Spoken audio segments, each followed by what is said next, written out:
Chapter 163. Howl. For frenzy lightning wolves raised their necks and howled loudly. Swish, swish, swish. Heavy rain poured down. The curtains of rain intertwined and dark clouds covered the sky. It caused the sky to darken, greatly hindering one's vision. Quick, there's a gap near the east gate. Sheng Nan's group will go up. Healer? We have a heavily injured person here. Kill, kill, kill. Kill all these wolf cubs. Competing with the wolf howls were the shouts of Gu masters. Everyone was fighting a bloody battle. Surrounding the village, the battle line stretched on like a raging fire. The people's shouts, the wolf howls, the sound of heavy rain and the sound of the wind mixed together. The densely packed lightning wolves charged towards the village wall like a tide. The pit in front of the village wall had already been filled up by thick wolf corpses. Under the lead of bold lightning wolves, the wolf pack had an extremely strong charging force. Rank 1 and Rank 2 Gu masters were fighting on the front lines. Large numbers of moonblades shot towards the wolf pack, flipping over the lightning wolves one by one. But the wolf pack also had lightning bolts and lightning balls that shot towards the village, causing casualties to the Guyue clan. Elder Feng Yuan. This is the casualty report from the medicine hall. Please take a look. A messenger Gu master rushed over. After seeing Feng Yuan, he bowed and handed over the report with both hands. Feng Yuan was already a rank 3 Gu master, and had become a clan elder. He was given a mission by the clan and became the leader in suppressing this western area. Feng Yuan retracted his gaze from the battlefield and received the bamboo report, saying to the Gu master, "You may leave." The Gu master bowed again and left. His speed was fast, using a Gu worm to increase his speed. He quickly left and rushed to the next area. Any Gu master assigned to deliver messages had at least one movement assistance Gu worm. Some even had two. Feng Yuan opened the report and glanced at it. The casualty figures on the battle report were quite shocking. Until now, the wolf tide had attacked the Guyue village almost 10 times. The casualties of the clan's Gu masters were extremely severe. Guyue Zhong, who was the temporary elder of the medicine hall, was under even more pressure. He was originally a middle-aged man, but when Guyue Zhong saw him by chance these few days, he actually had some white hair. However, because Feng Yuan had the memories of his previous life, he was mentally prepared, so he was not surprised. This wolf tide is one of the most severe in the history of the Guyue clan. Casualties are unavoidable. He thought to himself as he activated the moonlight in his palm and crushed the report into powder. Only the elders of the clan had the right to read these reports. If they were to be announced to the public, it might cause panic. Even though the Guyue stronghold was already panicking enough, the feeling of unease was getting heavier by the day. At this moment, the moonlight in Feng Yuan's palm was no longer pure blue. Instead, it was blood red. This was a rank 3 blood moon Gu. In order to refine this Gu, Feng Yuan had failed once. It wasn't until the second time that he succeeded. As for the materials for the fusion, they were naturally obtained by squeezing out Guyue's cultivation. Feng Yuan closed his eyes, his mind entering the aperture in his body. In the aperture walls were shining, sometimes bright and sometimes dark, but there were no impurities, it was pure white. The primeval essence droplets were all white, with a metallic silver luster. This was a rank 3 Gu master's white-silver primeval essence. The water accumulated into a sea, and the aperture was a sea of white-silver primeval essence. Originally, there was a layer of dark red filth on the surface of the silver sea, but now it was gone. Feng Yuan had already used the cleansing water Gu that he extorted from Guyue's cultivation. The aftereffects of the man-beast life burial Gu had been completely eliminated. But this was not without a price. Feng Yuan's aptitude had dropped by a little. Originally it was C grade 44%, but now because of the man-beast life burial Gu it had dropped by 2 points, and the aperture could only hold 42% primeval essence. But this price, Feng Yuan was already mentally prepared. In the end, he still had to thank Guyue's cultivation. If not for his cleansing water Gu, that dark red filth would contaminate his primeval essence for a long time, and Feng Yuan's aptitude would drop even more. A big ladybug with a white shell and black spots was flying in the air above the sea. This was the sky canopy Gu. The stealth scales Gu with the appearance of a stone fish was submerged in the primeval sea. The 4 flavors liquor worm was playing on the sea. As for the newly refined blood moon goo, it looked similar to the moonlight goo, and was residing in Fang Yuan's right palm, turning into a red crescent moon mark. As for the rank 3 Thunderwings goo, it was residing on Fang Yuan's back. It was like 2 lightning tattoos. What was worth mentioning was the spring-autumn cicada. Its condition was getting better, and its recovery speed was also getting faster. This situation made Fang Yuan secretly happy, but also somewhat worried. The spring-autumn cicada was a rank 6 goo master, and he was only a rank 3 goo master. With his current aperture, he might not be able to hold the fully recovered spring-autumn cicada. The spring-autumn cicada's aura was getting stronger, like a paper tube filled with iron. The aperture might not be able to hold it. If there's really no other way, I can only leave it by my side.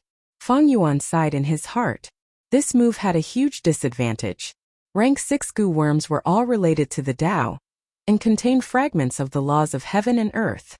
Leaving it outside for a long time would cause the laws to resonate, and unless it was in hibernation, the commotion would not be small, and would cause all sorts of phenomena, attracting the attention and greed of other experts. But this was the only way. Howl.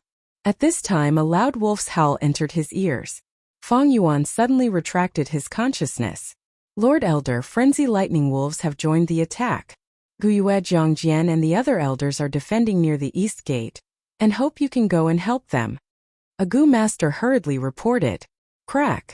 With the sound of thunder and lightning, 2 wings appeared on Fang Yuan's back.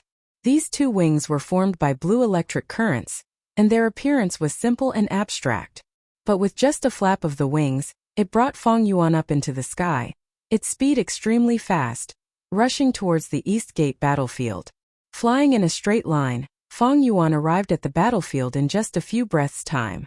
The frenzy lightning wolf was trying to attack the East Gate, and a few elders were near the entrance, fighting fiercely with it. The frenzy lightning wolf suddenly jumped out of the battlefield, and its tail swept towards a rank 1 goo master girl in the corner. This goo master's face turned pale, and hearing the sound of the wind, seeing the wolf tail sweeping towards him, he cried out bitterly in his heart, "It's over." With his ability, he might not be able to dodge or block it. But at this critical moment, a figure suddenly descended from the sky and hugged her. The girl only felt the world spinning in front of her, and when she came back to her senses, she saw that she was already flying in the air. The wolf tail swept below her, and a 2-story bamboo building suffered a heavy blow, on the verge of collapse. Her expression turned even worse. If she was hit by the wolf tail, she would have turned into meat paste. Immediately after, she realized that she had been saved. Who was it that saved her? She raised her eyes to look at this person and was stunned. It's him? Gu Fengyuan. For a moment the girl's heart was filled with complex emotions, and it was hard to describe with words. She and Fengyuan were classmates, and Fengyuan had once snatched her Yuan stone. So she naturally hated and loathed Fengyuan. But she could not help but admire Fengyuan's achievements. Especially when the news of Fengyuan being promoted to clan elder spread. She was shocked and in awe. Like Fengyuan, she was also a C-grade talent, but she was still a rank 1. Now she was saved by Fengyuan. This was a life-saving grace. She was grateful towards Fengyuan, but also shocked and in awe. There was still a trace of hatred, but it seemed to have disappeared completely.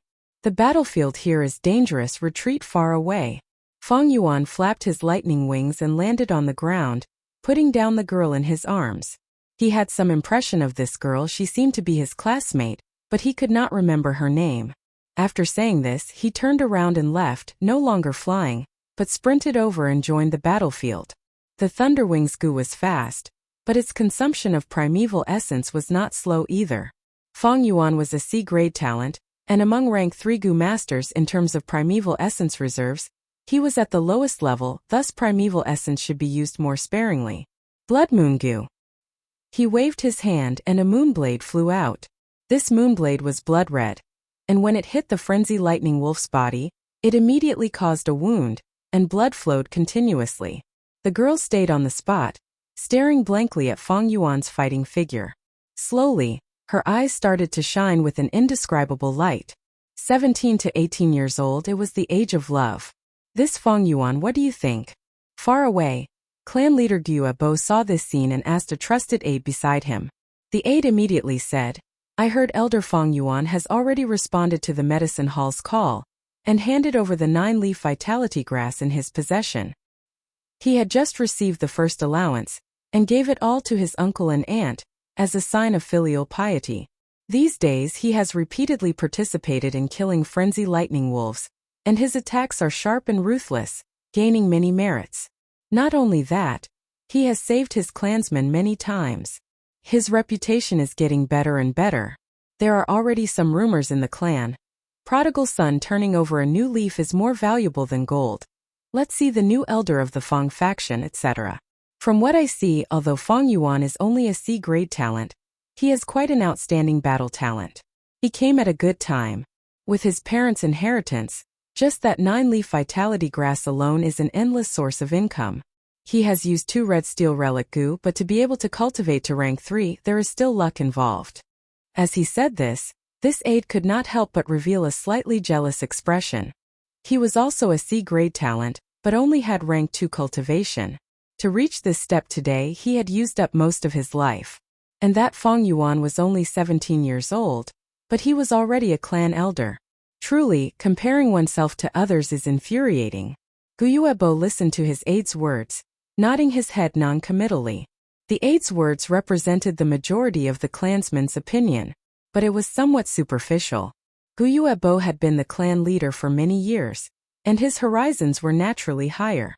Fong Yuan handed over the 9-leaf vitality grass, so he must have made some kind of deal with Guyuezhong. Giving all the subsidies to his uncle and aunt was probably not a sincere gesture, but a political show. The main propagator of this matter was Guyuezhong. As for saving people, whether it was sincere or not, it still needed to be investigated. But no matter what, Fong Yuan no longer acted alone. Even if it was an act, it was worth being gratified. His actions after being promoted to clan elder were to actively get close to the clan, and to contribute to the clan. And the clan's prosperity naturally required these contributions. Thinking of this, Guyuebo instructed, "Those people from Dark Hall, these few days of investigation have not yielded any results. Forget it. Let's temporarily stop the investigation on Fong Yuan." "Yes, subordinate will inform them now." The aide retreated. Guyuebo stayed on the spot, squinting his eyes. He thought inwardly, despite all sorts of reasons, my cultivation speed is still quite fast. This Fong Yuan definitely has some secrets on him. But at this time the wolf tide is serious, every bit of strength must be used wisely. Wasting it on Fong Yuan is a waste. But the investigation is necessary. We can only wait until after the wolf tide. Chapter 164. With a boom, the frenzy lightning wolf's elephant-sized body fell to the ground. Its mouth was wide open, its eyes losing focus, its life leaving it. Its body was covered in wounds, and fresh wolf blood flowed out continuously, dyeing the surrounding ground red. The rain continued to pour down, diluting the wolf blood and spreading it in all directions. The ground was muddy, and the few clan elders standing beside the frenzy lightning wolf's corpse were panting heavily. Their bodies were drenched by the rain, and even splashed with wolf blood and mud. They were in a sorry state. "We finally killed it. This frenzy lightning wolf has a defensive goo worm on its body. It's really hard to deal with. Luckily we had Elder Fong Yuan's blood moon goo, accumulating its injuries, or else killing it would have been even more difficult." As the elders spoke, they looked at Fong Yuan one after another. When they heard that Fong Yuan had refined the blood moon goo, they did not think much of it. But now it seemed that it was very effective against the frenzy lightning wolf. "Elders, you are too kind. If not for your help and protection, I would not have been able to attack so fiercely." Fong Yuan wiped the rain off his face, saying politely, "Don't say that, it's what we should do. We are old, we did not feel it before. But now that we have fought alongside Elder Fong Yuan, we have a deep feeling." "Yes, yes." The few clan elders laughed. In the battle just now, Fong Yuan advanced and retreated. His attacks were sharp and ruthless, and his handling of the situation was very experienced, causing the few clan elders to have a whole new level of respect for him. Especially Fong Yuan's humble attitude, not arrogant nor rash. He was not as arrogant and unruly as the rumors made him out to be, causing the few clan elders to have a good impression of him. "I still have many areas to learn from you. Fang Yuan said respectfully, but a trace of darkness flashed in his eyes. This blood moon goo had its pros and cons. After using it so many times, he had some experience. The blood moon goo was good at prolonged battles, causing injuries that could not be stopped. Thus, the longer it lasted, the more serious the enemy's injuries would be. But this was based on the fact that the enemy did not have a healing goo worm to counter it. Nature was balanced, there was no strongest goo, only strong and weak. The biggest weakness of the blood moon goo is that there would be a few days every month when blood would seep out, causing the goo's battle strength to plummet. It's my main method of attack, but it seems like it's a little unstable. However, if I can subdue the chainsaw golden centipede in the flower wine treasury, I can make up for it. These days the situation was very tense. The wolf tide kept attacking the mountain village. As an elder, Fang Yuan was even more eye-catching than before. He had no chance to go to the secret cave in the stone crack. Quick, do your best to save our people. Clean up the battlefield. Don't miss a single goo. Seeing the frenzy lightning wolf fall, a group of healing goo masters immediately rushed over. Thank you, elders, for your hard work. Please accept our medicine hall's special treatment. The leading goo master bowed towards Fang Yuan and the rest, and it's Li Chan from the medicine faction. Several clan elders recognized this person and slowly nodded their heads, immediately changing their expressions. They were very polite to Fang Yuan, their faces full of smiles. But towards this person, their expressions were reserved, carrying the arrogance of a superior. This was the difference in status. This Guo Li Chan was only a rank 2 goo master. I have no injuries, I don't need any treatment. Elders, let's chat again when we have time. Fang Yuan nodded towards the other clan elders. Elder Fang Yuan's talent is outstanding. To be uninjured after the battle, truly a young hero. Sai, compared to Elder Fang Yuan, we are really old. Elder Fang Yuan, please take care. The few clan elders immediately laughed and said, Elder Fang Yuan, please forgive this subordinate for offending you. Let our medicine hall's healing goo masters examine you. Guo Li Chan insisted. He was a member of the medicine faction. Fang Yuan angered Guo Yaoji to the point of fainting, causing the latter to lose her position. He naturally had disgust towards Fang Yuan, but as the leader, he naturally had to ask about his position. Thank you for your kindness, there is really no need. Goodbye everyone. Fang Yuan patted Guo Li Chen's shoulder, smiling as he bid farewell to the others. The clan elders either smiled or nodded in response. After he left, their expressions changed one after another, and they became solemn. This Fang Yuan, although only a C-grade aptitude, had already grown to this stage. It was truly rare. Fighting alongside him, they could feel his coldness and ruthlessness. Just thinking about it made them feel fearful. Back when they were 17, what kind of achievements did they have? Especially when they saw him smiling and patting the shoulders of the medicine faction members. Such shrewdness and talent in politics, it was truly shocking. Lord Fang Yuan, do you still recognize me? On the road, a person with a respectful and fawning expression greeted Fang Yuan. You are? Fang Yuan narrowed his eyes, recognizing that this person was a student of the same batch as him. However, he couldn't remember his name. He only remembered that whenever he stole his Yuan stone, this person would always obediently hand it over. It could be seen that there was a shrewdness hidden within his weak temperament. Lord Fang Yuan, I am Guo Dingzong.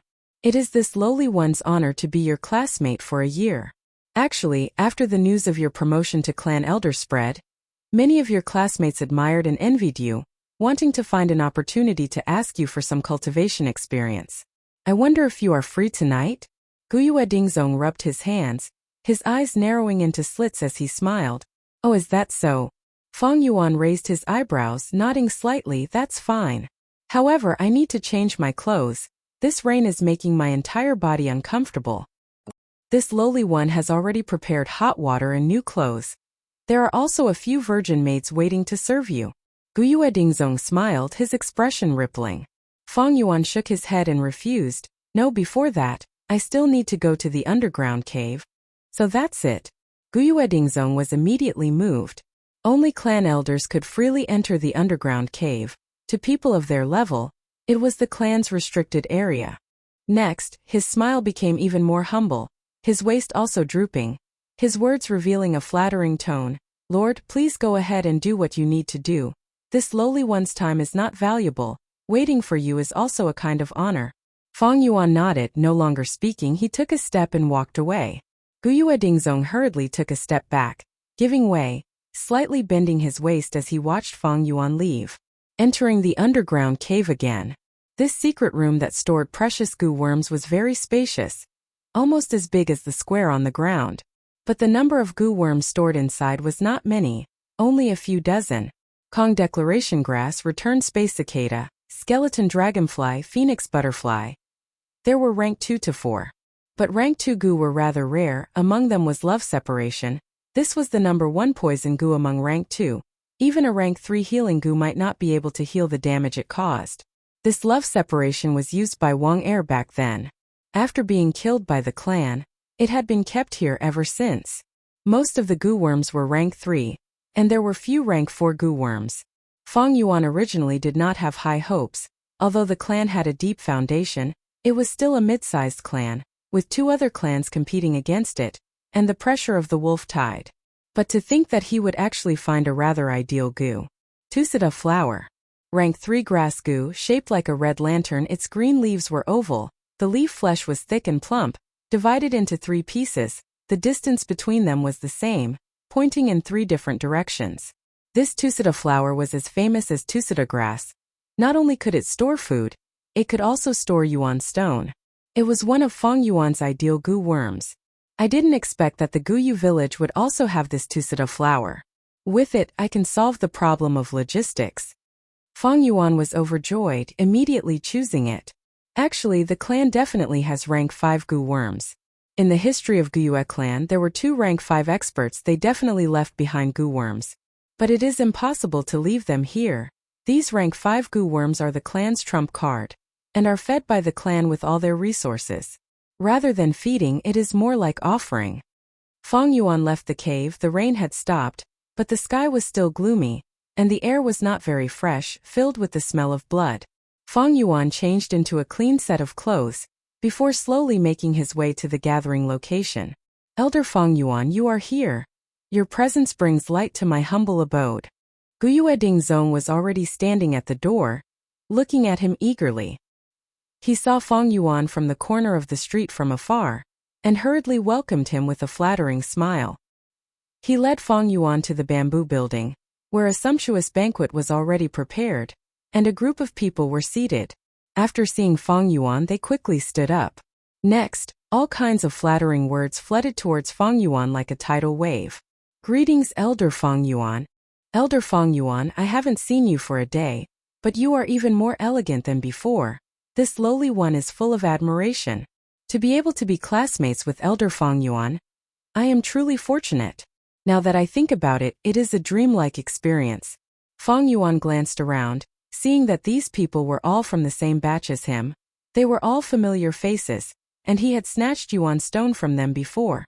No problem. He smiled lightly, sitting on the highest seat. Serve the dishes, serve the good wine. Guyue Dingzong shouted, and the servants immediately became busy. All sorts of dishes were served like flowing water. The taste was excellent.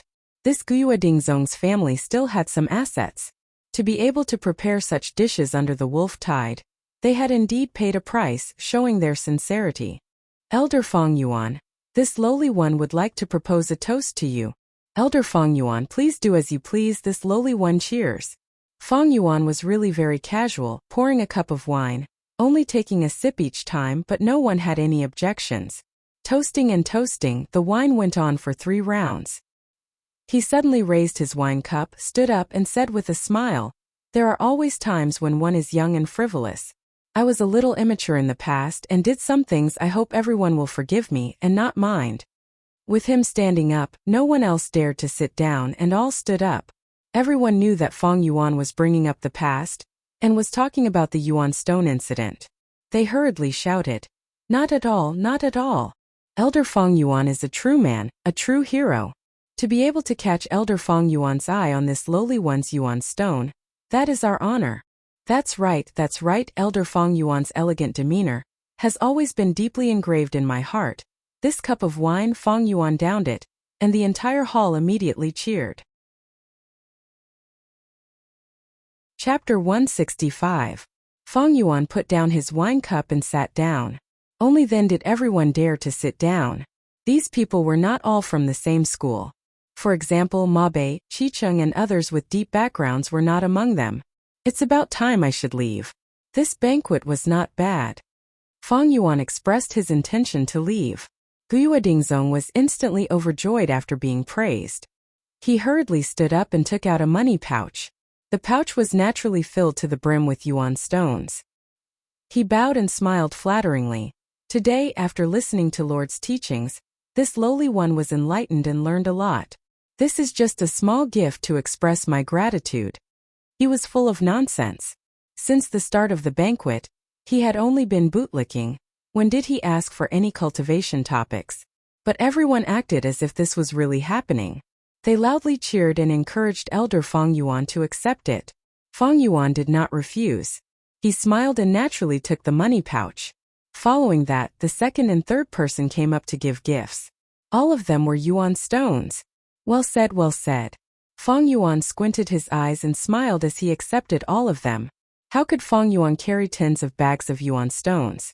When Guyue Dingzong saw this, he immediately called over a few servants to help Fang Yuan carry the bags. In a short time, Fang Yuan had collected close to 10,000 pieces of yuan stones. Finally, Fang Yuan stood up and raised his wine cup again. It is fate that brought us together. You and I will remember this camaraderie. It is worth a toast. Yes, Lord Fang Yuan said it very well. His words are incisive and wonderful. He said exactly what we are thinking in our hearts. Everyone stood up and praised as they raised their wine cups. They either had no background or did not have a strong background. They were afraid of Fang Yuan's revenge after he was promoted to elder. At the same time, they wanted to get close to Fang Yuan. Fang Yuan smiled faintly, raised his hand and raised his glass. At this moment, the clouds in the sky dissipated, revealing the moonlight that was like a veil, illuminating the courtyard outside. The cold air was mixed with the smell of blood. It was so real that it was cruel.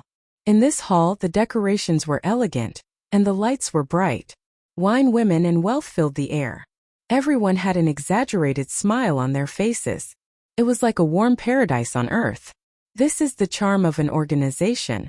Fang Yuan's eyes flickered with a clear light as he stared at the thick wine in the cup, his thoughts drifting. In the past, when he robbed and blackmailed his classmates, it was just a few pieces of yuan stone, but that was enough to incur the wrath of the masses. Now, he didn't even mention it to them, and they were already rushing to deliver the yuan stone to him. Each bag contained more than 100 yuan. On the surface, it seemed that Fang Yuan had the status of an elder. But it was actually because he was previously outside the system, and now he was in the upper echelons of the organization. Under the system, the members were all willing to be exploited. Even without Fang Yuan hinting anything, there would be people who would take the initiative to bribe, people who would take the initiative to seek refuge, and women who would throw themselves at him. This world was like this, and it was the same on Earth. The people of this world are so ridiculous. They were robbed for nothing, and when there was a slight loss, they would retaliate fiercely and cry out for injustice. They would bribe the upper echelons, give gifts, bodies, and virginity, but they were all willing. They were even afraid of not doing it well. The reason why I could obtain so many yuan stones tonight is because of the system. Fang Yuan laughed coldly in his heart, and couldn't help but think of Guyue, Qing Shu, Mo Yan and Qi Shan. Talents like Guyue and Qing Shu, who had B-grade talent, were actually much more talented than Fang Yuan in terms of cultivation. But these people cultivated slowly, and for a long time they were stuck at the second-grade realm. Was this because they didn't work hard? He laughed coldly. This was the system's exploitation and oppression. However, this kind of exploitation and oppression was often invisible. Ordinary people would never be able to see through it. Take Fang Yuan's current situation for example. The yuan stones that these people gave, if used on themselves, would definitely be a boost to their own cultivation. So as long as there was bribery, it was a form of exploitation. Countless lower echelons would fight to bribe the upper echelons, and this was the upper echelons raising funds to increase their authority. Other than money, there was also the exploitation of time. Elites like Guyue and Qing Shu naturally didn't need to bribe others, but their time was being taken up. Usually they would ask you to do this and that, ask you to run errands, and even say that this was the attention and favor of the upper echelons. If they used this time to cultivate, Guyue and Qingshu would have already broken through the peak stage of rank 2 and reached rank 3. If he used the wood charm Gu, he might even be able to kill Bai Ningbing. The subtlety was that the clan elders were not willing to let a junior like Guyue and Qingshu advance to rank 3 so quickly. Such a powerful chess piece, if he really became rank 3, he would be on equal footing with them. How could they order him around? Who would be willing to have their authority divided? Thus, they purposely dragged and suppressed him, even saying that they thought highly of him, but he needs to be polished to become a jade. This is the truth of the system. If one couldn't see through this, then no matter how heroic one was, no matter how talented one was, they would still be nothing more than a dragon or tiger chained by chains. They would only be slaves. People like Guyue Qingshu, Guyue Zhong and the others, no matter how talented and capable they are, so what? Although he thought of so many things, his thoughts moved like lightning, and the outside world only lasted for a moment. Everyone, please have a drink. Feng Yuan moved the wine cup to his lips, then raised his head and drank it all.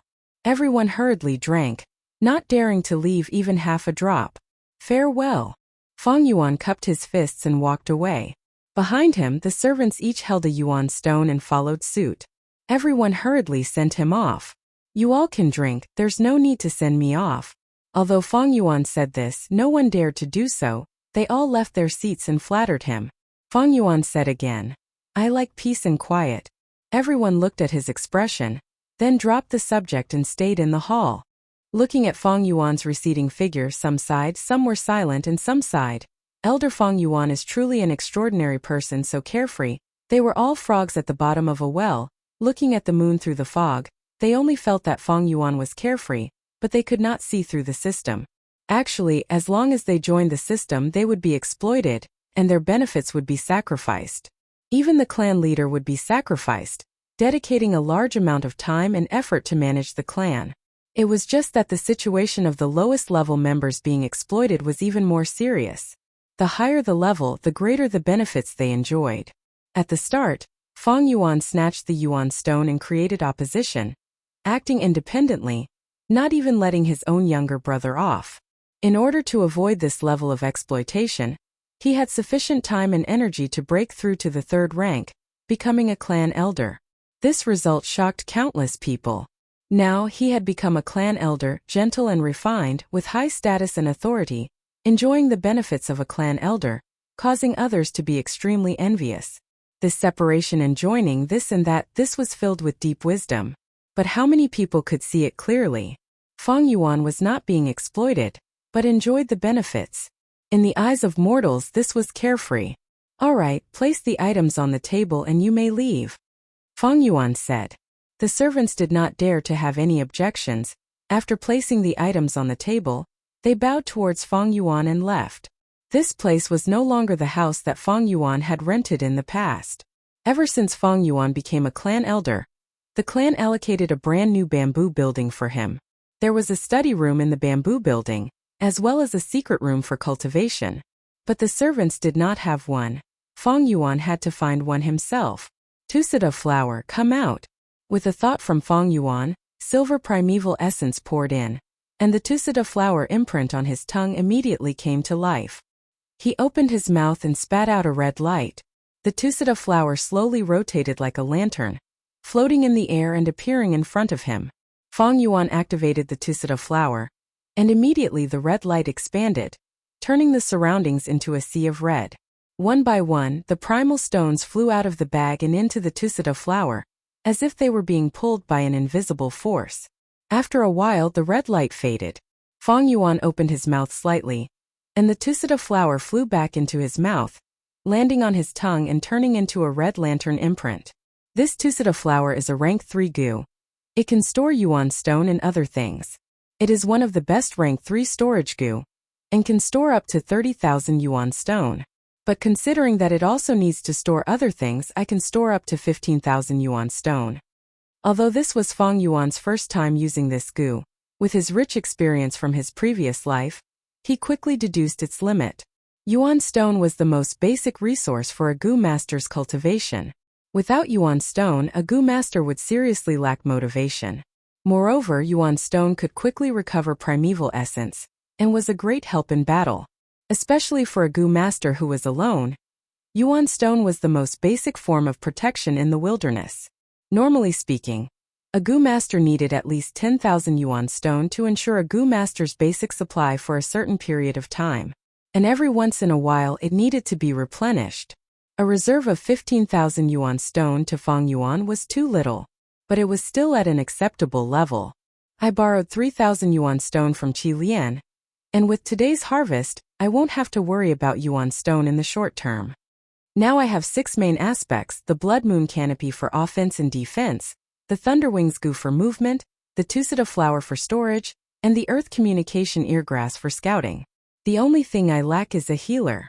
Feng Yuan calculated in his mind. Previously there was a 9-leaf vitality grass, but Feng Yuan handed it over. Thus there was Tusita Flower. But this rank 2 9-leaf vitality grass, even if he kept it, Feng Yuan was not too satisfied with its healing ability. Among the rank 3 healing Gu, there are a few that are more ideal. Like the Endless Life Gu, it can heal continuously and consumes little primeval essence. In this aspect, it is most suitable for a Gu master with poor aptitude like me. There is also the Undying Grass. It can preserve a sliver of life and hang on to one last breath. It is a top-notch life-saving Gu. The most ideal is the Self-Reliance Gu. This Gu is special. It relies on the Gu master's own strength.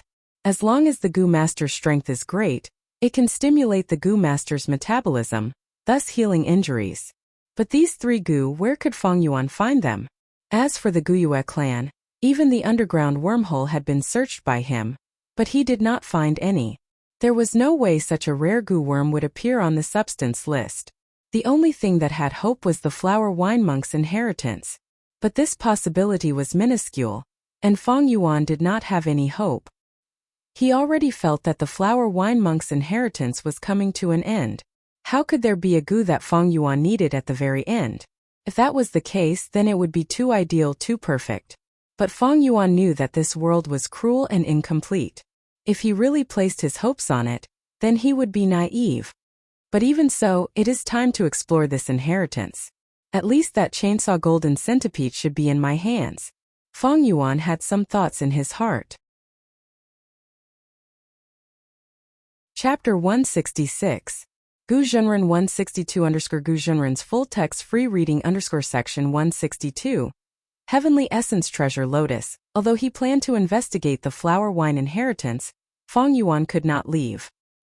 He was in the limelight after becoming the clan elder, and with the frequent activity of the Wolf Tide, there were many tasks assigned to him, giving him no chance.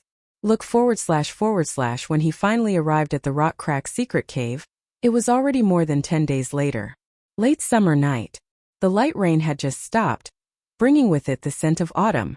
In the sky, a golden moon round like a plate hung high up in the sky. Faint wolf howls could be heard, mixed with the cicadas' cries. Feng Yuan hid himself on the slope and turned around to take a look. Guyue village was lit up with countless lights. The broken walls were repaired again and again, and had long lost the peace and tranquility of the past.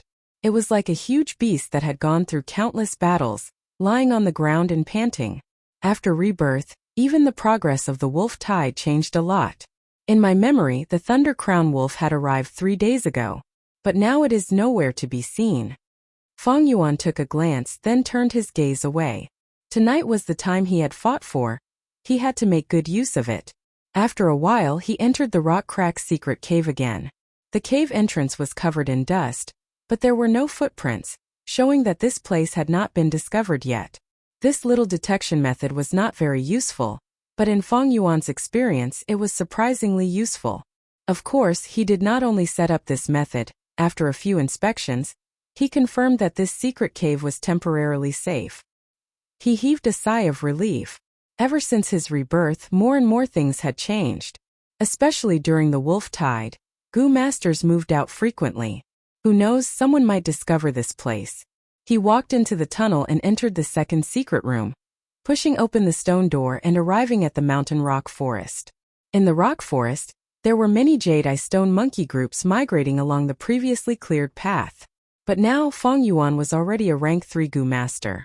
Although the Blood Moon Gu was a rank 3 Gu master, its attack power was not outstanding, but it was definitely much better than the rank 2 Moonglow Gu. Fong Yuan spent 6 hours, exterminating close to 10 monkey groups and reopening the path. He came to the center of the room and climbed the rough stone steps to enter the third secret room. The stone door blocked his way, and on the stone door was engraved, "In the Golden Centipede Cave there is a fatal disaster. Use the earthly hearing to avoid the disaster." Last time he stopped here. But this time, he resolutely pushed open the stone door and stepped inside. He held a torch in his hand. It illuminated a radius of 10 steps. The Golden Centipede Cave was spacious. The main road was at least 3 meters high and 2 meters wide. There were also many slightly narrow branches that branched out in all directions. Wherever Fong Yuan went, fire would illuminate and darkness would recede. At first, only the sound of his footsteps echoed in the cave, but not long after, rustling sounds came from all directions. The voices converged into one. It was endless. Soon, countless centipedes appeared at the edge of the fire. They were ferocious. However, due to the bright firelight, he did not attack Fong Yuan. But Fong Yuan knew. As time passed, more and more centipedes appeared. The stalemate would soon be broken. But he did not care. If he was rank 2 and only had the White Jade Gu's defense, he would not purposely create such a commotion and attract the centipedes. But now that he was rank 3, the Sky Canopy Gu's defense was enough for him to withstand the attacks of the centipedes. The only thing he had to worry about was the Worm King here, the Chainsaw Golden Centipede. It had already appeared. Fong Yuan purposely moved a trace of white-silver primeval essence from his aperture and let it flow out of his body, revealing his rank 3 Gu Master aura. This aura made the Chainsaw Golden Centipede feel an intense threat. To it, Fong Yuan was a strong wild beast that had stepped into its territory. It needed to kill him immediately. Fong Yuan and it were confronting each other. This Chainsaw Golden Centipede was over a meter long, its body as wide as 2 fists. At first, it landed at the edge of the area illuminated by the fire. It coiled its body like a python lurking in the shadows, waiting for an opportunity to strike. But soon it moved slowly, its countless limbs supporting its body as it pressed towards Fong Yuan. Fong Yuan's rank 3 aura made it alert, but not afraid. If it was a rank 4, it would not take the initiative to press forward. If it was a rank 5, as long as its aura leaked out, it would turn around and escape.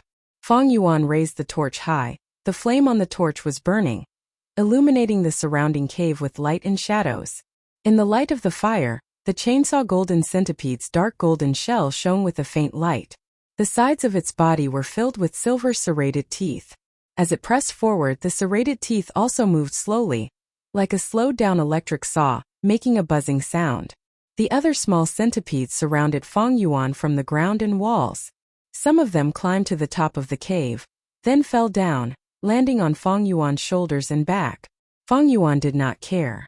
He activated the Sky Canopy Gu, and a thick layer of white crystal light appeared on his body, forming a vague armor that tightly wrapped around him. The poisonous limbs of the centipedes could do nothing to this white crystal armor. Some of the twisting centipedes crawled on his face and ears. It might be disgusting, but Fong Yuan's mental fortitude was strong enough to ignore it. In his previous life, when he was in the wilderness, he ate everything. He even ate centipedes that were not poisonous. Actually, the taste was not bad. It tasted weird at first, but he got used to it after a while. He only focused on the Chainsaw Golden Centipede. The Chainsaw Golden Centipede advanced slowly, shortening the distance between it and Fong Yuan. When it was 3 to 4 steps away, Fong Yuan stopped the leakage of his white-silver primeval essence, causing his aura to weaken. The Chainsaw Golden Centipede acutely sensed it, and its speed increased like a golden line. Whoosh! In the blink of an eye, it had crossed the distance and climbed up Fong Yuan's calf. Its speed was really fast, and when it moved, a golden light flashed. By the time Fong Yuan reacted, the Chainsaw Golden Centipede had already coiled around his waist like a snake, opening its mouth and attacking Fong Yuan's face. Fong Yuan quickly stretched out his hands and grabbed the centipede's head.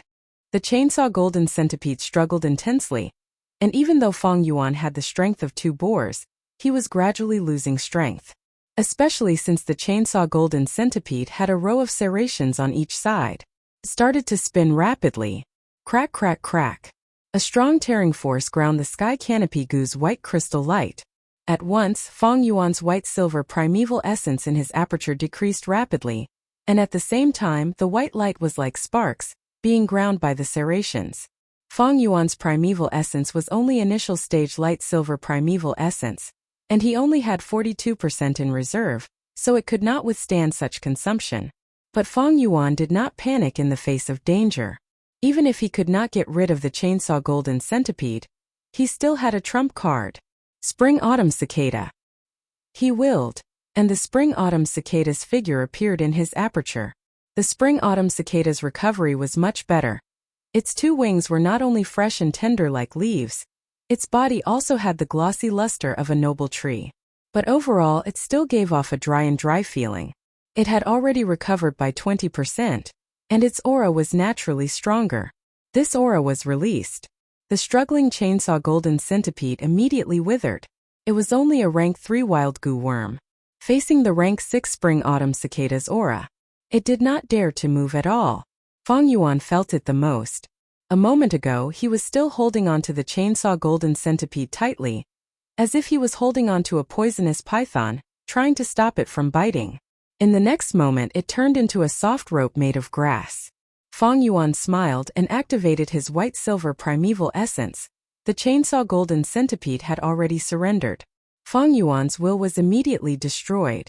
The wild will in its body was completely destroyed. In a few breaths' time, the chainsaw golden centipede was already under Feng Yuan's control. Feng Yuan released his hands. The chainsaw golden centipede's countless limbs moved rhythmically. It climbed up the white crystal armor, circling around Feng Yuan's waist, and coiled around his arm. The surrounding centipede swarm dispersed like the tide. The wild chainsaw golden centipede, because of its natural will, could control the swarm. But now that Feng Yuan's will had replaced it, the chainsaw golden centipede lost its ability to communicate and control the swarm. Feng Yuan did not exterminate the centipede swarm, and let it leave. In another decade or so, there might be a new chainsaw golden centipede in this swarm. But this no longer had much to do with Feng Yuan. He allowed the chainsaw golden centipede to cling onto his shoulder, and went deeper into the cave. This centipede cave was connected in all directions, and after walking for a while, the main path split into 3 branches. Feng Yuan first used the earth communication eargrass, and after listening for a while, he eliminated the middle path. He chose the right path, and after walking for half an hour he found that it was a dead end. He could only retreat and change to the left path. He kept the chainsaw golden centipede, and with the aura of the golden centipede, it was the most effective against these centipedes, and so everywhere he went, the swarm of insects avoided him. This greatly facilitated his exploration. Not long after entering the left path, he found some clues from the exposed walls after the swarm of insects moved away. This is a sign of artificial mining. Feng Yuan's heart shook. Evidently, this passage was opened up by the flower wine monk using the 1,000 miles earthwolf spider. Feng Yuan followed this path and slowly walked down, patiently exploring. There were many centipedes living in this path, and this was good news for Feng Yuan. Because there was a swarm of insects living here, he could eliminate the possibility of many traps. This passageway was much longer than he had expected. Feng Yuan spent over 12 hours exploring, and walked for close to 1.5 li. The slope of the path became more and more downward, and Feng Yuan gradually went deeper into the ground. Every once in a while he would stop and use the earth communication eargrass to listen, to eliminate as much possible danger as possible. Whoosh whoosh whoosh. What is this sound? Feng Yuan gradually heard a strange sound. Immediately he realized what this sound was. This is the sound of water. Could it be? His heart moved and he already had a vague guess. At the end of the path he saw a crystal wall. Behind the crystal wall was water.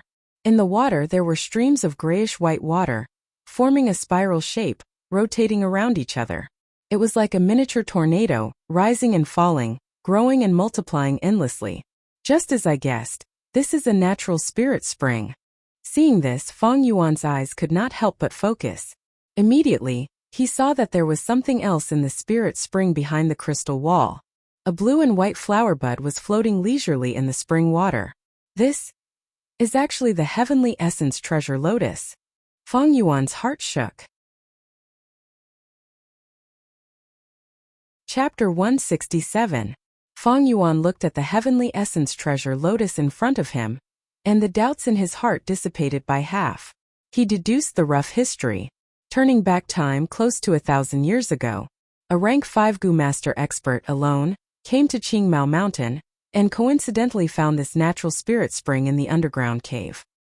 He was overjoyed and set up camp here, moving the mortal villages at the foot of the mountain, forming the embryonic form of the Guyue village. He wantonly married hundreds of wives and concubines, spreading his bloodline. He was the ancestor of the Guyue clan, the founder of the Guyue village. After the first generation passed away, time passed. The second generation, third generation, and finally the fourth generation. The fourth generation clan leader had a great aptitude, and also cultivated to rank 5, bringing the clan to another golden age. One day, a demonic Gu master came to the village. He was a bald man dressed in pink and was a loner. He loved to violate the chastity of innocent girls. He was the famous demon of the demonic path at that time, the flower wine monk. This flower wine monk had some sort of fortuitous encounter, and knew the recipe to refine the heavenly essence treasure lotus. He made a lot of preparations, and was just short of a natural spirit spring to refine this flower goo. He searched left and right, and finally chose the spirit spring in the Guyue village. Initially, he used the moon orchid as a pretense to get close to the higher-ups of the Guyue clan, and finally found out the truth of the Guyue clan. Then, in the battle with the fourth-generation clan leader, he used his great battle strength to almost obtain a complete victory. Not only did he kill the fourth generation, he even got rid of most of the clan elders. But he was poisoned by the Moonshadow Goo. The Moonshadow Goo was a goo that restricted the use of primeval essence, and was not fatal. But the flower wine monk was concerned about refining the heavenly essence treasure lotus, and did not want to massacre and attract unnecessary attention, hindering the refinement. Thus he chose to act in secret. Finally, he secretly used the thousandly earthwolf spider to dig a tunnel, and stealthily came here. Using the materials he had prepared, he successfully refined the heavenly essence treasure lotus in the spirit spring. This heavenly essence treasure lotus had a great origin. Its refinement recipe was created by a righteous Gu master thousands of years ago. Genesis Lotus Immortal Venerable. Heavenly essence treasure lotus was only a rank 3 flower goo. But after it advanced to rank 6 heavenly essence treasure imperial lotus, it was ranked 6th among the 10 great immortal goo. Its value was comparable to spring autumn cicada. Heavenly essence treasure lotus, known as a mobile spirit spring, it could produce yuan stone for Gu masters.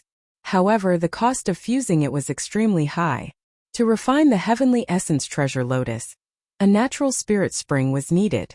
This spring had to be filled with elemental energy. It couldn't be an elemental spring that had been used for many years and had a weak foundation. After the fusion was successful, the spirit spring would be completely useless, losing the ability to produce yuan stone, and becoming the most ordinary spring water. The value of a natural spirit spring was enormous. Just look at how it fed Guyue tribe and countless Gu masters for close to 1,000 years. It was clear. Refining the heavenly essence treasure lotus would require the destruction of such a spirit spring. But this was just the beginning. In the future, to advance to rank 4, he would need to waste 7 spirit springs. At rank 5, he would waste another 9 mouths. At rank 6, he would need to waste another 11 mouths. Besides this, he would need to use other precious goo worms as supplementary materials, each of them priceless. If I had this heavenly essence treasure lotus, it would be like having a miniature spirit spring with me. Heavenly essence treasure lotus is only rank 3. The yuan stone it produces cannot compare to a normal spirit spring, but it is enough to support my cultivation expenditure. There were many benefits to this. With the heavenly essence treasure lotus, he could directly produce yuan stone. His income would definitely be much higher than the 9-leaf vitality grass. With yuan stone, not only could he advance his cultivation, he would also have enough money to exchange for it. With this treasure lotus, Fong Yuan could reduce the amount of yuan stone he had to carry. In the Tusita flower he could only store food and other things, greatly reducing the burden on his logistics. But I heard that the process of refining this treasure lotus is complicated and mysterious. The treasure lotus goes from nothing to something, and during this period it seems illusory yet real. Ordinary people cannot see it with their naked eyes. Only through crystals can they see it clearly. This goo is delicate and needs to be nurtured in the spirit spring for 9 days and 9 nights. Only when this treasure lotus has 9 complete lotus leaves can it be plucked and stored in the primeval sea in the aperture. If I am too hasty, all my efforts will be wasted. All my previous hard work will turn into bitter water and flow away. Fong Yuan did not know the exact recipe of the heavenly essence treasure lotus. He only knew some secret rumors. To him, he had no idea how to further refine it. But even so, this rank 3 heavenly essence treasure lotus was still of great help to him. At this moment, he looked through the crystal wall and observed carefully, only to find that this flower bud actually only had 8.5 lotus leaves, with only half a leaf remaining. It was still a little short of 9 complete leaves. Fong Yuan did not find it strange. Hundreds of years had passed. The Spirit Spring's foundation had been depleted and was no longer as good as it was during the 4th generation. This heavenly essence treasure lotus was equivalent to condensing most of the Spirit Spring's essence. And the yuan stone produced by the Spirit Spring was constantly being depleted, causing its foundation to decrease.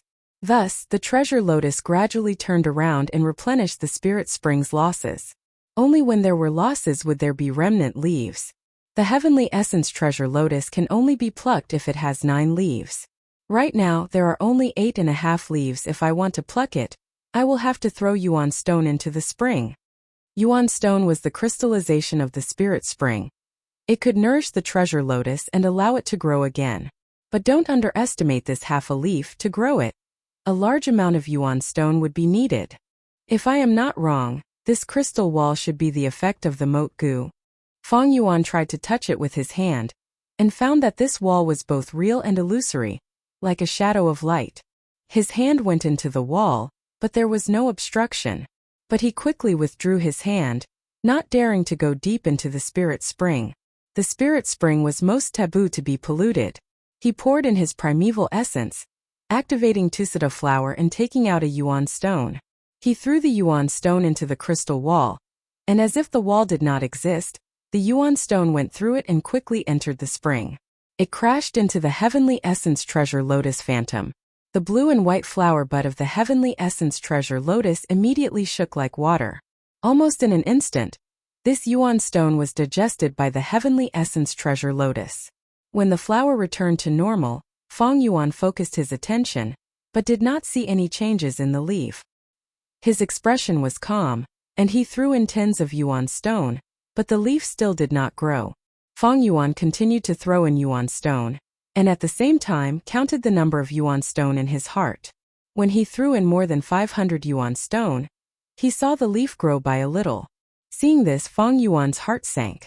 According to this calculation, he would need to throw in more than 50,000 yuan stone at once. If he threw it in batches as time passed, the clan would continuously take out yuan stone, and the heavenly essence treasure lotus would consume itself to replenish this Spirit Spring. More than 50,000 yuan stone. I already have more than 10,000 with me. I still need 40,000. With his status as a clan elder, it was not difficult for Fong Yuan to gather 40,000 yuan stone. But the real problem was, once this heavenly essence treasure lotus was plucked, this Spirit Spring would be completely destroyed. At that time it would definitely attract the wrath of the entire clan, and they would go crazy in their investigation. Fong Yuan was experienced, but his methods were limited. If he really did not care about the consequences, he would definitely be found. In reality, the higher-ups of the clan had long suspected him, but due to the wolf tide, they did not act up. Once the flower wine monk's inheritance was exposed, Fong Yuan would definitely be the first suspect. Even if Fong Yuan secretly escaped, he would be hunted down by the entire clan. I will not give up on the heavenly essence treasure lotus. Even without the recipe, who knows what will happen in the future. But once I pluck this goo, it will be like poking a hornet's nest and I will be killed. Fong Yuan thought to himself. To collect this heavenly essence treasure lotus, he had to wait for the right opportunity to appear. This heavenly essence treasure lotus should be the last of the flower wine monk's inheritance. But there are still many suspicious points in this whole matter. In order to refine the heavenly essence treasure lotus, the flower wine monk came here. But what unforeseen event happened that caused him to be heavily injured? And he hurriedly set up this inheritance before he died. The reason the flower wine monk set up the inheritance, Feng Yuan already knew. It was to take revenge on the Guyue clan. If the heavenly essence treasure lotus was taken out from the spirit spring, no matter if it was successful or not, the natural spirit spring would definitely be destroyed. Without the natural spirit spring, the Guyue clan would not have a base to stay here. Falling apart was something that would happen sooner or later. Forget it, without any new evidence, there will be no progress in dwelling on this suspicious point. Let's return to the village first. Finally, Feng Yuan shook his head and began to return along the path he came from. But before he left the secret cave, a shrill and loud wolf howl could be heard continuously. This sound, Feng Yuan's heart sank, and he hurriedly walked out. Walking to the riverbank outside the stone crack, a thick smell of blood assaulted his nose. Although he was still a distance away from the village, the battle cries, wolf howls, and explosions interweaved together, making it extremely noisy. Feng Yuan turned invisible and climbed up a hill. It was now dawn and the sky was dimly lit. Countless wolf packs, like a tide, rushed towards the Guyue village in waves. Feng Yuan's gaze swept across and his body shook.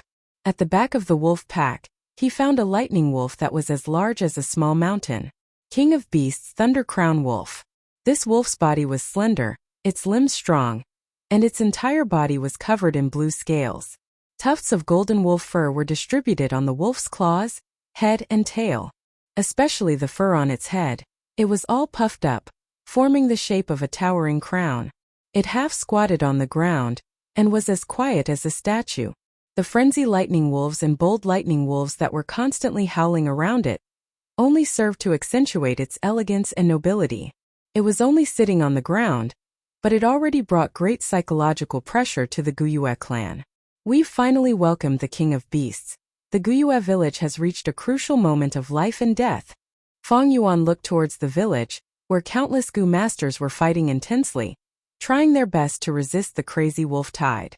Suddenly, close to 10 figures leapt out from the village walls, going against the wolf tide and going against the flow, charging towards the Thunder Crown Wolf. These people were all clan elders, and among them, the clan leader Guyue Bo was in the lead.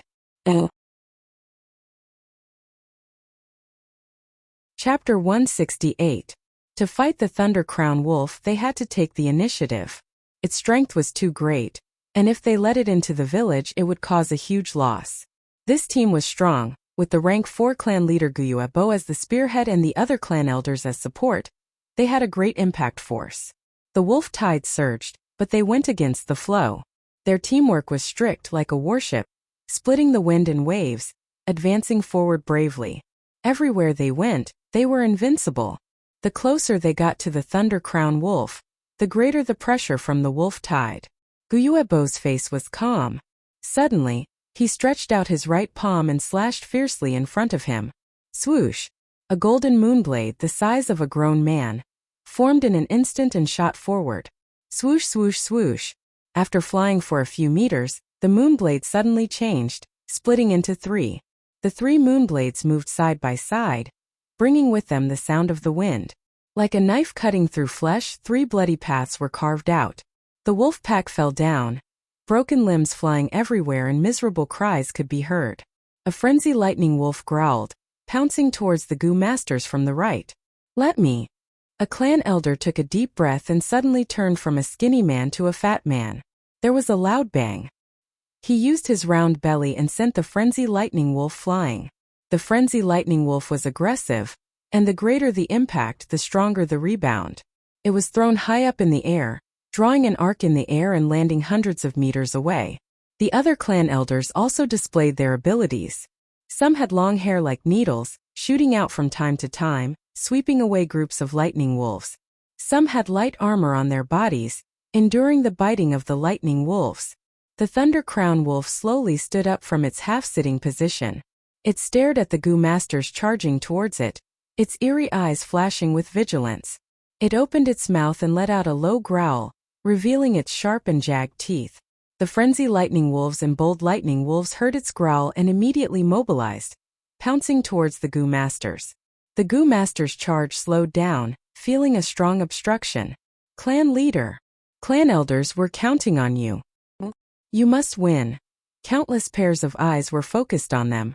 Countless cries rang out in the hearts of the clansmen. This was the most crucial battle. If they were defeated, the entire stronghold would face the danger of annihilation. If they won, they would have survived the most difficult moment of the Wolf Tide. This was a battle that would decide the life and death of the Guiyue clan. None of the clan elders retreated. They pushed forward while bathed in blood. Even though they did not lose a single person, they were all wounded. They killed their way through the encirclement and faced the Thunder Crown Wolf head-on. Healing Light Goo. Suddenly, a middle-aged female elder stretched out her hands, and a pure white warm light surged out. It first flowed onto the clan leader's body, and then onto the elders' bodies one by one. This was a rank 3 Goo worm that could heal groups, immediately stopping the bleeding of the Goo Master's wounds, healing their light injuries and healing most of their heavy injuries. Accept the challenge. Guiyuebo roared. When the 5 elders heard the signal, they swung their hands and shot a crescent blade towards the sky. A clan elder suddenly roared, his muscles bulging and expanding to 3 times his original size, turning into a white-haired gorilla. It leapt to the front of the group, its 10 fingers clasped together. Guiyuebo stepped on its hands. It growled and kicked with all its strength, throwing Guiyuebo into the sky. Moon Invitation Goo. Guiyuebo opened his left hand, emitting a hazy whirlpool of purple moonlight. The elders' crescent blades were attracted by this purple moonlight whirlpool, swallowing them one by one. Slash! Guiyuebo's eyes shone with a sharp light, and with a thunderous voice, he chopped down with his palm. Whoosh! Wind and thunder roared, and a purple crescent blade, larger than a horse carriage, fiercely slashed towards the Thunder Crown Wolf. This crescent blade seemed slow but was actually fast. In an instant it hit its target. The Thunder Crown Wolf howled, and at the crucial moment, its body lit up with a lightning armor. Bam! The next moment, an intense explosion occurred, and the sky was filled with eerie blue lightning and deep purple moonlight. Countless people squinted their eyes, and the air currents surged, sending countless ordinary lightning wolves flying. After the intense light disappeared, the Goo Masters were already engaged in an intense battle with the Thunder Crown Wolf. The clan elders were all experienced, and had great teamwork. An old man's white hair fluttered in the wind, shooting out needles like rain. A woman's nostrils were filled with fire like snakes, and she breathed out a wave of orange flames, attacking from both sides. 3 Goo Masters, one turned into a white ape, and the other had skin as hard as steel, restraining the Thunder Crown Wolf. One threw out a puppet goo, injecting primeval essence into it, turning it into a rattan shell grass soldier or a red spearwood soldier, acting as cannon fodder and attracting firepower. The healing Goo Masters stayed at the periphery, activating healing light goo from time to time. There were also defensive Goo Masters protecting them. The Thunder Crown Wolf was stunned. On its right forelimb there was a huge wound, and blood flowed out continuously. This was the result of that purple crescent blade. It growled continuously, falling into the Goo Master's meticulous trap. It wanted to exert strength, but was unable to do so. The Goo Masters moved and jumped around it, like fleas around cats and dogs. They continued to move and pull space. Their teamwork was extremely good. But good times did not last long. The Thunder Crown Wolf gradually adapted, and the wounds on its body healed. It was obvious that there was a healing Goo worm in its body. This is very bad news. The existence of a healing Goo meant that this was a war of attrition.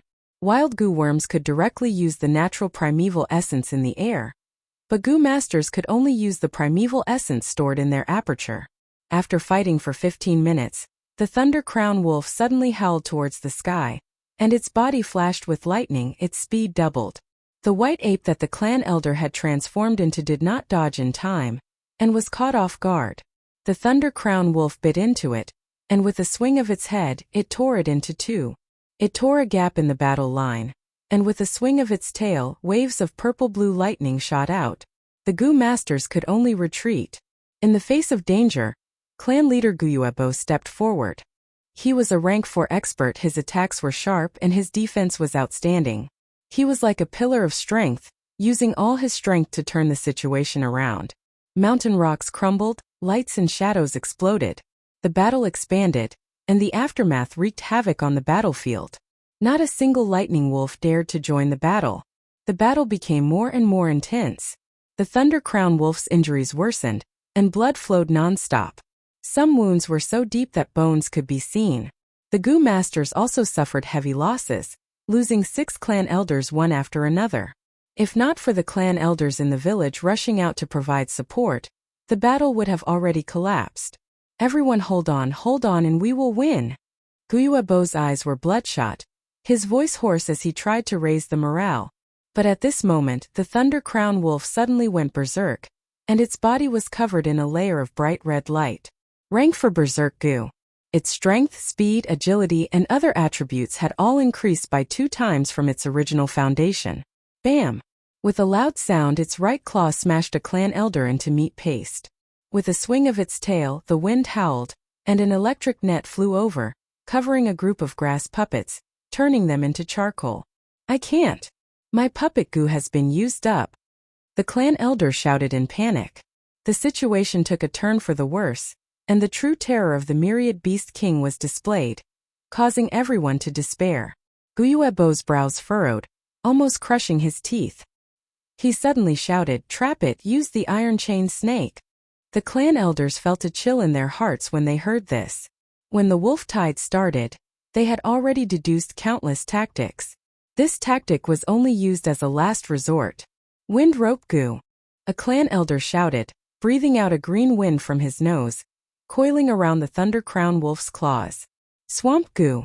Another clan elder growled, squatting down and slamming his palms on the ground. The ground under the Thunder Crown Wolf's feet immediately turned into a swamp. With such a 2-pronged attack, the Thunder Crown Wolf's movements slowed down. Taking advantage of this opportunity, the other clan elders stretched out their hands, shooting out black shadows from their sleeves and pants. These black shadows were as thick as a fist and more than 2 meters long. Looking closely, every black shadow was a snake Gu. These snakes were shaped like iron chains, their bodies dark and gloomy, with iron rings intertwined around them. Only the snake's head was normal. After flying out, they slithered on the ground and quickly climbed onto the Thunder Crown Wolf's body.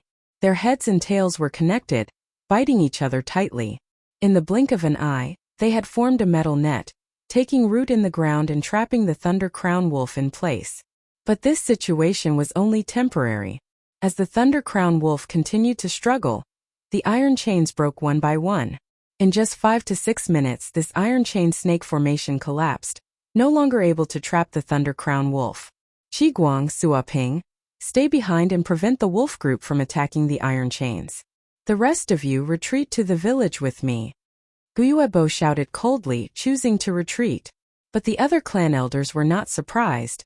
They already knew the clan leader's intention. They retreated to the village, and an elder immediately came to receive them. Lord Clan Leader, everything is ready. Guyuebo nodded and led everyone to the clan leader pavilion. In the square in front of the pavilion, there were already many Gu masters sitting on the ground, more than 100 of them. These Gu masters were all heavily injured and could not enter the battlefield in the short term. Each of them had a calm expression, as if they were facing death with equanimity. As for those with better mobility, they were fighting on the front lines. At this point in the battle, the clan had already given their all. When the battle was at a critical juncture, even the mortals were mobilized, using their lives to form a great wall of flesh and blood, temporarily blocking the wolf tide and giving the Gu masters time to breathe. Guyuebo and the clan elders came to the ancestral hall of the clan leader pavilion. In front of the ancestral tablets, they all knelt on the ground. Ancestors above, this junior is ashamed. The wolf tide is surging, and the village is in a life and death situation. I beseech ancestors to help us.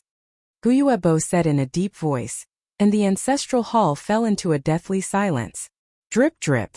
The blood of some clan elders seeped out from the hastily bandaged wounds and dripped onto the ground. Guiyuebo and the clan elders held their breaths, not daring to breathe too loudly.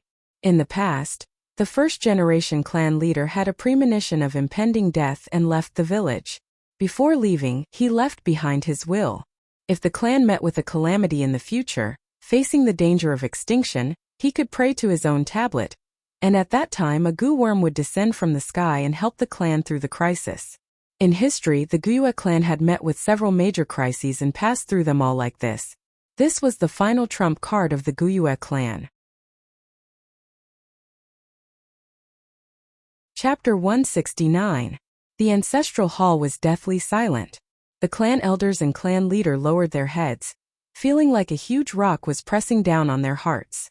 After a goo master dies, the goo worms they leave behind still have the will of the person. They cannot be considered wild goo worms, and have lost the ability to directly use the primeval energy in nature. These goo worms can be considered as the goo master's life, continuing in another way. Everyone's heart was filled with unease. The first clan leader had passed away for close to 1,000 years. Was the method he left behind still effective? This was an unknown. After all, it had been 200 years since the last crisis. Why did they retreat? On the hill, Feng Yuan saw this scene and could not help but feel suspicious. In his previous life in the village, his cultivation was too low, and he could not come into contact with the clan's secrets. But soon, his body shook as he found a group of flying insects descending from the sky. This is... Feng Yuan squinted his eyes into a line, a cold light flashing in his eyes. There were over 100 of these goo worms, flying and coiling around each other, forming a red cloud that spiraled down and landed in the village square. Buzz, buzz, buzz. The noise of the insect group entered the ancestral hall, and some clan elders raised their heads, showing an expression of wild joy. Thank you, ancestor, for your protection. Clan leader Guiyuebo's heart was relieved, and he respectfully bowed before standing up. Let's go and take a look. The clan leader sighed. Other than joy on his face, there was also pain and sorrow, his expression complex. Leaving the ancestral hall, standing in the corridor of the tall building, everyone saw that on the square, there was a red whirlwind blowing, and the goo worms were wreaking havoc.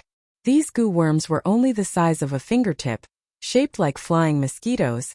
They had a sinister appearance and were completely red. They burrowed into the bodies of the goo masters sitting in the square, absorbing their blood and primeval essence, and in a few breaths of time from one to several. The number of goo worms increased, and there were constantly new flying goo worms, burrowing through the goo master's skin, flying out and burrowing back in. Screams and snorts could be heard in the square, but not a single goo master escaped. Before they came, they had already been informed of this by the clan elders. For the clan, they were willing to use their bodies to nurture goo, using their own sacrifices to exchange for the clan's survival. These are the good sons of my tribe. Guiyuebo watched this scene from upstairs.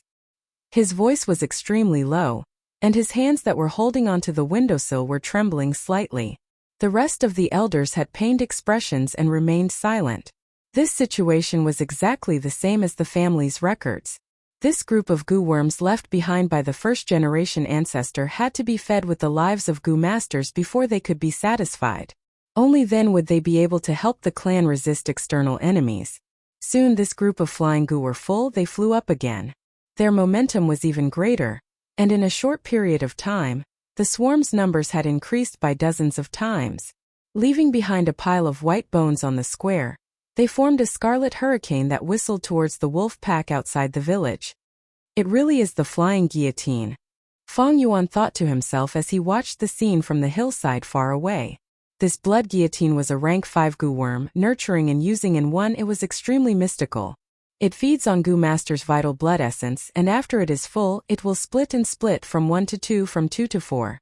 If it was hungry and could not find food for the time being, it would devour each other, reducing the size of the group to maintain its own consumption of life.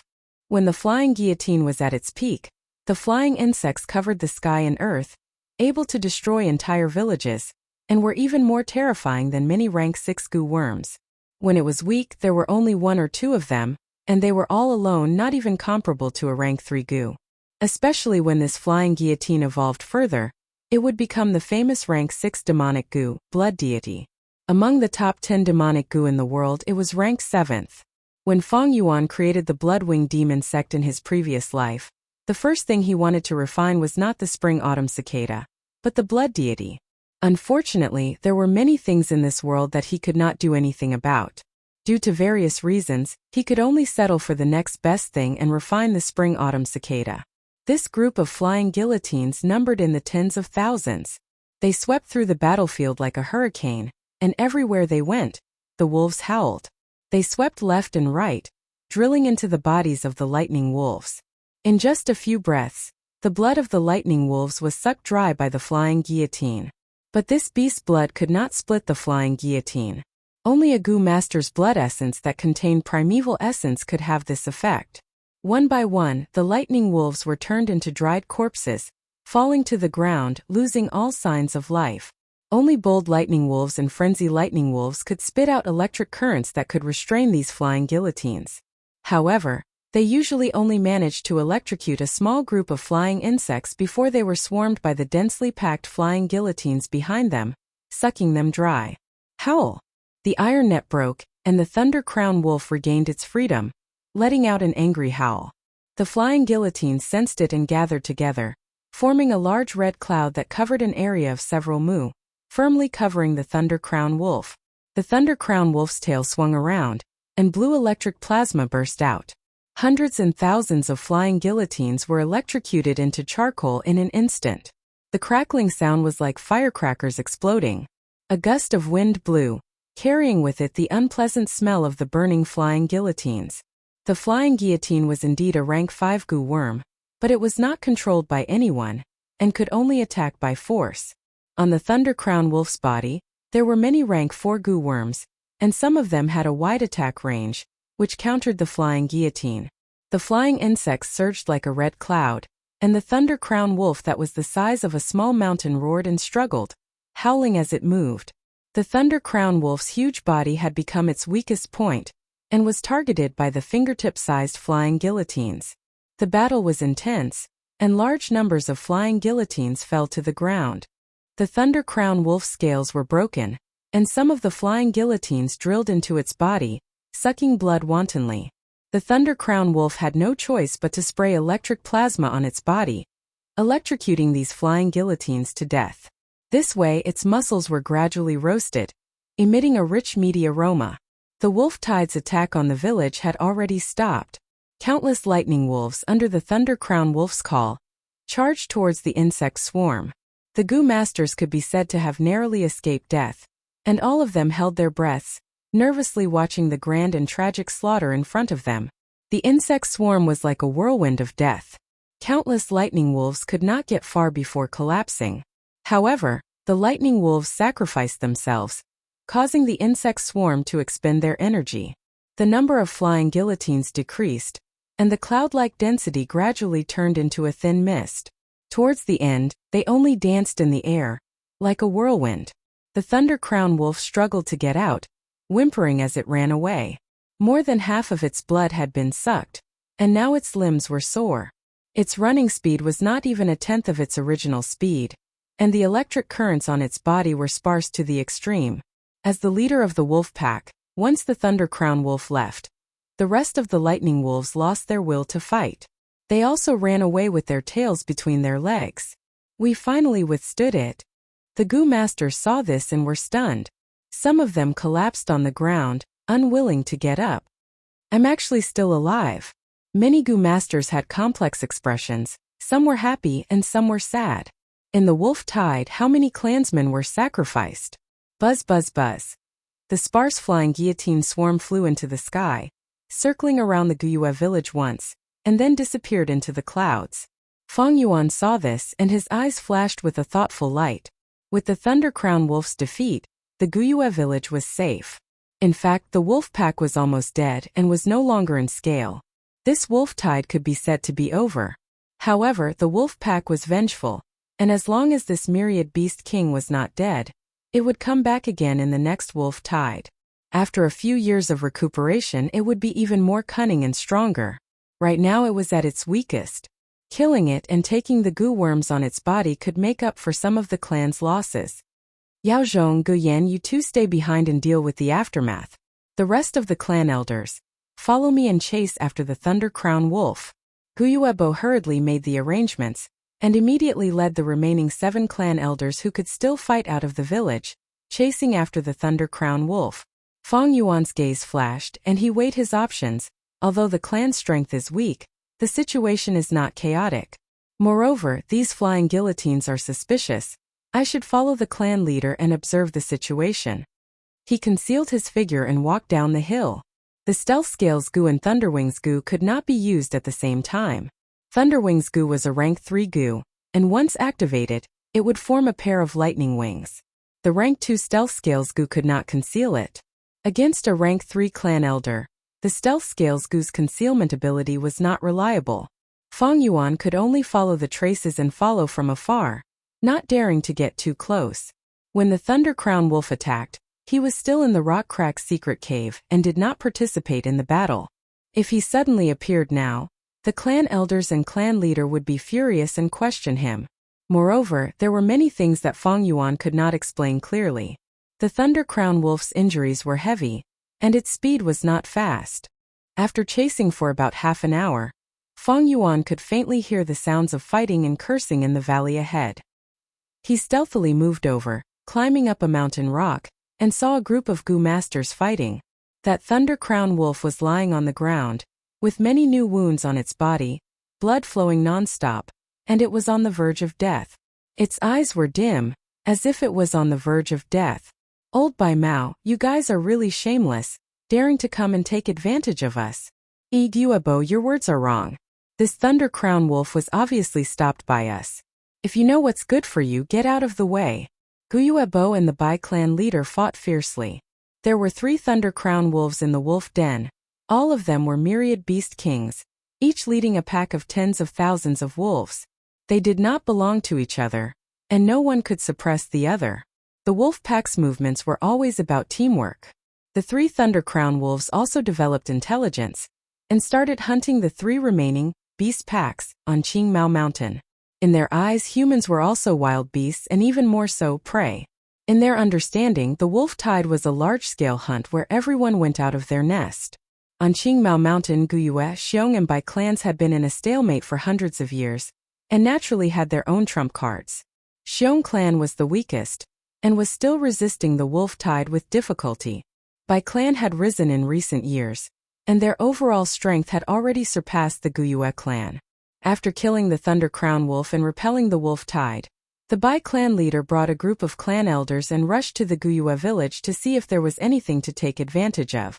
Who would have thought they really did take advantage of a loophole, and trap the Thunder Crown Wolf in this valley. On the Thunder Crown Wolf's body, there were many Gu worms, some as high as rank 4. The Thunder Crown Wolf's blood, skull, eyes and fur were all precious refinement materials. The Guyue clan would definitely not give it up, and in their anger, they started an intense battle. Fang Yuan, you really came. I've been waiting for you for a long time. On the mountain wall a cold laugh could be heard. Fang Yuan raised his head, and saw a white-clothed young man descending from the sky, an ice blade whistling through the air, mercilessly slashing towards his face. Chapter 170. White clothes, one arm, snow-white hair, blue eyes. If not by Ningbing, who else could it be? Before the ice blade even reached his body, Fang Yuan felt a cold aura assaulting him, like a cold star falling to the ground. The killing intent was cold and merciless. Fang Yuan's eyes were eerie black.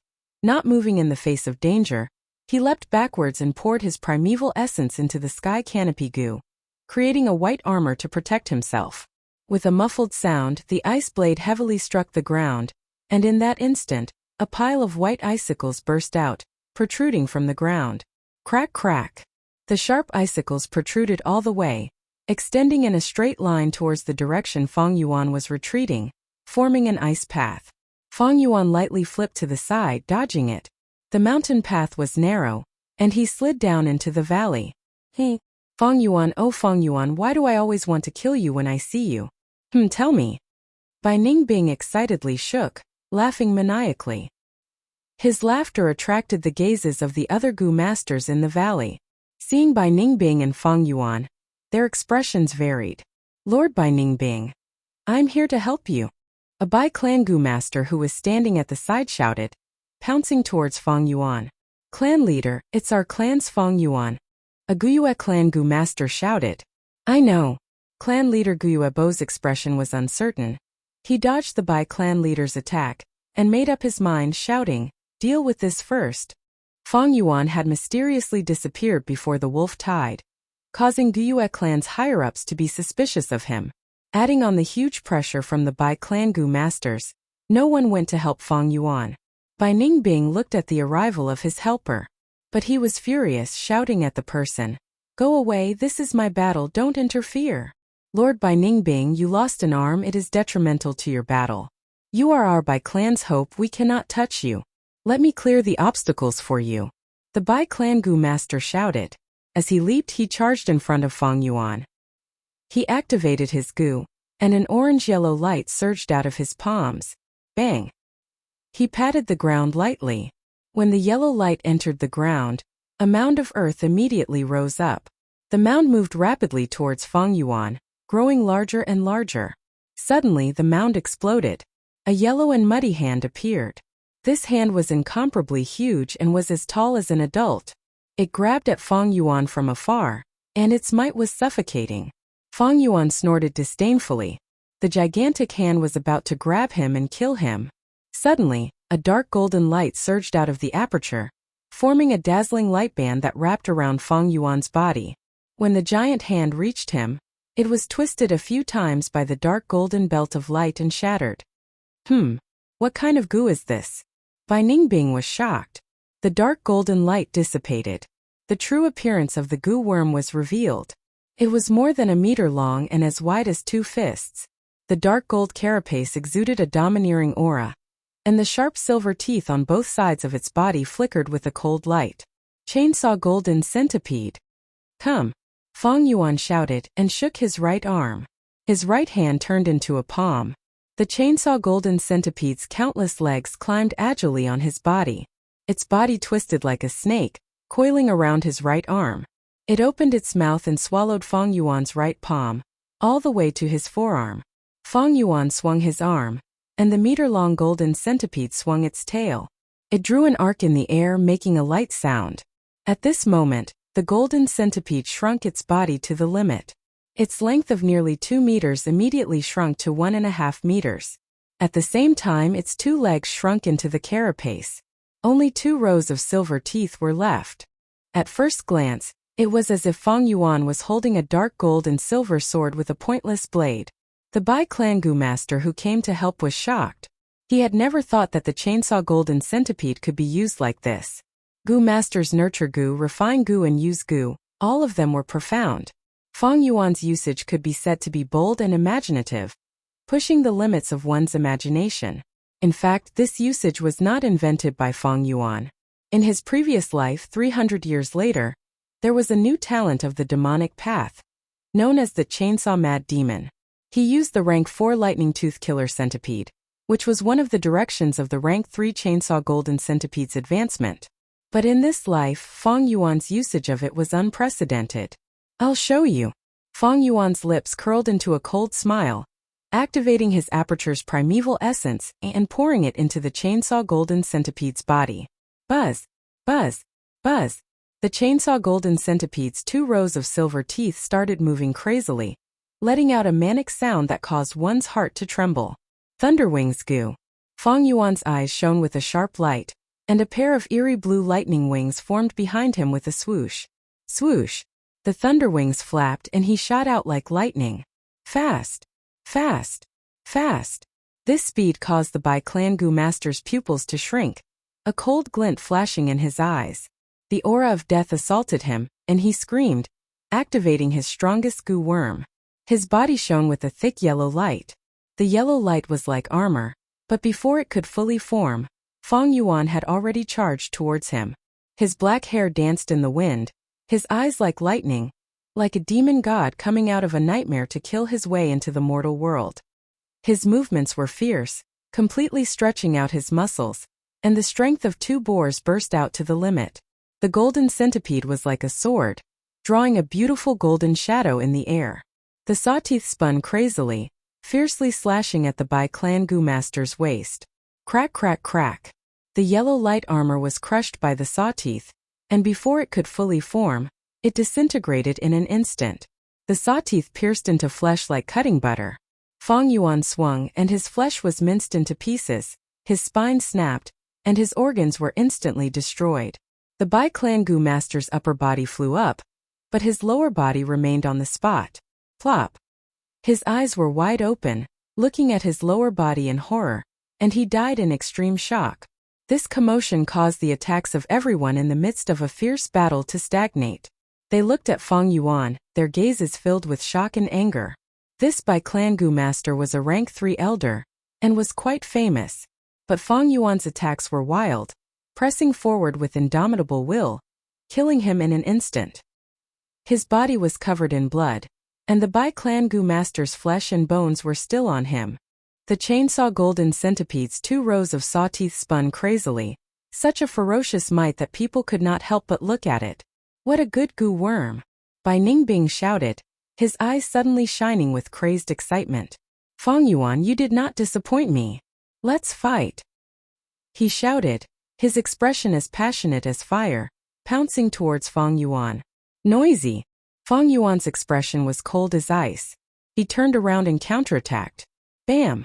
The chainsaw golden centipede and the ice blade fiercely collided, and with a cracking sound the sawteeth cut into the ice blade.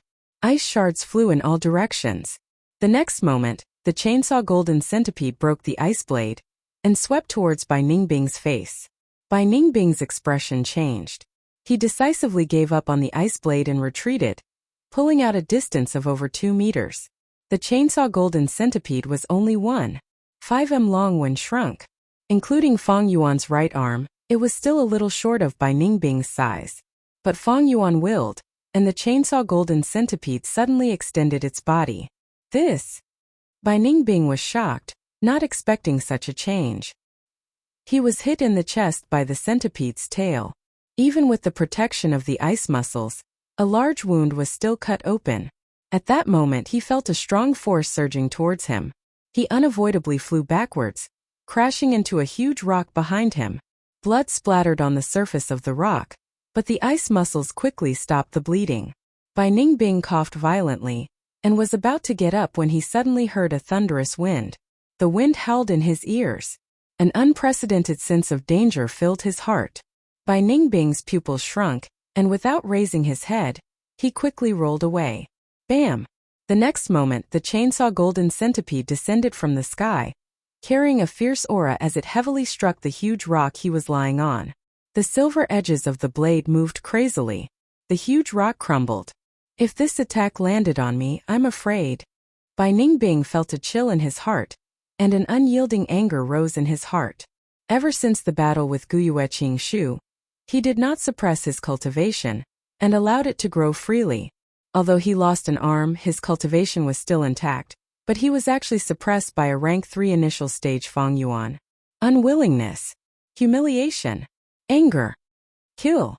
He roared, and with a flick of his wrist primeval essence poured into the ice blade Gu in his palm, creating a brand new ice blade. Seeing Bai Ningbing charging over, Fang Yuan sneered, and went on the offensive. He had obtained the black and white boar Gu, and his strength was above Bai Ningbing's. Right now, the chainsaw golden centipede was as light as a tree branch. Cut, chop, hack, twist, twist. The golden centipede's blade moved crazily, and in Fang Yuan's hands, it was sometimes agile like a bee, sometimes heavy like an elephant, sometimes fierce like a tiger, and sometimes soft like a snake. More importantly, the golden centipede moved according to Fang Yuan's will, shrinking and lengthening at times, sometimes long and sometimes short, sometimes straight and sometimes curved, making Bai Ningbing very uncomfortable and unable to defend against it. He screamed loudly, retreating step by step, his body full of injuries. His white battle robe had already turned into a ragged beggar's attire.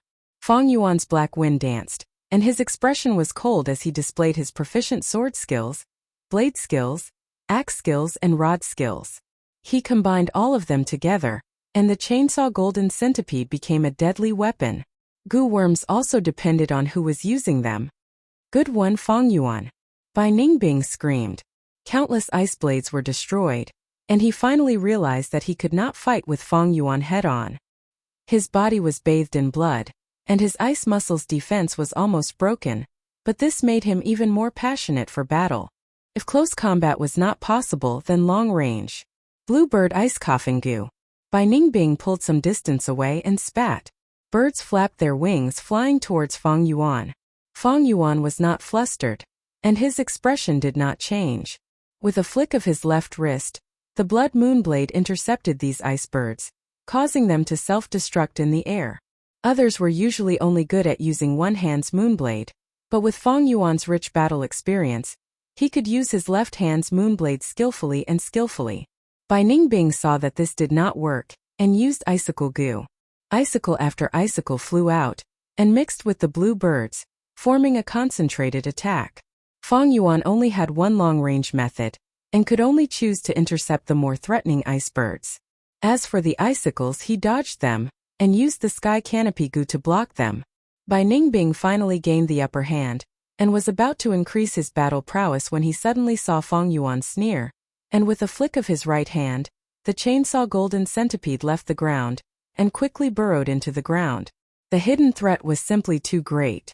Bai Ningbing was stunned. She cursed out loud and hurriedly leaped back.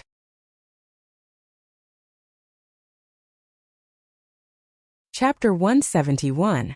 You forced me to do this. Bai Ningbing gritted his teeth, forming an ice blade. At the same time, he secretly activated the whirlwind goo and fierce wind goo. The white ice blade storm rose again. At first, it was only a small wave, but soon it expanded. Icy winds howled, frost and snow flew everywhere. Ice spread on the ground, effectively restraining the chainsaw golden centipede's underground assault. This ice blade storm was Bai Ningbing's unique move. It also displayed the battle talent of this northern dark ice soul physique. This was the combination of the ice blade goo, whirlwind goo and fierce wind goo, forming the profundity of both offense and defense. Without the cooperation of two or more defensive goo worms, it was impossible to resist. The fierce winds howled, the blades froze, and the white storm spun like a huge beast awakening, opening its mouth and wanting to swallow Fang Yuan. This was the simultaneous attack of three goo. The attack was fierce and fierce, able to freeze all life. Even with the sky canopy goo's defense, Fang Yuan might not be able to block it. As the storm approached, Fang Yuan showed a disdainful expression. The lightning wings on his back spread, and he flew backwards like lightning, pulling a large distance away from this ice blade storm. Now was different from the past. If it was before, his movement speed would not be able to match this storm, but now the storm could not catch up to him. Fang Yuan's eyes shone, and he nimbly made a turn in the air, flying towards the valley. The ice blade storm chased closely behind him. Don't come over. Get lost. Be it the Bai clan Gu masters or the Guyue clan, they were all cursing and shouting. Fang Yuan sneered without saying a word, charging forward with his head down. From the ice blade storm behind him, Bai Ningbing's laughter could be vaguely heard, chasing Fang Yuan relentlessly. Don't even think of going any further. A Bai clan Gu master stood in front of Fang Yuan. Fang Yuan hooked his hand, and a thick golden line jumped out from the ground, landing on his right arm like a huge sword. Buzz buzz buzz. The violent sound of the saw teeth moving could be heard, causing this Bai clan Gu master's eyelids to twitch. Fang Yuan held the chainsaw golden centipede in his right hand, while his left hand shone with a bloody light. The blood moon Gu was ready to fire, and his whole body was covered with a layer of white armor. The lightning wings on his back shook violently, and his black hair fluttered in the wind. Behind him was a white storm the size of a small mountain. His aura was simply monstrous, and his eyes emitted a fierce killing intent. It was as if he had become a fierce general who could move freely on the battlefield.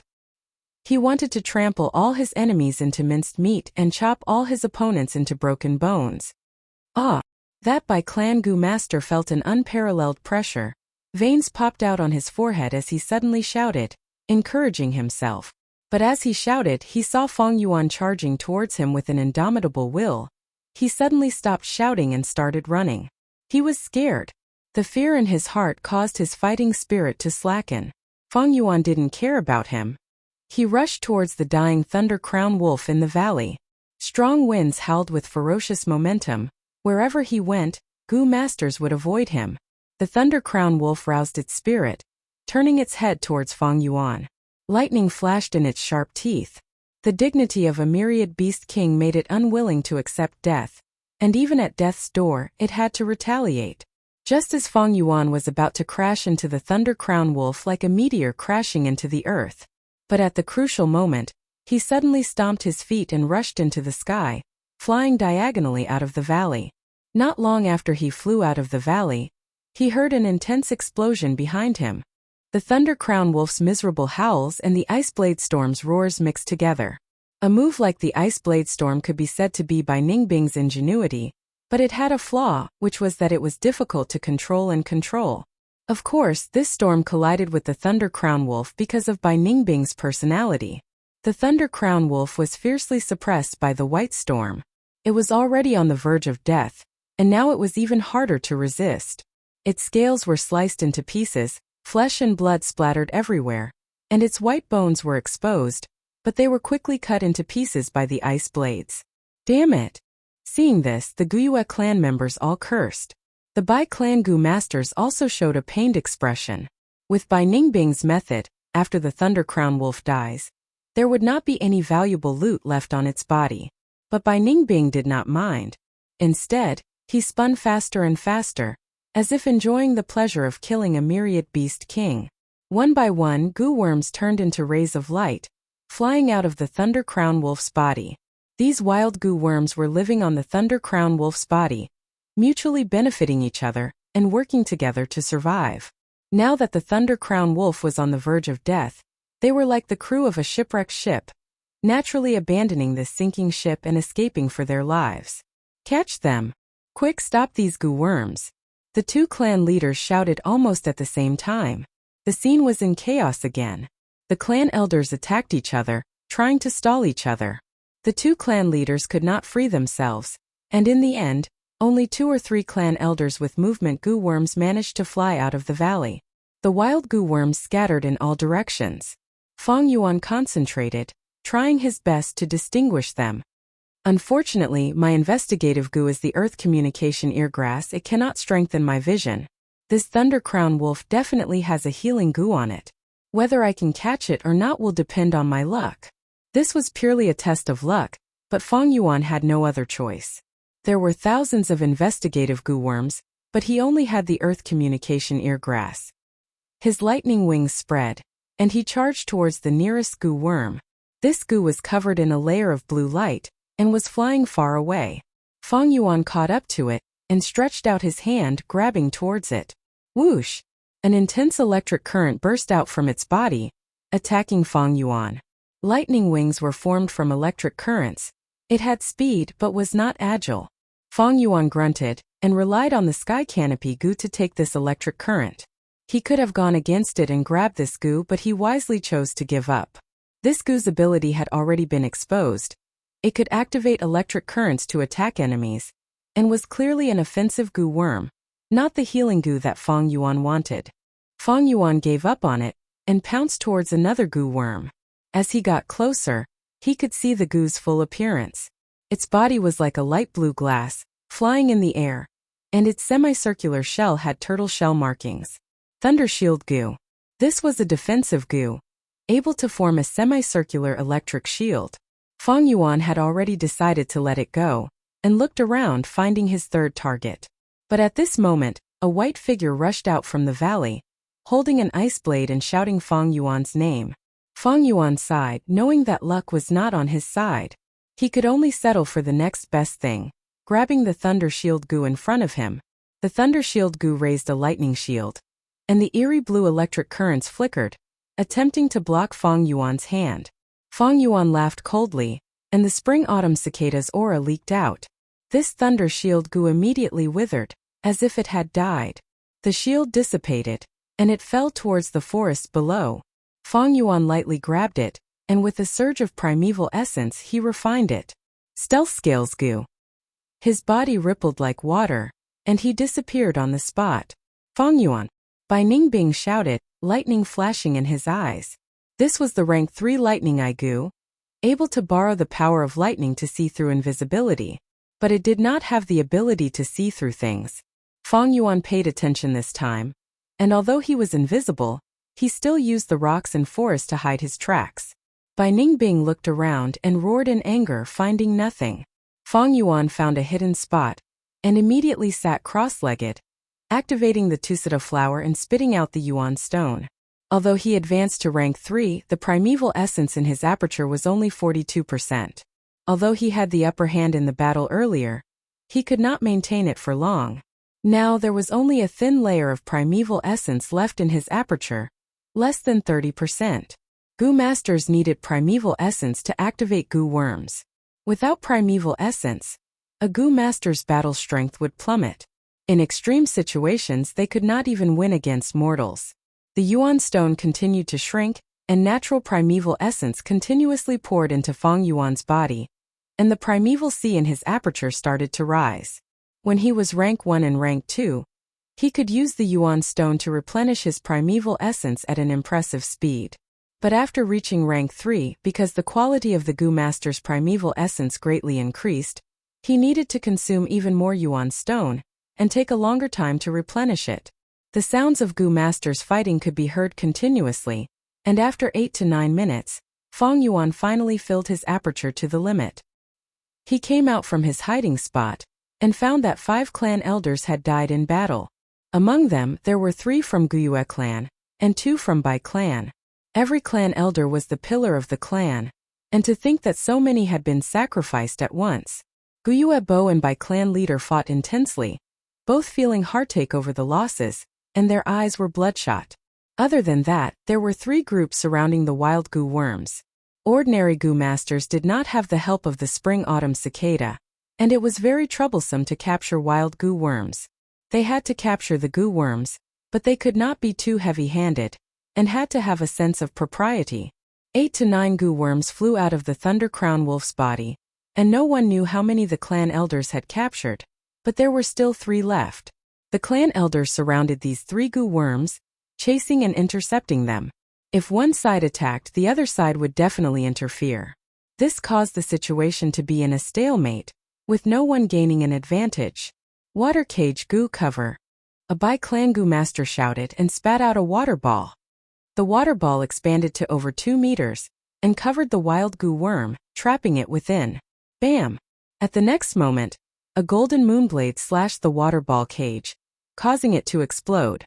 The Gu worm swaggered away, escaping without a trace. Seeing this Gu worm fly far away, the Bai clan Gu master scolded loudly. The Gu worm was in their hands and they let it go just like that. The Guyue clan Gu masters were even more furious. All the Gu worms were supposed to be their spoils of war, but the Bai clan interfered, and they did not get any benefits at all. Bai clan's grandson, despicable and shameless, die for me. Guyue clan, you can't hold on any longer. Our Bai clan will definitely rise up, and trample all of you under our feet. Both sides were enraged, and were in a frenzy of hatred. Their eyes were bloodshot and they fought fiercely. Fang Yuan watched the Gu worm fly away, and could only focus his attention on the other 2 groups. In the middle of each group, there was a wild Gu worm. Maybe there was a healing Gu, but the possibility was small. Fang Yuan knew that there was no such thing as having your wishes come true in this world, but even so he still wanted to give it a try. However, just as he was about to charge forward, wolf howls came out like a bugle call, rising and falling. Following that, a horde of lightning wolves rushed over like a tide. There was no lack of bold lightning wolves and frenzy lightning wolves, but the most shocking one was a giant wolf the size of a small mountain. Thunder Crown Wolf. Is there a 4th Thunder Crown Wolf? The clan elders were shocked and shouted in fear.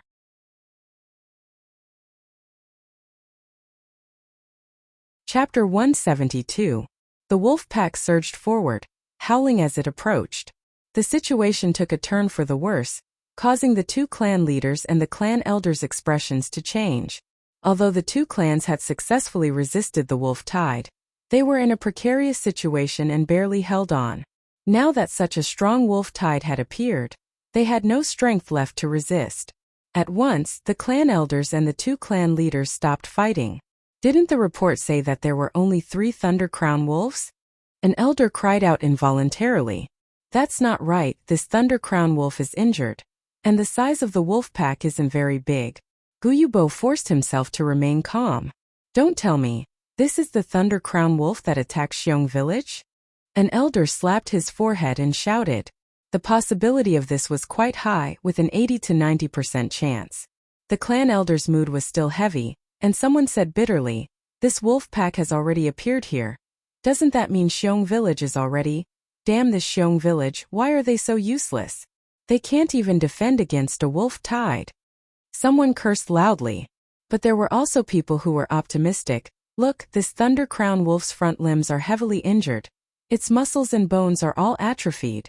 Everyone looked towards the source of the voice, and their dejected morale was slightly raised. It was true. This Thunder Crown wolf's hind limbs were well developed, but its front limbs were short and its muscles atrophied. This caused it to only use its hind limbs when running, jumping like a kangaroo. Wait, this doesn't seem to be a Thunder Crown wolf. My clan leader suddenly thought of something, and his body shook. It's a lightning lichen. Fang Yuan already had an answer in his heart. 5 tigers, 1 tiger, 3 dogs, 1 mastiff, 10 wolves and 1 lichen. The lichen was also a wolf, but it was much smarter than a wolf, and often acted as the wolf pack strategist. This lightning lichen in front of them looked like a Thunder Crown wolf, so it was normal for investigative Gu masters to misunderstand it. But it was a true myriad beast king, with intelligence no less than a human. This lightning lichen might be weaker than a normal Thunder Crown wolf in terms of close combat, but it had human-like intelligence, making it far more dangerous than a Thunder Crown wolf. Adding on the countless lightning wolf army, it was no wonder Xiong village was exterminated. Let's go. Fang Yuan flapped his lightning wings and flew into the air. The elders in front of them had already fought for a long time, and their battle strength was greatly exhausted. It was utterly impossible for them to pose a threat to the wolf pack. More importantly, they were suspicious of each other, and it was difficult for them to work together. Fang Yuan turned around and left. The myriad beast king was no joke. Even though there were still 2 wild goo worms flying around in the field, he did not care about them. They had to retreat, or else they wouldn't be able to leave. Knowing one's own limitations and being able to let go were the most important things in the world. Let's retreat. The wolf tide is too strong. We can't defeat it. Go back to the stronghold and set up the defenses. Even though the elders had yet to recognize the identity of the lightning lichen, they all had thoughts of retreating. But at this moment, the lightning lichen suddenly howled and opened its huge mouth. The wolf fangs were jagged like blades, and between the fangs, a mass of black gas appeared out of nowhere, condensing into a black ball in the blink of an eye. Whoosh! The black ball shot out explosively, drawing a slightly curved black arc in the air before smashing onto the ground. It missed? This Thunder Crown wolf is done for. Its aim is too terrible. The elders shouted while Fang Yuan flew even faster. Boom! The black ball of smoke suddenly exploded, and with an intense explosion, the black smoke spread out in all directions. The momentum was incomparably fast, and in the blink of an eye, it had covered an area of 100 li. This is a rank 4 wolf smoke goo. Fang Yuan's heart sank. He had already made the most accurate and sensible reaction at the first moment. However, the black smoke spread too quickly and enveloped him directly. For a moment he felt like he was in the middle of the night, unable to see his own fingers. The choking smoke was everywhere, making breathing difficult and extremely uncomfortable. But luckily he had the Thunderwings goo.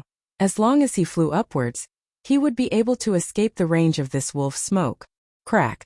At the next moment, a bolt of lightning split apart the layers of black smoke, like a lightning snake or a mad dragon, crossing 100 li and striking towards Fang Yuan. This was the lightning lichen's attack. Lightning was so fast that it was hard for people to react.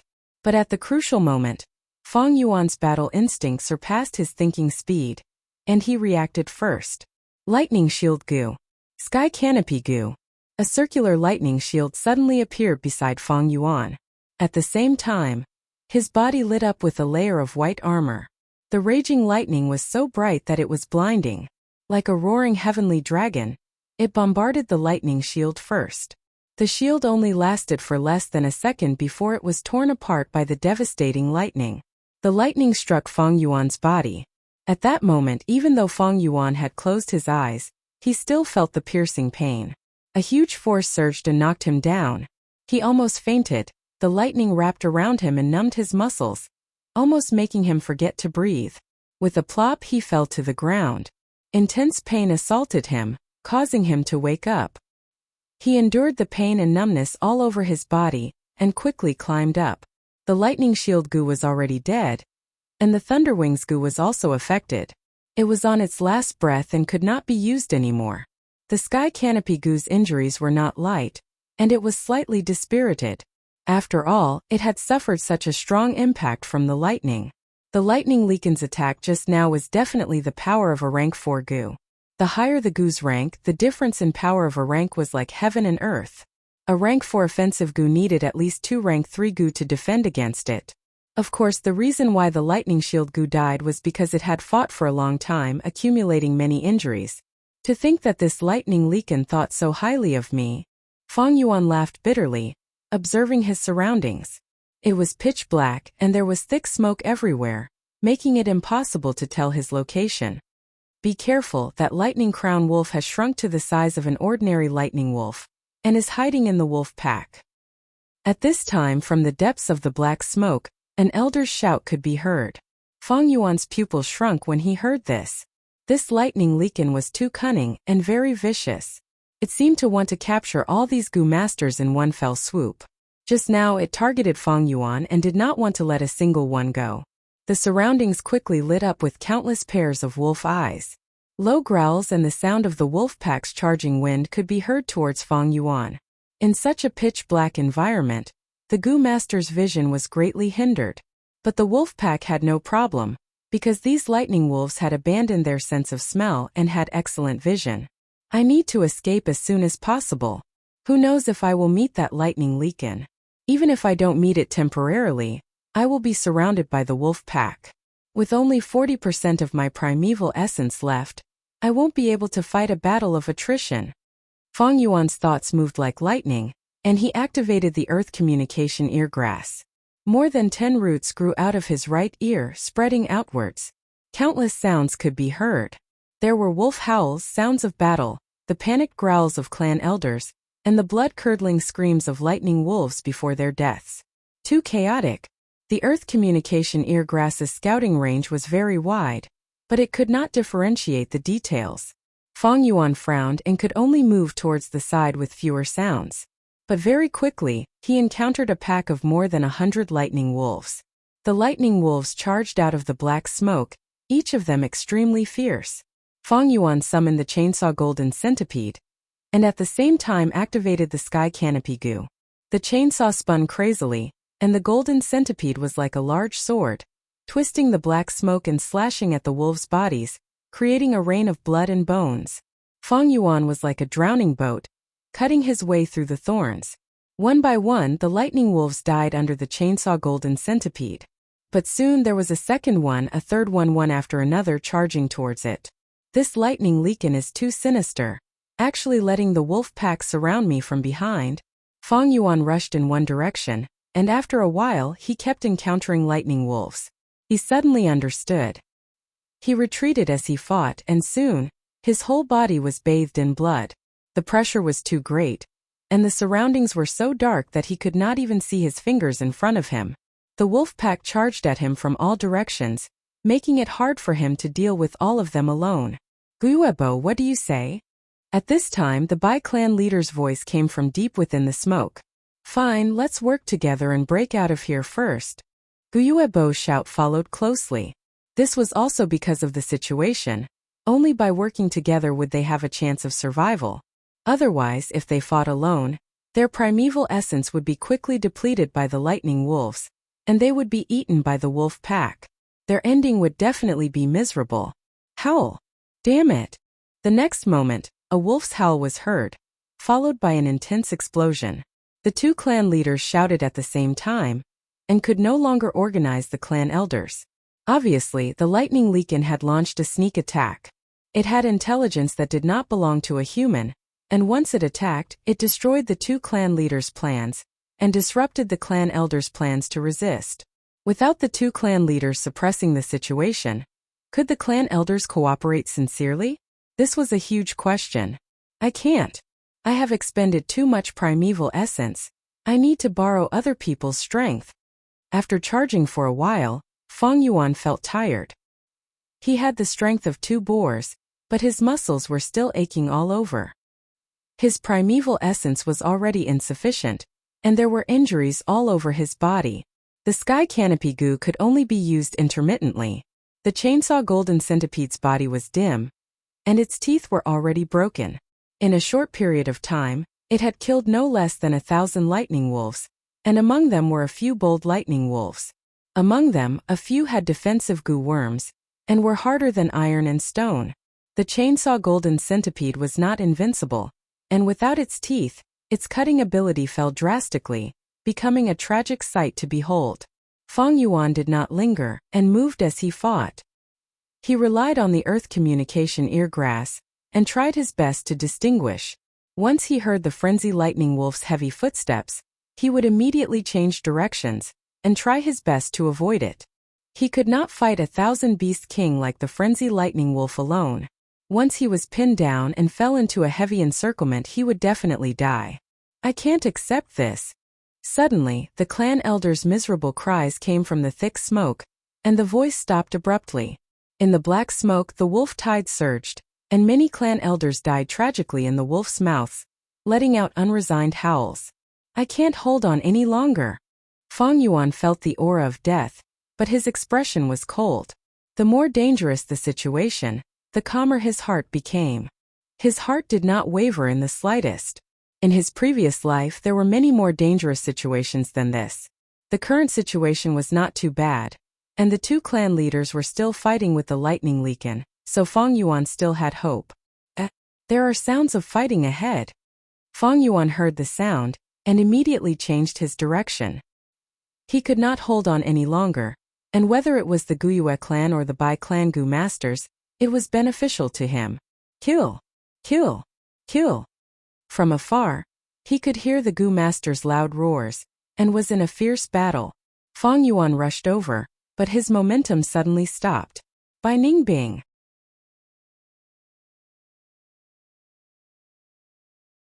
Chapter 173. Bai Ningbing's body was riddled with wounds, panting heavily. When Feng Yuan rushed over, the two of them were stunned. Fate was such a strange thing. Just a moment ago, the two of them were mortal enemies wanting to kill each other. But at this moment, they needed to work together to have a chance of survival. Cooperate with Bai Ningbing? Feng Yuan's eyes flashed, thinking, although Bai Ningbing is crazy and aware of his fate, it does not mean that he does not want to live. Survival was a person's primal instinct, the most basic need. In truth, it was because of Bai Ningbing's strong desire to live, and the unchangeable fate of destruction that he developed such a personality. In this world, there was no such thing as an eternal enemy. Cooperating with Bai Ningbing would be a good foundation. But how could she open her mouth to convince him? Feng Yuan, I did not expect it to be you. Bai Ningbing spoke first, laughing loudly, his tone unyielding. Then you shall accompany me to death. To have you accompany me to death. The end of my life is quite interesting. Interesting. Feng Yuan pondered, smiling as he slowly walked towards Bai Ningbing. The surrounding lightning wolves attacked. Feng Yuan swung his hand. The chainsaw golden centipede whistled, slapping 2 to 3 lightning wolves to death and sending them flying. Up until now, the chainsaw golden centipede's 2 rows of teeth were mostly destroyed. Its cutting ability was greatly reduced. It could only slap. With these wolves surrounding us, wouldn't it be more interesting to have a life and death battle? Feng Yuan slowly approached Bai Ningbing. His lips curled into a cold smile. Bai Ningbing's eyelids twitched. He did not expect Feng Yuan to be stronger than him. But this was in line with his intentions. If Feng Yuan's attitude softened in order to survive and blindly cooperated with him, he would look down on Feng Yuan, and would even feel a sense of humiliation wanting to kill Feng Yuan. In this world, some people were like that. You blindly treated him kindly. He would instead think that you were easy to bully and look down on you. You were unyielding, yet you received respect. You really want to die? Then I'll fulfill your wish. Bai Ningbing narrowed her eyes, revealing a dangerous aura. Fang Yuan laughed heartily. He slowed down his pace and said in a leisurely tone, 100 years of life is like a dream. What is the purpose of living in this world? It was nothing more than a trip. They were just witnessing something exciting. Although I don't want to die, I'm not afraid of death. I am already on my way. I won't regret it even if I die. This was what Fang Yuan was thinking. Who hasn't died since ancient times? Even a rank 9 Gu master. Even the human ancestor only had a long life, not eternal life. In the end, he still had to face death. So what if I die? What's the big deal?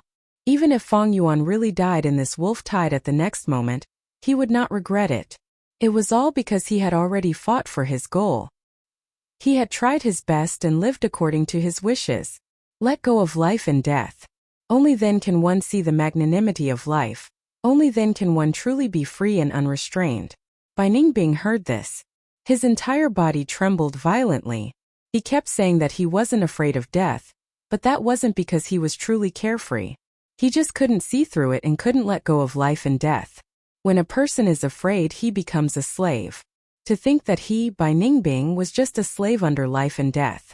But this couldn't be blamed on him, he was still too young. Many things needed to be experienced before one could truly see through them. However, Fang Yuan's words had opened a window for him, who had been conflicted about this. Witnessing something exciting. Already on my way. No regrets even if I die?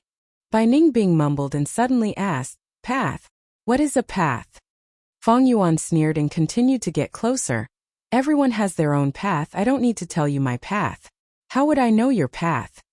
In this world, many people don't have a path from birth to death. Some people walk on the path, constantly searching, walking towards the Holy Land in their hearts in the darkness. Bai Ningbing's sky-blue eyes suddenly burst out with a dazzling light. Path. Not bad, I want to find my path. At this moment, the excitement in his heart was hard for others to understand. It was like a man who bitterly chased after a girl but couldn't find her, and suddenly one day found the correct method. He was also like a treasure hunter who had been stuck at the last checkpoint for a long time. And one day he suddenly found a way to break through. It was like solving a difficult problem, and bitterly pondering for many years without any progress, and suddenly found the correct method to solve the problem. Bai Ningbing had no path, and couldn't find the meaning of life, so he was lost. Fang Yuan couldn't directly dispel his confusion, but he beat around the bush and gave him hope. He gave him a consolation for facing death. As long as you are on the path, even if you die without regrets, death will not be scary. I feel that I'm about to find my path. Bai Ningbing clenched his fists, his expression became extremely excited. He looked at Fang Yuan and said meaningfully, I finally understand the difference between you and me. You are already on the path, but I'm still wandering. He suddenly laughed, and his excitement was bordering on malevolence. Fang Yuan, if you want to fight, I will definitely accompany you to the end, but not now. Why don't we work together? I have the lightning Igu, but my vision is obstructed, and I can only see for 30 steps. After we escape, we can choose another day to fight, and work together with our old enemies. Don't you think that would be more exciting, more interesting? Oh, how can I believe you? I'm not asking you to believe me. You can choose to believe me, or you can choose not to believe me. You can leave your back to me, or you can attack me at any time and sneak attack me. It all depends on your mood at the time. Bai Ningbing laughed and shrugged his shoulders, giving off a carefree aura. Thick smoke billowed, and the surrounding wolves howled. Fang Yuan lowered his eyelids, as if thinking about Bai Ningbing's suggestion. Actually, convincing a person is very difficult but also very simple. The key is to accurately hit the person's mind. All right. Fang Yuan stretched out his hand to stroke the chainsaw golden centipede's dark gold carapace, and raised his eyes. But you better be prepared for my sneak attack. Bai Ningbing opened his mouth, laughing evilly. A wave of air assaulted him. Black smoke was thick, and the sleeve where the arm was cut off fluttered in the wind. In the thick smoke, it was extremely difficult to determine the direction. The narrower one's vision was, the easier it was to get lost. But Bai Ningbing had the lightning Igu, and his detection range was 50 steps. Now that he was restricted by the thick smoke, His detection range was reduced to 30 steps. But this was still much better than Fang Yuan's naked eye. But Bai Ningbing only had the lightning eye goo, and did not have a clear understanding of the big picture. He could only see the scene in front of him. Sometimes when he charged, he would end up being surrounded by the wolves. On the other hand, Fang Yuan had the earth communication eargrass.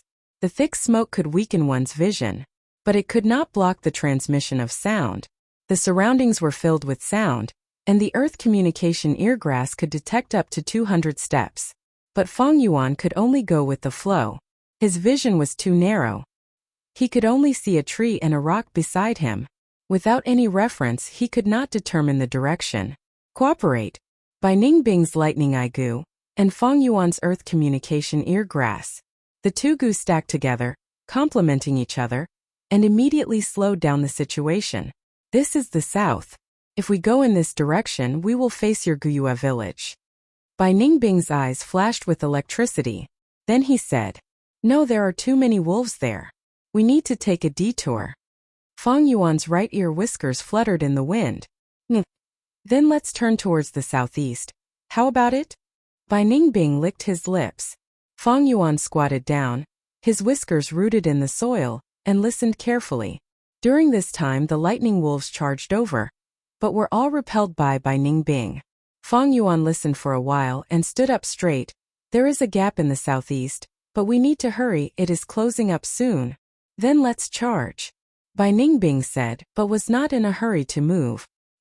He was still wary of Fang Yuan, and did not dare to charge at the front, exposing his back to Fang Yuan.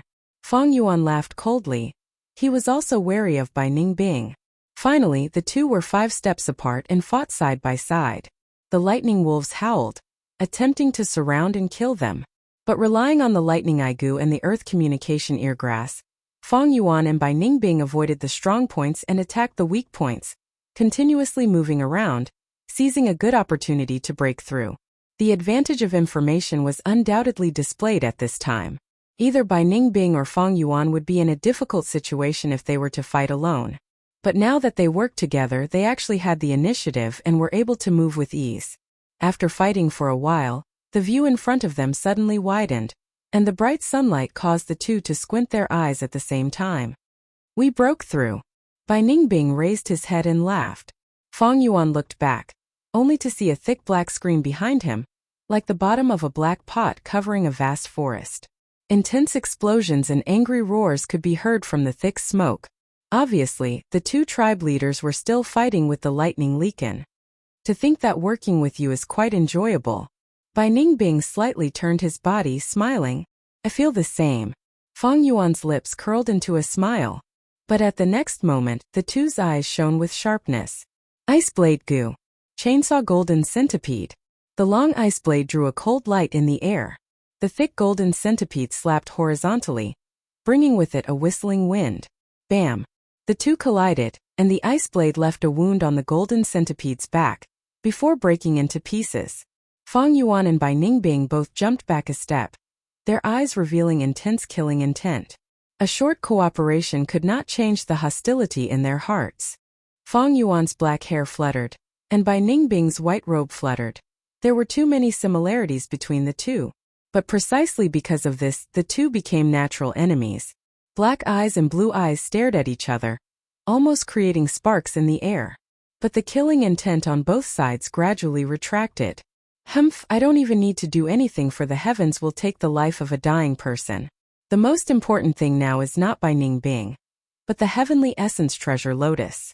Once the lightning leakin attacks Guyue village, it will not bode well. I need to take this chance and act decisively. Fang Yuan thought in his heart, his eyelids drooping. Bai Ningbing's eyes became brighter and brighter, muttering, Path? No regrets, yes, even Renzu has to die. There is life and death as long as it is interesting, so what if I die? Thinking of this, his eyes shone with a dazzling radiance. Ha ha! I have also found my path, and that is to witness the excitement of this world. Fang Yuan, we will fight another day. At that time, I hope your death can bring excitement to my life. Saying so, he leapt backwards, and after pulling some distance he turned around and left. Although he was in a sorry state, with injuries all over his body, His face was ashen, and his only arm was crippled. But his back was straight like a sword, and he was no longer lost. He had found his path.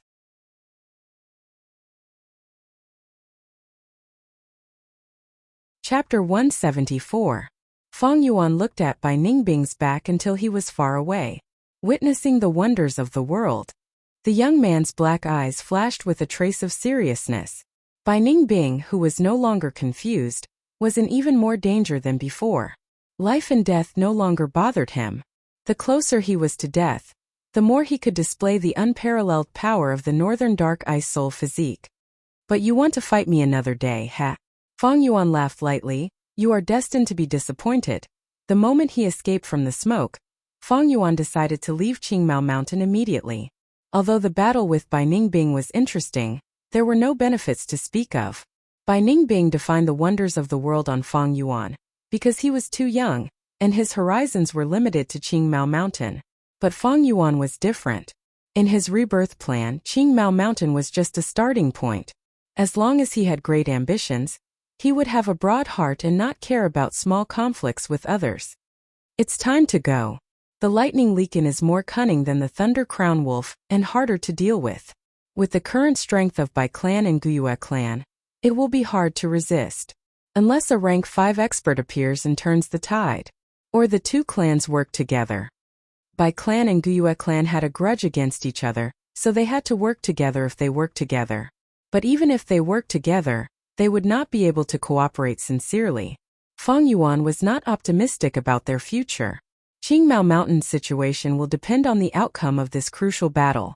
If both clan leaders are killed by the lightning lichen, then Qingmao Mountain will definitely become the lightning wolves' territory.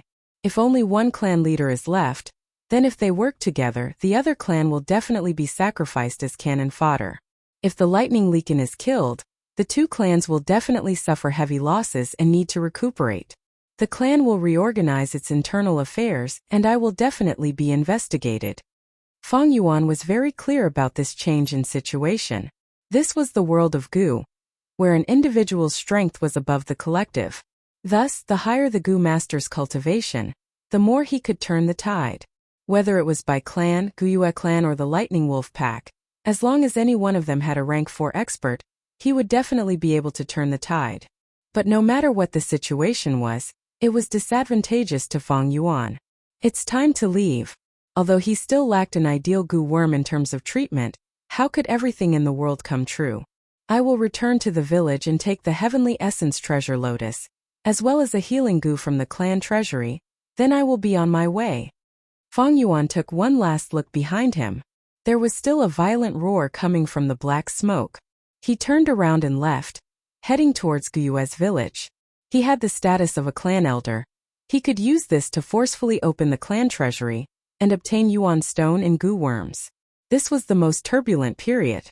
Everyone was in a state of panic, and this was the best opportunity to take advantage of. But if this moment passed, regardless of the outcome of the battle, the overall situation would be decided. It was difficult for Fang Yuan to fish in troubled waters. The Thunderwings Gu could not be used for the time being, so Fang Yuan ran in the forest. The wolf tide washed away everything, making the dangerous mountain path safe. Soon, the Guyue stronghold came into sight. Who is it? Fang Yuan suddenly stopped. Two strangers appeared in front of him. These two were dressed in Gu master attire. One was older, tall and straight, steady like a mountain and deep like an abyss. The most attractive part was that he wore a bronze mask on his face. This mask was simple and unadorned, revealing an ancient aura. There were 3 openings on the mask, revealing the wearer's eyes and lips. His eyes were filled with vicissitudes of life, revealing a dignified righteous aura. His lips were pursed, the lines like they were carved by a knife, showing this person's unwavering will. The mask could not cover his ears, and his sideburns were white, showing this person's age. The other was a young man. His eyebrows were straight like swords, his eyes were clear and bright, emitting a sharp light as he looked around like an eagle or a tiger. Looking at his appearance, this young man's age was similar to Fang Yuan's. But this person's belt had a silver plate, and on the silver plate was carved the word 3. At this age, he was already a rank 3 Gu master, His cultivation talent could be seen. This was a young genius. But Fang Yuan's gaze only paused on the young man for a moment, before turning to the older man. This young man's skin was slightly dark, his lips were also pursed, and his whole body emitted a capable and vigorous aura, not to be underestimated. But her slightly bulging chest, the details of her hands, feet and throat, allowed Fang Yuan to see through her identity as a young girl. Fang Yuan never underestimated women, but compared to this heroic young girl, the middle-aged man beside her had such a great background that he could not help but raise his eyebrows. Tai Shuelong. Fang Yuan's heart shook, secretly revealing this middle-aged man's identity. He wore a bronze mask, and on the purple crystal plate on his belt, there was a word carved 5. He was a rank 5 Gu Master, the law enforcer of the world, solving cases like a god, the number 1 southern border divine investigator Tai Shuelong. He was impartial and emotionless. Many demonic cultivators had been captured by him, and many evildoers had been beheaded by him. He was a role model of the righteous path, traveling the southern border, solving countless cases, and had a great reputation. Little brother, please enlighten me. Tai Shuelong cupped his fists towards Fang Yuan. He had been famous for a long time, and was also a rank 5 Gu Master, but his attitude was very polite and easygoing. I see little brother's body is full of injuries, and you seem to be in a hurry. Could it be that your clan leader and the elders have encountered some trouble? He continued to ask.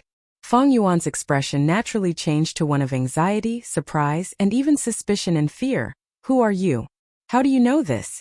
That's right, we were chasing the Thunder Crown Wolf, and encountered some trouble. We met a lightning leakin. I was just about to rush back to ask for help. I am Tai Shuelong, a friend and not an enemy. I just came out from the Guyue village. Little brother, you don't need to go back to ask for help. Under the beast tide, humans are one, and we should advance and retreat together. I will naturally contribute my meager strength. Tai Shuelong immediately said without hesitation. Damn it, to think that I, Guyue Bo, will die here today. Humph, even if I die, I won't let this lightning leakin have an easy time. Guyue clan leader and by clan leader were full of injuries, and their primeval essence was almost depleted. They could feel the thick aura of death. The thick smoke had already dissipated, and the elders were all dead, leaving only the 2 clan leaders. The lightning leakin was not in a good state either, and some of the injuries on its body were so deep that bones could be seen.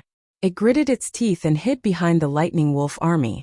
Its eyes shone with a cunning light, but it did not personally join the battle. Come on, you coward! The Bai family patriarch roared. But the lightning leakin shrunk back again, and let out a wolf howl, commanding the ordinary lightning wolf group to charge towards the 2 rank 4 Gu Masters. Cunning thing, Sai. Guyue Bo and Bai clan leader looked at each other and sighed. They had originally prepared a powerful counterattack before they died. But the lightning leakin had intelligence that did not lose to humans, and did not fall for it. My life is over. Damn it. Dying in the mouths of these ordinary lightning wolves. Just as the 2 clan leaders were raging, a voice came from afar. Both of you persevere. The voice reverberated in the forest. The 2 clan leaders' bodies shook at the same time, and when they turned around, they saw a tall figure flying towards them. The figure swayed, freely passing through the wolf group. After a few breaths, he stood beside the 2 clan leaders. You are? The 2 clan leaders asked at the same time. I am Tai Shuelong. His Bai clan leader sucked in a breath of cold air. He was surprised, happy and suspicious, not knowing why Tai Shuelong was here. Guyue Bo knew the reason, and was overjoyed. So it's divine investigator Tai. Just as he spoke, the wolf group approached. A bunch of evil beasts. Tai Shuelong's voice was like thunder, and with a low growl, he activated the goo worm in his aperture. Boom! A formless aura suddenly exploded, radiating in all directions. This aura was like a mountain, indomitable and unshakable. It was like the firmament looking down on the world, seeing through all living beings. Righteous goo. Only a goo master with a righteous heart could use it. Righteous goo could cause fear in the hearts of evildoers. Within a certain range, the weaker the enemy's willpower, the more they would be weakened. Tai Shuelong had once used this goo to make a rank 4 goo master throw away his armor and lose his fighting spirit. This was a weapon that could subdue the enemy without even fighting. Howl, howl. The lightning wolves' momentum stopped. Under the pressure of this aura, their legs trembled, not daring to move forward. Howl. The lightning leakin at the back howled, trying to command the lightning wolf group. Such guts. Tai Shuelong stared, and suddenly stretched out his right hand, grabbing towards the lightning leakin. Rumble. The air rippled and a huge black iron hand broke through the air, grabbing towards the lightning leakin. Rank 5 iron hand grappling goo. The lightning leakin had a crafty nature, and lacked bravery. Adding on the injuries on its body, it did not dare to face it head-on and quickly dodged. But this black iron hand firmly locked onto the lightning leakin, chasing after it. The lightning leakin could not escape, and with a loud growl its ferocious nature roused, clashed with the black iron hand. The hand collapsed, and the lightning leakin was heavily injured, its bones almost breaking. It let out a whimper, not daring to find trouble with Tai Shuelong anymore. Finally, it looked at Tai Shuelong and the 2 clan leaders with hatred, before turning around and running away with its tail between its legs. It's escaping. Quickly stop it. The 2 clan leaders shouted, but Tai Shuelong just stood at the same spot, not making a move. Divine Investigator, please make a move. Guyuebo cupped his fists and pleaded. Tai Shuelong slightly shook his head. At this time, Fong Yuan and the young girl also rushed over, and saw the scene of the lightning leakin being forced away by the iron hand. Father! You are injured, how can you fight? The young girl ran over, stomping her feet in anger. Her reproachful tone revealed deep concern. Ruanan, this lightning leakin is extremely crafty. Only by forcing it to retreat is the best way to deal with it. Tai Shuelong said indifferently, and suddenly his body shook. With a puff he spat out a mouthful of blood. His blood was a strange green color, and when it landed on the ground, it instantly corroded a patch of green grass, giving off an unpleasant smell. It was obvious that he had suffered a serious injury. Father, how are you? The young girl, Tai Ruanan, quickly raised her hands, wanting to treat Tai Shuelong. No need to make a fuss, it's not like you don't know about this injury. I will feel much better after spitting out some blood. Tai Shuelong laughed, waving his hands to reject the treatment. Seeing this scene, the 2 clan leaders, who were still harboring resentment, immediately revealed a look of shame. Divine Investigator is impartial, and even though you are heavily injured, you still helped. We are deeply grateful for your help. I have long heard of Tai Shuelong's great name. Seeing you today, you truly live up to your reputation. Truly admirable. Thank you, Divine Investigator, for saving my life.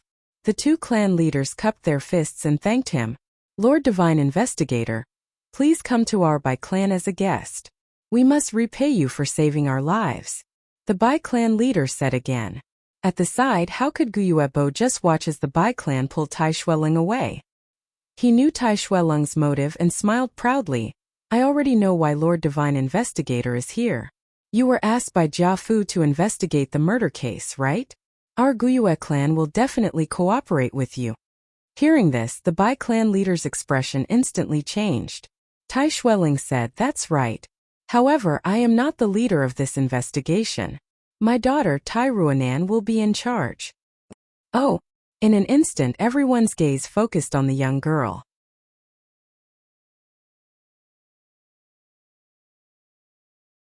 Chapter 175. What? Father, you want me to solve the case? The young girl pointed at herself, her face full of shock. What, you're not willing? Tai Shuelong smiled. I'm willing, of course I'm willing. Tai Ruanan reacted and said excitedly. Tai Shuelong nodded and sighed. His tone was complicated. You are determined to walk the same path as me. These past few years you have been by my side and have been influenced by many things. Only when a young eagle flies independently can it truly grow up. Father is already old, this injury cannot be healed. I can't accompany you for the rest of your life. A new generation replaces the old, the rest is up to you. Father. Don't be discouraged. Isn't there still hope for a cure? The young girl's voice trembled as she sobbed. You and I both know how slim this hope is. People need to learn to recognize reality, Ruanan. Tai Shuelong smiled and turned to face Guobo. Guyue clan leader, rest assured.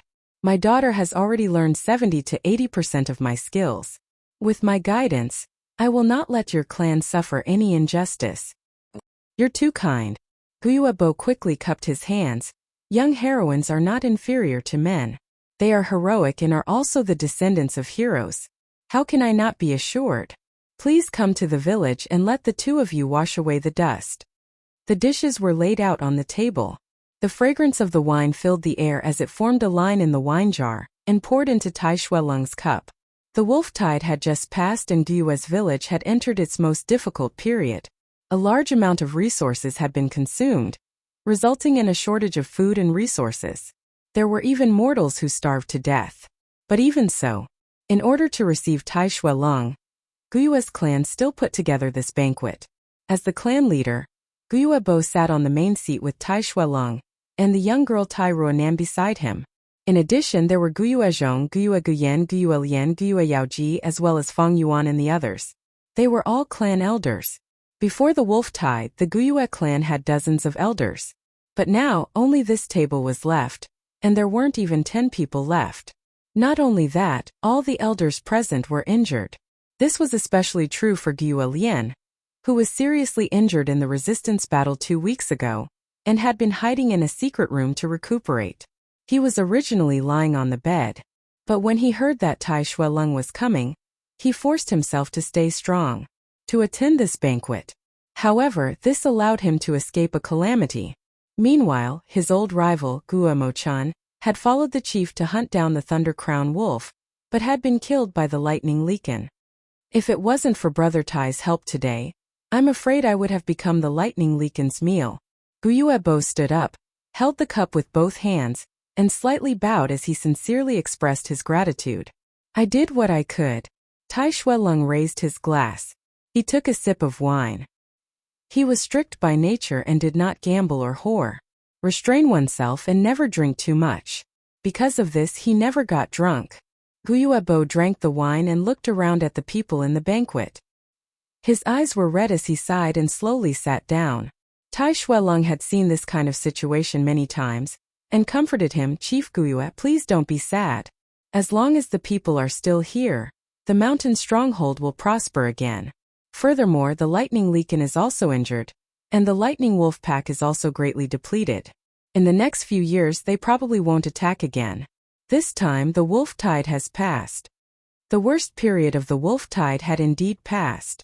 In the next few months, although there would still be lightning wolves appearing, their numbers would become fewer and fewer, and would not form a large scale. The wolf pack would no longer have the power to directly attack the mountain stronghold. The Lightning Leakin would return to the wolf's den and recuperate there, slowly reorganizing the remaining wolves. Many lightning wolves would be summoned back, and the death of a large number of lightning wolves would greatly reduce the wolf pack's need for food. The wolf pack could once again be self-sufficient. In the next few years, the lightning wolf pack would gradually grow, and during this time there would be new 100 Beast King Bold Lightning Wolf, 1000 Beast King Frenzy Lightning Wolf, and myriad Beast King Thunder Crown Wolf. Prosperity leads to decline, decline leads to prosperity. Be it humans or wolf packs, they all followed this law of change. Although the young girl's words were correct, humans were not plants. How could they be emotionless? Chief Guyue knew this truth better than Tai Ruonan, but the pain and sorrow in his heart could not be avoided. The sacrifice was too great. Just the higher-ups of the clan had lost more than half. The rank 2 and rank 1 Gu masters had even more casualties.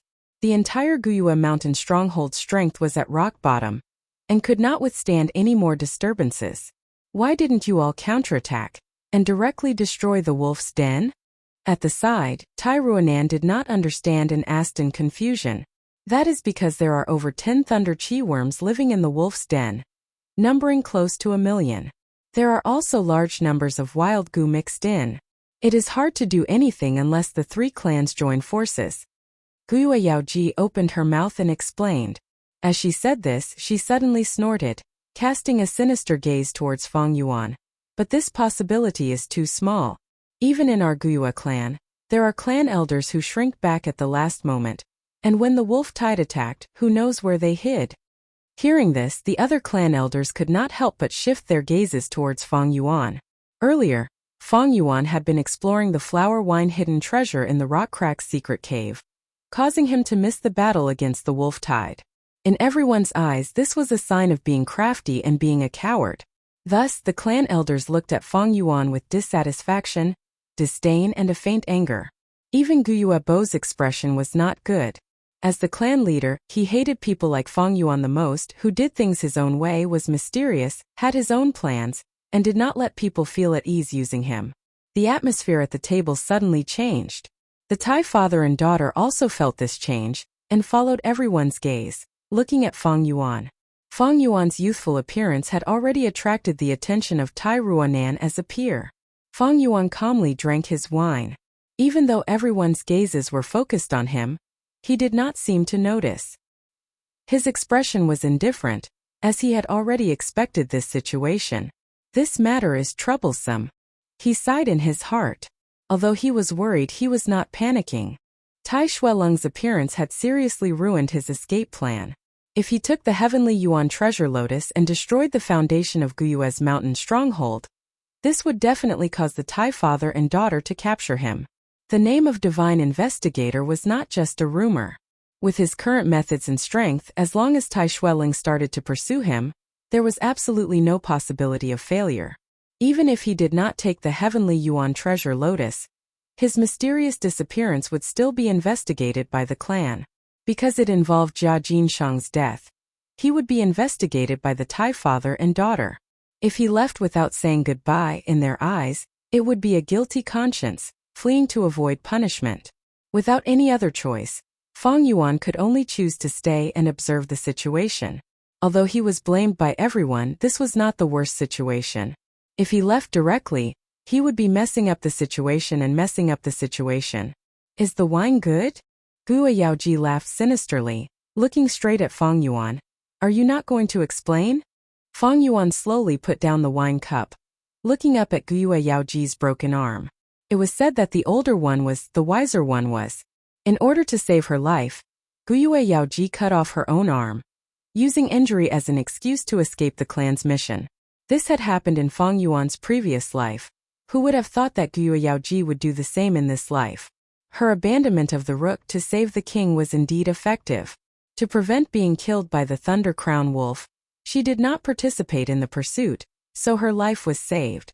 She was now making things difficult for herself, partly because of old grievances, but mostly because she wanted to burn the fire on Fang Yuan, to reduce the attention of others. What do you want me to explain? Explain that you cut off your own arm in order to drag out an ignoble existence? Fang Yuan sneered. What? Guo Yaoji was shocked and angry, suddenly standing up from her seat. She opened her eyes wide, pointed at Fang Yuan's nose and screamed, "You little bastard!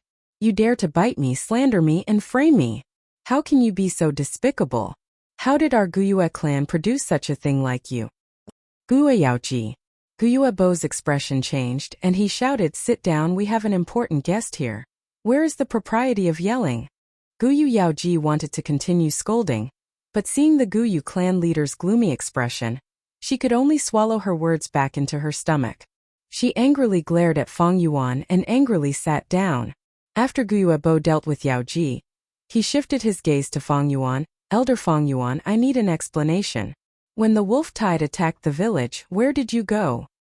Fang Yuan, he is Fang Yuan? Tai Shuelong's eyes flashed with a strange light. In Jia Jinshang's mysterious disappearance, Fang Yuan played an extremely important role. Before Tai Shuelong came here, he naturally received a lot of information about Jia Fu. But he did not expect that this young elder was Fang Yuan. All of a sudden, Tai Shuelong's interest was aroused. He had solved countless cases and was able to deduce the truth from the clues he had left behind. Looking at everyone's reaction, he guessed that Fang Yuan had retreated at the last minute. However, the facts that people know are often superficial. What is the truth? No matter what the truth was, Fang Yuan's answer would reveal a corner of his heart. This would be very helpful in solving the next case. Feeling Tai Shuelong's attention, Fang Yuan's heart tightened, but his expression did not change. He lightly swept his gaze over everyone, and a mocking smile appeared on his lips. "There is nothing to explain. But since you've asked, I'll just say it directly. I was very scared at that time. and the pressure that had been accumulating for a long time, as well as the fear of death, had reached its limit. I could not bear it, so I was cowardly and hid in a corner, not daring to go to the front lines. When these words came out, everyone was stunned. They had been waiting for Feng Yuan's excuse and reason, and had already prepared how to expose Feng Yuan and expose Feng Yuan. They never thought that Feng Yuan would directly admit it. Any lie, as long as it is not the truth, will have flaws. Moreover, Tai Xueling is here. Feng Yuan's expression was calm as he lowered his eyes and stared at the wine cup in front of him. Tai Xueling's eyes flashed with a strange light. He subconsciously frowned, and a sense of disgust rose in his heart.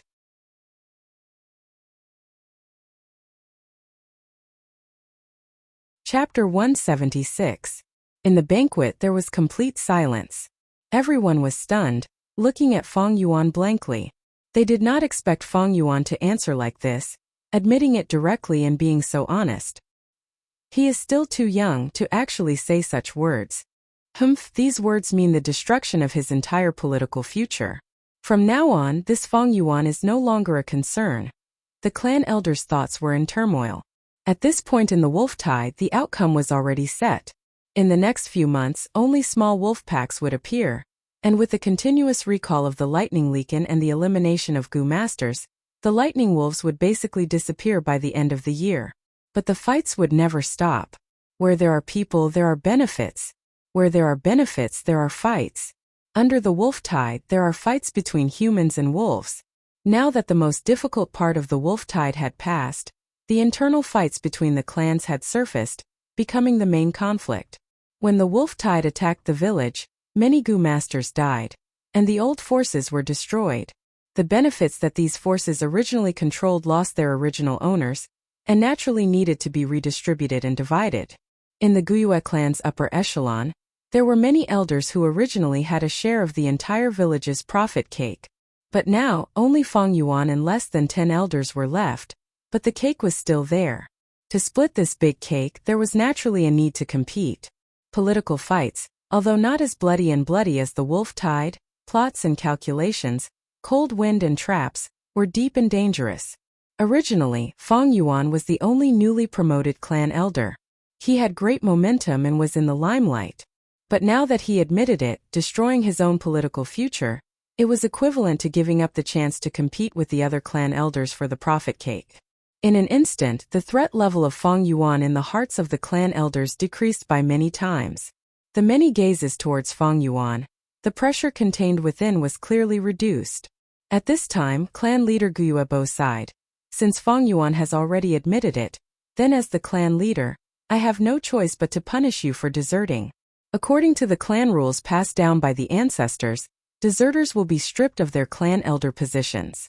According to the family rules passed down by the ancestors, those who deserted in the face of battle would be stripped of their positions as family elders.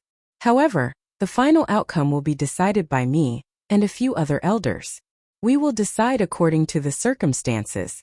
But no matter the result, I hope you can accept it. The others all had different expressions. Feng Yuan nodded. He did not speak, as if he had already accepted his fate. Guyue and Yaoji cut off one of their arms. His life was saved. Such ruthlessness and decisiveness. Feng Yuan had one as well. It was just that he gave up even more. He even gave up his status as a clan elder. His biggest problem now was the sudden appearance of the Tai family's father and daughter. If he got involved in the political whirlpool and suffered from political strife, the situation would definitely be even more dangerous. I'm willing. This was life. The identity of an elder was originally for better cultivation. That's why I used it. For the sake of immortality, I embarked on the demonic path and could even give up my life. What else was there to be unwilling to give up? The position of family elder, Feng Yuan did not feel the slightest bit upset or regret in his heart. This was the wisest choice. Moreover, although there would be a punishment, it would definitely be light. After all, there was a lack of clan elders now. As a rank 3 Gu master, his strength had to be taken seriously.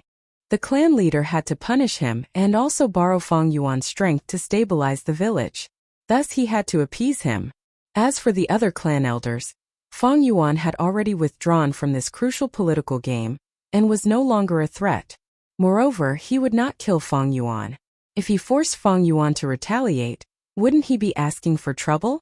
Although there is a clan system, what is a system? A system is a tool used by those in power to protect their benefits. On one hand, it is used to control and divide the benefits of those in power, and on the other hand, it is the rules of the game used by those in power. Fang Yuan sneered in his heart. Regarding these aspects, he could see them clearly. Right now, the most important thing is still the Tai family's father and daughter.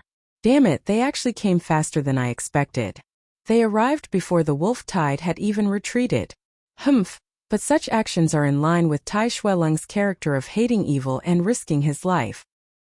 Thinking of this, Fang Yuan felt pressured. Even though Tai Shueleng was injured, his battle strength was not something that Fang Yuan could compare to. A starving camel is still bigger than a horse, this was the logic. I want to leave the village, but I also need to avoid the Tai family's pursuit. How can I get out of this? Fang Yuan was vexed. This Tai family's father and daughter were not as easy to fool as Jia Fu. Moreover, Fang Yuan's cultivation was low. Even if he had thousands of brilliant plans, he did not have the ability to execute them. What could he do? The difference in strength between rank 3 and rank 5 was huge. Everyone, I have something to say. At this moment, the silent Guiyue Lian suddenly spoke. His face was pale, and he had dragged his heavily injured body here. He could not drink alcohol and could only drink tea. But what he said next was shocking. I have to be honest about something. The reason why Lord Fang Yuan could not appear in time was because of me. What? At once, the other clan elders were shocked. Oh, what do you mean? Guiyue asked. Fang Yuan also looked over, but he hid his shock. Why would this Guiyue Lian speak up for him? Even though Fang Yuan had something on him, during this wolf tide, the Qi faction successor, Guiyue Cheng, had already died on the battlefield. Even though the Qi faction had already done their best to protect Qicheng, but the battlefield was always the place with the most accidents. Furthermore, during the wolf tide, everyone was in danger. Many times they could not even take care of themselves, much less others. When a person died, the information that Fang Yuan had on him was no longer useful. But why did Guiyue Lian take the initiative to cover for him? Guiyue Lian sighed. To be honest, my granddaughter, Guiyue Mo Yan, has already fallen deeply in love with Elder Fang Yuan. My granddaughter, Guiyue Mo Yan, has already fallen deeply in love with Elder Fang Yuan. Before this, she personally begged me, kneeling on the ground and crying, not willing to see Fang Yuan die on the battlefield.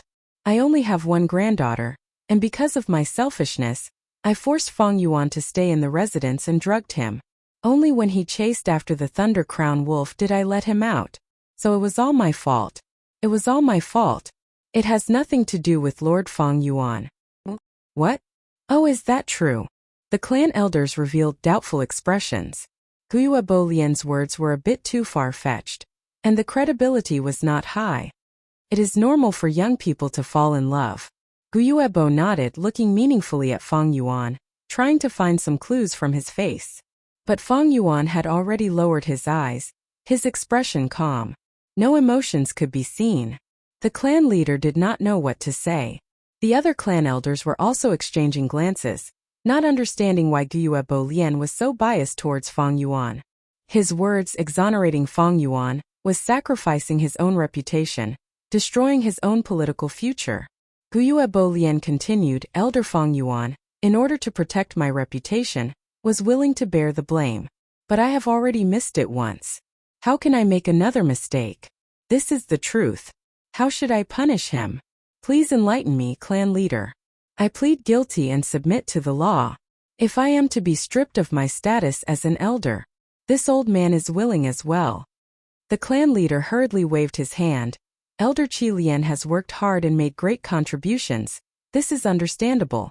Humans are not plants, how can we be emotionless? Now that the clan has many things to do, we need a loyal official like you. But this is a personal affair. How to punish him still needs to be discussed. Today we have an esteemed guest. Let's not talk about this first. Brother Tai, this one and all the clan elders toast you. Saying so, Guiyue stood up. The rest of the clan elders also stood up, raising their wine cups. Everyone is too polite. I will have to trouble everyone in the future. I hope everyone can understand. Tai Shuelong did not put on any airs, standing up and drinking a cup of wine. Inside the Qi faction's courtyard, the fragrance of plants, fake mountains, clear springs, the sound of flowing water. In the night sky, the bright moon hung high like a plate. The banquet had ended long ago. Fang Yuan sat in a pavilion in the courtyard, listening to the sound of the spring water as he calmly put down the teacup in his hand. Sitting opposite him was Guyue Lian. After the banquet ended, he invited Fang Yuan over for a chat. Come drink another cup of tea. This bamboo leaf clear water tea is perfect to cure the hangover. Guyue Lian smiled, personally pouring a cup of tea for Fang Yuan. Fang Yuan's expression was calm as he watched the tea being refilled, only saying, "It is indeed a tea to cure the hangover." Saying so, he shifted his gaze outside the pavilion. All he saw was a pale white moon shedding a clear light.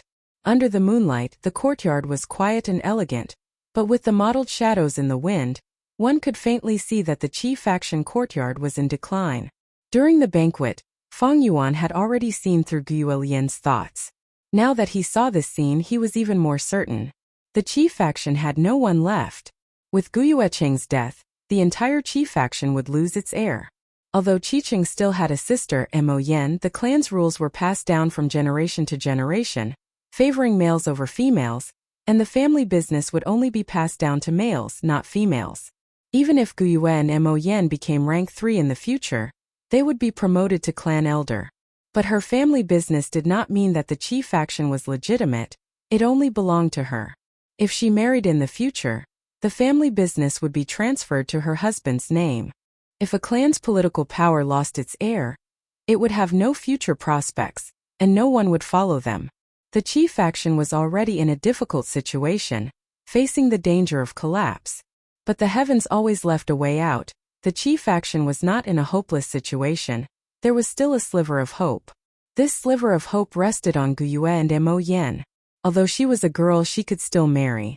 If this son-in-law entered the Qi faction, his status would be justified, and he could inherit the Qi faction. Seeing that Fang Yuan did not show any signs of speaking, Guyue Lian cursed this sly lad in his heart, but he had no choice but to speak first. I wonder what Elder Fang Yuan thinks of my Qi faction. He had his own difficulties that he could not speak of. Ever since he was heavily injured, his cultivation had fallen to rank 2, and there was no possibility of him returning to rank 3. Right now he was only relying on goo worms to conceal his true aura. But paper could not cover fire. There would be a day when he would be exposed. His only heir had already died, and he had fallen to rank 2, losing his clan elder status. Guyue Lian was in urgent need of a helper who could hold up the situation. In the past he had a high status and the Qi faction occupied a huge portion of the profit pie. Now that the clan's power was reshuffled, he did not seek more benefits. As long as he could protect the portion he had, it would be the greatest victory.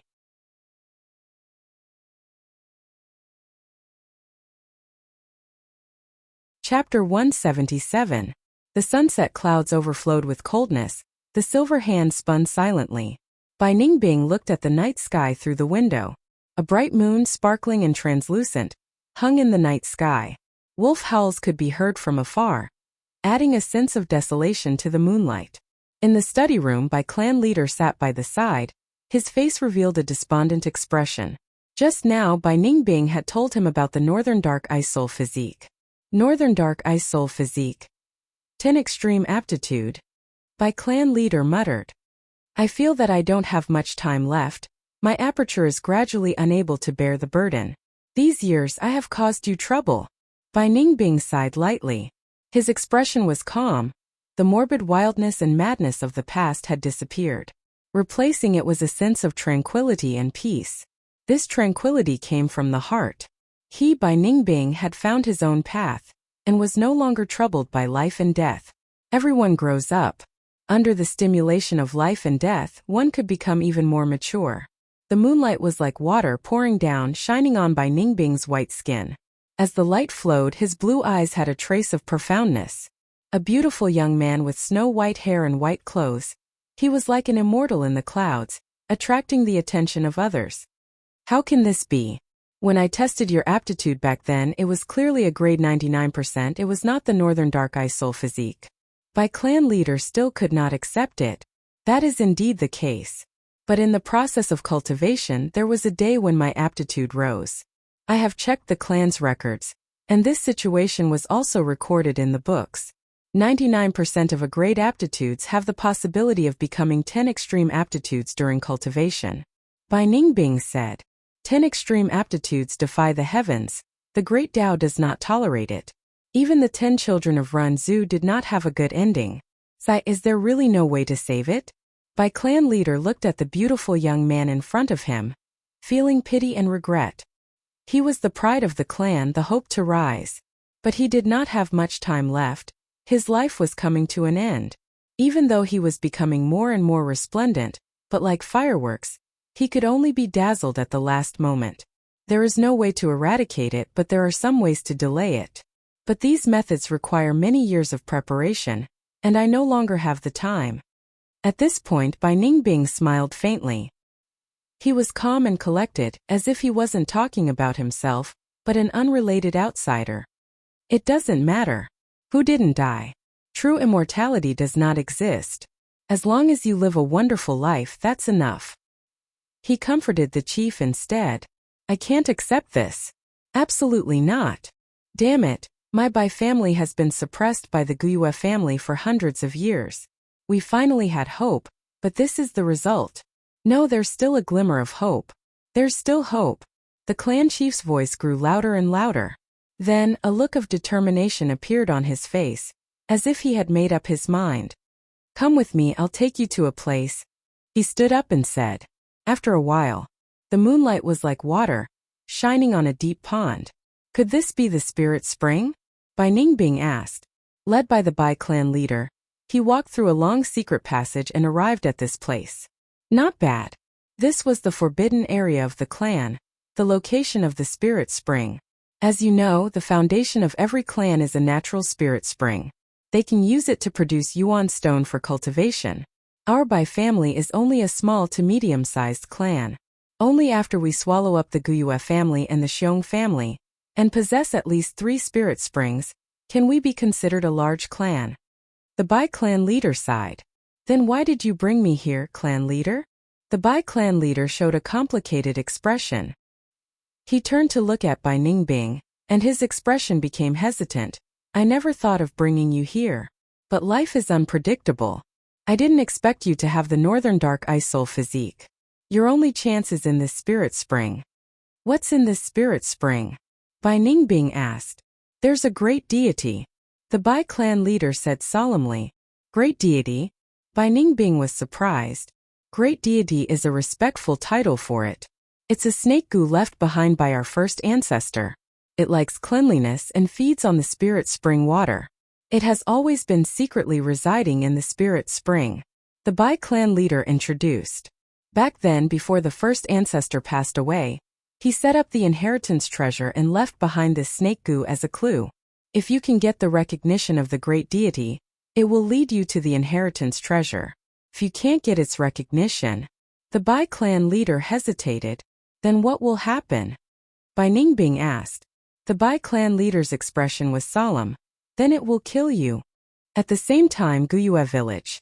In the room, Tai Ruanan kept her investigative goo and nodded in satisfaction. The environment here is not bad, it's clean. The clean she was referring to was not the cleanliness of the room, which was clean and tidy. It was because there were no surveillance methods in the surroundings. But there were definitely none, that was impossible. After all, Tai Shueleng was a rank 5 expert. He was too much of a threat and had to be guarded against. But the defense and surveillance of Guyue family was just right. The level was very low, and did not cause any disgust. It could even be understood as overly enthusiastic and enthusiastic reception. Thus, Tai Ruanan commented that it was clean. Tai Shueleng nodded slightly. Ruanan, you have followed me for so long and have indeed learned many things. But some things have to be done by yourself, just watching from the side is not enough. Thus I will let you solve this case. Father, I will definitely work hard and do my best. Very good. Then let me ask you, what will be your first step? Tai Shueleng purposely tested her. Tai Ruanan laughed, suddenly turning her body to look at the moon outside the window. The moon is bright tonight, father. Do you have the mood to follow your daughter to tour around this Guyua village? Tai Shuelung's lips finally showed a gratified smile after hearing this. Starting a case was not to be in a hurry to understand the details of the case. Surveying the surroundings was the first step to solving the case. The Tai family father and daughter strolled slowly on the streets. After resisting the wolf tide's terrifying attack, the Guyua village was in a sorry state. The bamboo buildings had collapsed and were covered in blood. Miscellaneous items were piled up everywhere, and from time to time, the soft moans of the injured could be heard. The Tai family father and daughter walked a large circle, and during this time, both of them were silent. Fong Yuan, you stinking brat, get out of here. Suddenly, a roar came from within the courtyard. The Tai family father and daughter could not help but stop. After a while, the door opened and Fong Yuan rubbed his nose and walked out with a faint smile. It's little brother Fong Yuan. Not far away, Tai Shuelung took the initiative to greet him. This little one greets Lord Divine Investigator. Fong Yuan withdrew his smile and cupped his hands. Little brother, the two of us have just arrived and are not very familiar with some places. I wonder if you can explain a thing or two to us. Tai Shuelung suddenly invited. Tai Ruanan glanced at her father, but did not say anything. Fong Yuan's eyes narrowed slightly. He was just about to meet them, but he did not expect this opportunity to be delivered to him. The two of you have traveled tens of thousands of miles and tirelessly come to solve this case. The entire village should assist you. Both of you this way, please. Fong Yuan spoke frankly with assurance, not showing any signs of guilt as he walked in front. The spirit spring bubbled like boiling water. Suddenly, with a splash, the spring water surged up like a wave. After reaching a certain level, the spring water split apart and splashed everywhere. A slender white snake covered in snow scales stepped on the waves, showing its elegant figure. Its eyes were like jade, indifferent like jade, revealing a cold indifference. On both sides of its head, there was a pair of long whiskers that fluttered in the wind like an immortal's ribbons. Rank 5, White Form Immortal Snake Goo. Greetings to Great Immortal. Bai clan leader excitedly kneeled on the ground and anxiously instructed. Bai Ningbing, why aren't you kneeling as well? I never kneel to a goo. Bai Ningbing coldly snorted, his body straight like a spear. Even though the white form immortal snake goo emitted a faintly cold aura, concealing a dense killing intent, Bai Ningbing had no fear. But Bai Ningbing had no fear, his blue eyes staring straight at the white form immortal snake goo's snake eyes. Time seemed to have stopped. The spirit spring and Bai clan leader became irrelevant in the background. Under the bright moonlight, the blue-eyed youth was like a painting, and the silver-whiskered white snake was like an immortal, gazing at each other. After a long while, the white snake suddenly cried out and turned into a white rainbow, crashing into Bai Ningbing. Bai Ningbing's body shook, and the rainbow entered his aperture, turning into a white snake. The white snake occupied the center of the primeval essence, immediately pushing the surrounding goo to the side with a domineering attitude. This situation. Bai clan leader stood up with a puzzled expression. It doesn't match the clan's records. There were corresponding records in the clan's records. Once a goo master is acknowledged, the white form immortal snake goo would carry the inheritor and ascend to the sky, obtaining the treasure in the sky. But the current situation was somewhat strange.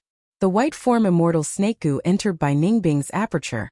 Not killing him, it should have acknowledged him. But why didn't it carry Bai Ningbing and directly ascend to the sky? Could it be there was a mistake in the records? At once, Bai clan leader couldn't understand. Time slowly passed. Guyua village is like this. Then there was the underground karst cave. But that is the clan's forbidden area. Outsiders can't enter. Fong Yuan said. He looked at the bright moon in the night sky and continued, it's getting late, why don't you two rest early? You will have the energy to solve the case tomorrow, right? Elder Fong Yuan is right. Thank you, Elder Fong Yuan, for your guidance along the way. Elder Fong Yuan, please return. Tai Shuelung said. Since that's the case, I'll take my leave. Fong Yuan cupped his fists and left decisively. Tai Shuelung looked at Fong Yuan's back with interest, only retracting his gaze when Fong Yuan turned a corner. Ronan, what do you think of this, Fong Yuan? He suddenly asked. I don't like him. My intuition tells me that there is a shadow behind him. The young girl Tai Ruonan frowned. Tai Shueling nodded. I know you have the intuition gu, which can increase your intuition. But we pay attention to evidence when solving cases. Intuition alone won't convince people. Don't rely on your intuition too much. Don't use intuition gu to solve this case. Yes, father.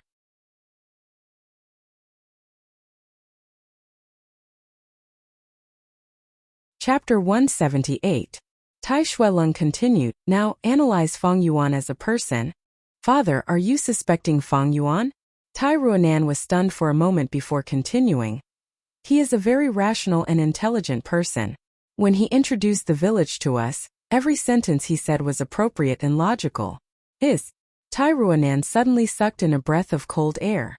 She frowned. I didn't notice it earlier, but now that you reminded me, I realized it. This Feng Yuan is too good with words. Every sentence he says is the objective truth, abandoning his personal feelings. He calmly narrates from a spectator's perspective. No one can find any flaws in his words, nor can they find any clues beyond his words. His words are very clean. The young girl hesitated for a moment before finally using the word, clean. Tai Shuelong nodded, then shook his head. He did not abandon his personal feelings. Everyone has feelings, even the most cold-blooded assassin has feelings. He just hid his feelings very well and controlled them very well. This young man has a demonic nature. Demonic nature? That's right. Think about it. He was frank during the banquet, saying that he was afraid and did not dare to go to the battlefield. Tell me, if it was any other person, would they do that? Tai Shueling asked. Tai Ruonan shook her head. No. Gu masters view their clan's honor and their own reputation as more important than their own lives. But that might not be the case. There were many people who destroyed their own reputations in history, right? That's right. But who were those people? Tai Shuelong's gaze was deep. Tai Ruonan thought for a while, her expression slightly shaken. They were all outstanding people. That's right. In history, those who destroyed their own reputations only had two goals. One was to have a grand scheme, and compared to the goal, reputation is nothing. As for the other one, it's to protect himself, to avoid suspicion. Tai Ruonan's eyes brightened. Father, you are saying? You are overthinking. I just feel that this young man is very interesting. Unfortunately, he only has C-grade aptitude. Tai Shueling said. This night, the moonlight was like water. Feng Yuan walked on the empty street, his footsteps heavy but firm. After interacting with Tai Shuelong, Xiao Chen knew that Tai Shueling lived up to his name. This Tai Shuelong had eyes that could see through the affairs of the world, and his intelligence and shrewdness were unfathomable. He had roamed the southern border unhindered for decades, making a name for himself. He was truly an outstanding person. It was extremely difficult to get rid of suspicion in front of such a person. As long as they were given enough time, they would definitely find out the truth. We have to fight for time now. However, the recruitment of the Mo bloodline can indeed be used. Not long ago, in the courtyard of the Mo family, Feng Yuan had asked for an exorbitant price. He could marry Mo Yen, but he would need 100,000 yuan stone and 10 rare gu worms, each of which was at least rank 3. This request enraged Guyue and Mo Chun.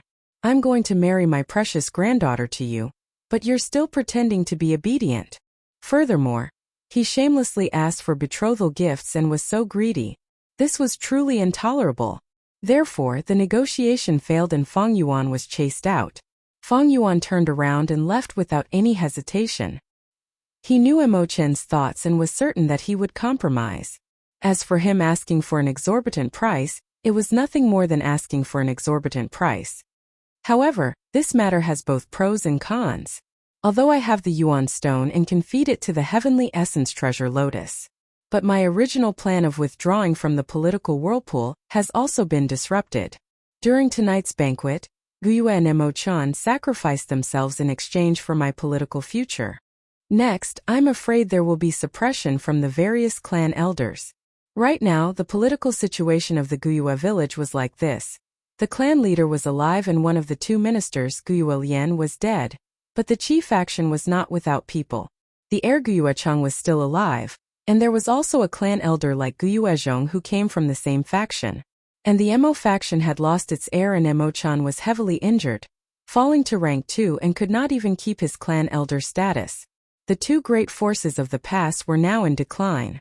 On the contrary, the medicine faction was mostly made up of healing Gu masters and was at the back.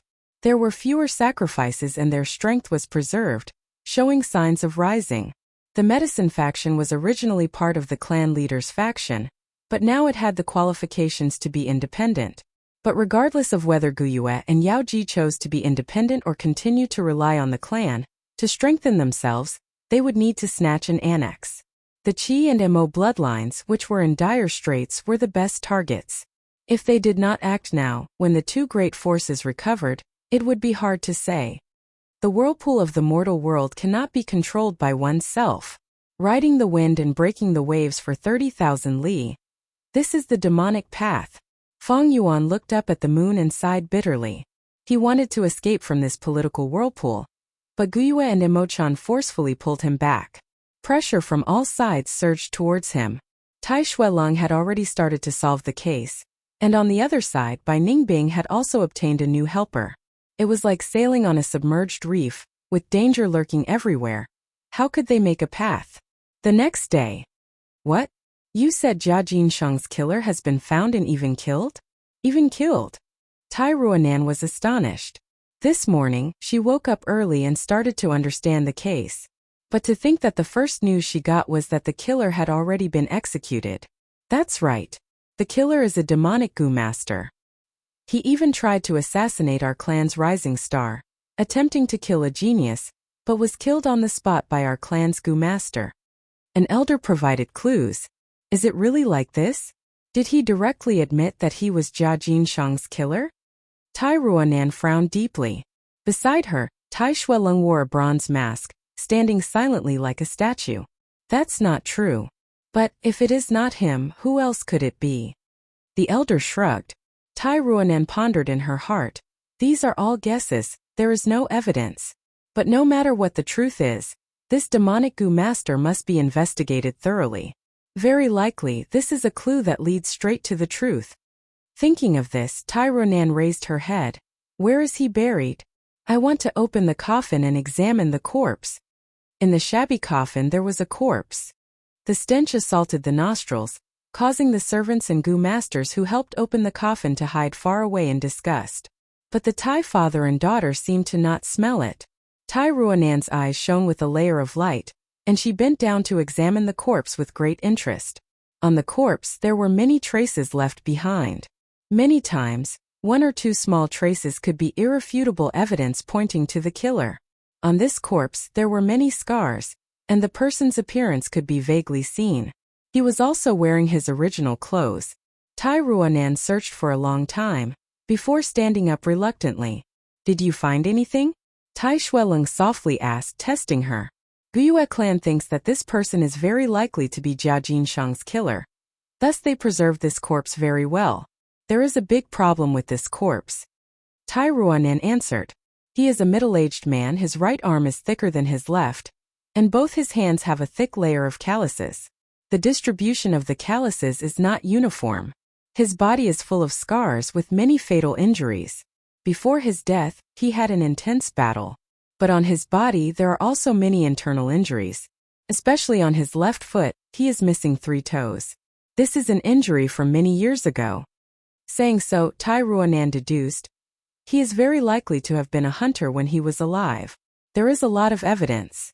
The asymmetrical body and the calluses on his hands show that he is a person who often draws a bow. There are many claw and teeth marks from wild beasts on his body, and he often interacts with wild beasts.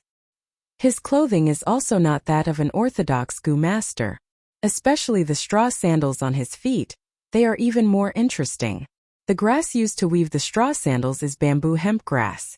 This grass only grows around Qingmao bamboo, and Qingmao mountain is rich in Qingmao bamboo. Other than this, there is no bamboo hemp grass in the surrounding 1,000 li. What do you mean? Tai Shuelong asked. Before this person became a demonic Gu master, he must have been a hunter. From his clothing, he is very likely a hunter from Qingmao mountain. Tai Ruanan's eyes shone with brilliance. How can you be sure he is a native here? If it is straw sandals, he could have killed the villagers here and put them on himself. Tai Shuelong retorted. That's not it. Among all the clothing, shoes are very special. If they were stolen, most of them would not fit well.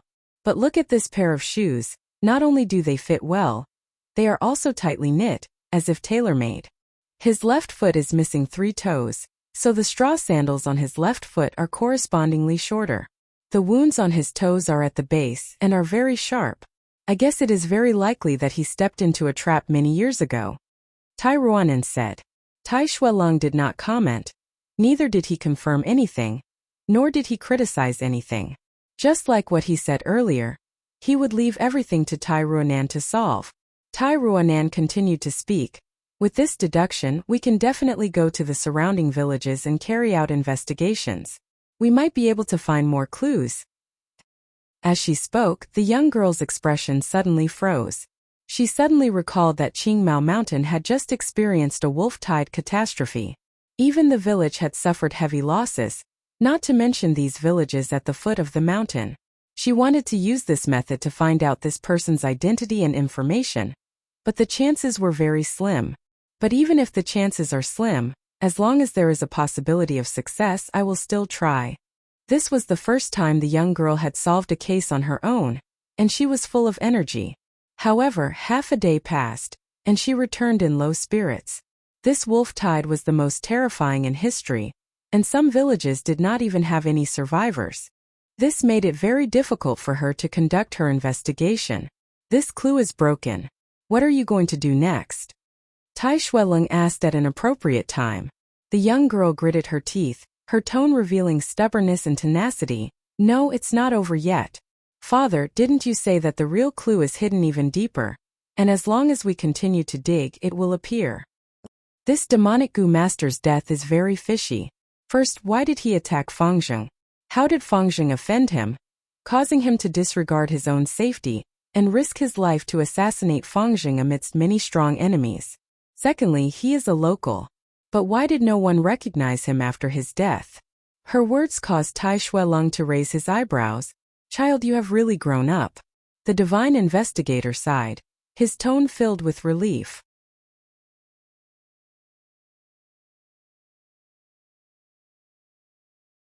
Chapter 179. You're asking me why that Gu master came to kill me? How would I know? Facing Tai Ruanan's question, Fangzheng blinked innocently. If you did something, I really hope you don't hide it, because your unintentional words could be a huge help in solving the case. The young girl said sincerely. Fangzheng shook his head. I was also puzzled. I was cultivating all this time, how did I attract an assassination?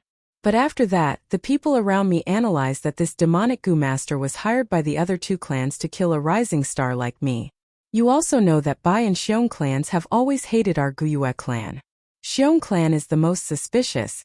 They had once recruited demonic Gu masters. Xiong clan, huh?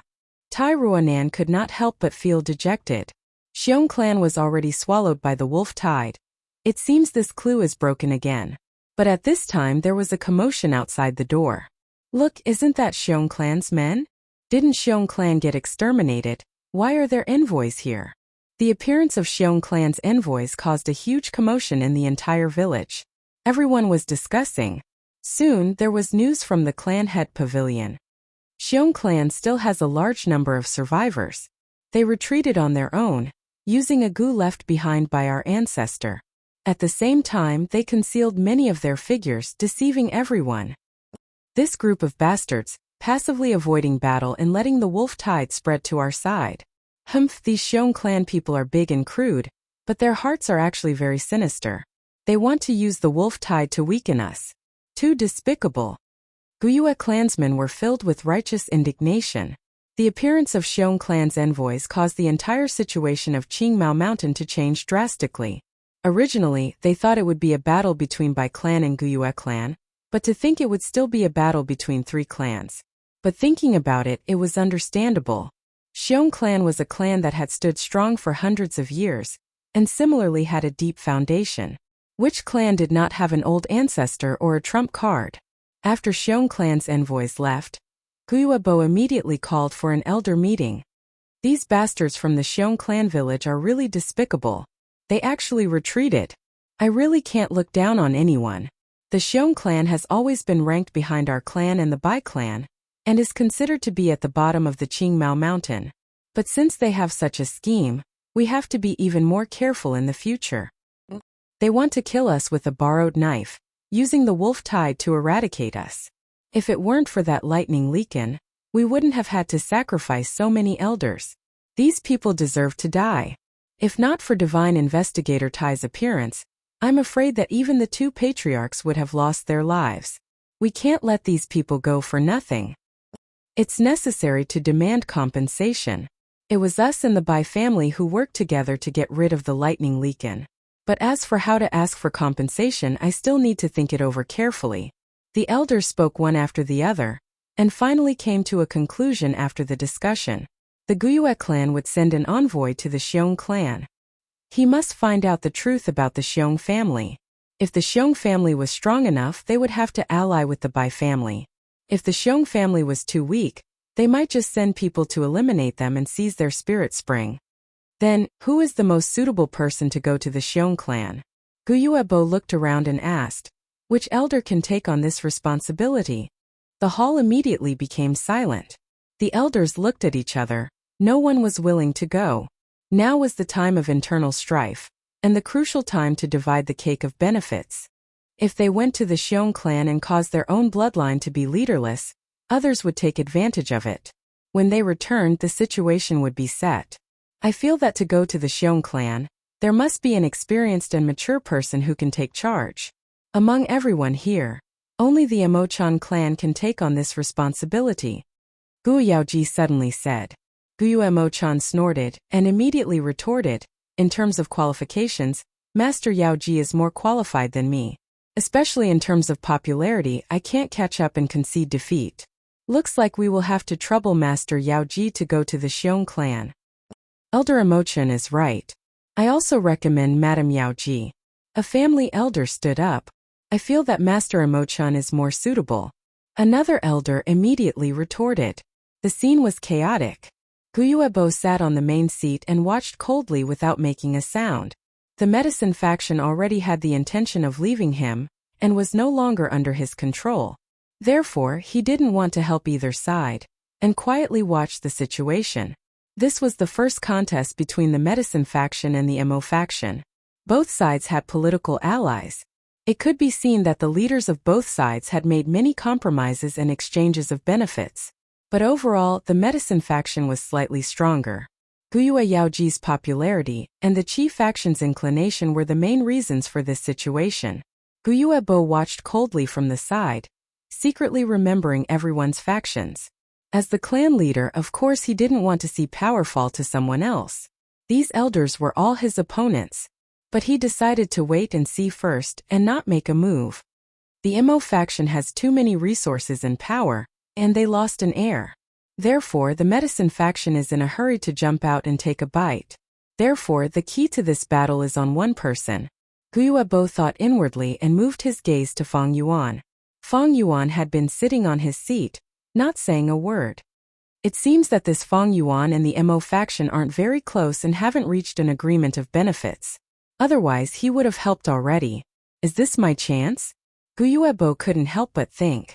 But at this time, Feng Yuan suddenly stood up from his seat. His action instantly attracted everyone's attention. Then he said something shocking. The mission to the village is very important. It concerns the rise and fall of our clan. I am willing to take on the mission and investigate the Xiong clan situation for the clan. What? Feng Yuan is volunteering to go. What does he mean? Is he really dumb or pretending to be dumb? Isn't he afraid that by the time he returns, the benefits will have already been divided? All the elders were bewildered. Feng Yuan had his own plans. If he went to the Xiong clan, he might be able to find an opportunity to instigate a conflict between the three clans. Even if he couldn't, he would have a chance to leave. Wait a minute. Anyone can be the envoy, but not Feng Yuan. The door suddenly opened and Tai Ruanan rushed in. Feng Yuan turned around and his pupils shrunk. He saw the father and daughter of the Tai clan walking in with two people following behind them. One of them looked very similar to Feng Yuan. It was his younger brother, Guyue Fengzheng. The other was Guyue Jianghe. I wonder why Divine Investigator Tai is here? Guyue Bo stood up to welcome them. His tone was slightly displeased. This is Guyue clan's internal discussion. How can you just barge in like this? Guyue clan leader and elders, I have already investigated the true identity of the demonic Gu master, who tried to kill Guyue Fengzheng. Tai Shuileng said. Oh, it's like this? Wasn't that demonic Gu master ordered by the Xiong clan? Could there be some kind of inside story? That's right. This demonic Gu master's true identity is actually a hunter in the village at the foot of the mountain. But due to a coincidence, he became a demonic Gu master. His name is Wang Er, and the reason why he tried to kill Guyue Fengzheng was because of Fengzheng's brother, Feng Yuan. Saying so, Tai Ruonan stared at Feng Yuan. Brother, to think you are such a person. Fengzheng clenched his fists, his eyes showing anger. Little girl, what do you mean? Guyue Mo Chen's voice turned gloomy. Don't tell me. Feng Yuan hired this demonic Gu master to assassinate his brother, Fengzheng? Guyue Yaoji said excitedly. Even Guyue Bo's expression changed, slightly adjusting his posture in his seat. You are mistaken. Tai Ruonan shook her head. The real situation is that Fengzheng killed innocent people, and killed old man Wang's family, causing Wang Er to take revenge. But Wang Er did not know Feng Yuan had a brother, and mistook Fengzheng for Feng Yuan, so he killed him to take revenge. Little girl, everything needs to be based on evidence, an elder said. Of course I have evidence. Guyue Jianghe, tell us everything you know. Tai Ruonan came prepared, and was not flustered. Guyue Jianghe sighed, looking at the Tai father and daughter in fear, walking forward while trembling. He then knelt on the ground, crying, This subordinate has failed in his duty, clan leader, please punish me. Guyue Bo's expression was gloomy. What's the matter, say it first. Don't hide anything. Back then when Feng Yuan killed old man Wang's family, it was under Guyue Jianghe's jurisdiction, and was discovered by him when he rushed to the scene. Because of the assessment, he had suppressed this matter and concealed it from the public. But to think that today it was exposed by Tai Ruonan. That's what happened. Jianghe stammered. He didn't exaggerate the details. It was very simple and in line with the truth. At this moment he did not dare to lie. Feng Yuan was also an elder. He did not dare to exaggerate. I did not expect the truth to be like this. Feng Yuan killed Wang Er's father. Wang Er came to take revenge and found Fengzheng. So it was like this. Fengzheng suffered an undeserved calamity, and blocked a calamity for Feng Yuan. The elders whispered to each other. Fengzheng clenched his fists even tighter, anger rising in his heart. He finally could not endure it, and shouted at Feng Yuan, brother, how can you treat human life like grass? That old man and girl are innocent mortals, how can you do this? Facing his brother's responsibility, Feng Yuan was indifferent, as if he did not hear anything. Guyue Fengzheng was not the main point. Feng Yuan looked at the Tai father and daughter. To be able to dig out the truth in such a short time, they were indeed worthy of the Divine Investigator title. No matter what Gu they used or what methods they used, to make Jianghe yield and reveal his secret, they were indeed capable. Such ability made Feng Yuan even more certain that the matter of him killing Jia Jinsheng would be exposed by the Tai father and daughter. It was only a matter of time. After all, this was the world of Gu. Gu could be used to commit crimes, and Gu could also be used to solve crimes.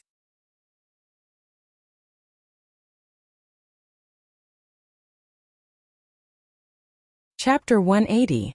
Elder Feng Yuan, is it true that you killed old man Wang's entire family? On the main seat, Guyue Bo asked in a deep voice. Everyone's gazes were focused on Feng Yuan. The young elder laughed coldly. It is indeed true. Guyue Fengzheng closed his eyes with a heavy heart. Although he killed many lightning wolves, he had never killed anyone. When he heard Feng Yuan admit it, he suddenly felt that his own brother was so unfamiliar and distant. This kind of distance was mixed with the fear of his ruthless methods, and also the anger of being implicated by the innocent. Feng Yuan, don't you feel any guilt for killing innocent people like this? Maybe you have some difficulties, you can say it out. Tai Ruonan frowned. She, who was filled with righteousness, hated people like Feng Yuan the most. So what if I killed them? I don't need to tell you my story, but I didn't know that the missing Wang heir was a demonic Gu master. I also didn't know that Fang Jing would be implicated. Fang Yuan said honestly, "Brother, are you not going to say anything to me?" Fang Jing opened his eyes red. "What do you want me to say? Words of consolation or words of apology? Humph, little brother. You are still too inexperienced." Fang Yuan laughed coldly. "Damn it, brother. Don't think you are so great just because you advanced to clan elder. Let me tell you, I already have the qualifications to break through to rank 3. Fang Jing gritted his teeth. His fists clenched so hard that veins popped out. "Enough." Guyuebo couldn't stand it anymore and shouted. "Fang Jing, step down. What kind of propriety is it to make such a big fuss here?"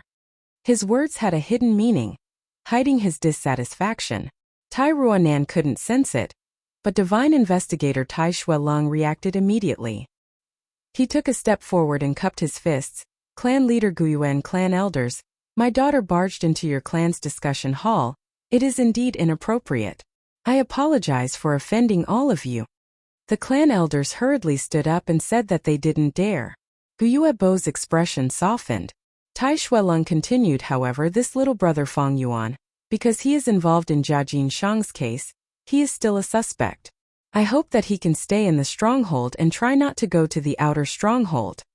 Guyuebo rubbed his temples and sighed. "We, the Guyue clan, also hope to give Lord Jiafu an explanation.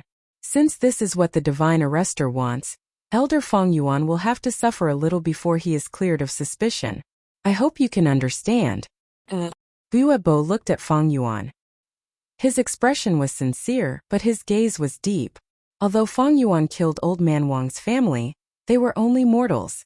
What was wrong with the Gu master killing mortals? Especially when this Gu master was a clan elder. Thus there was no punishment. "Yes."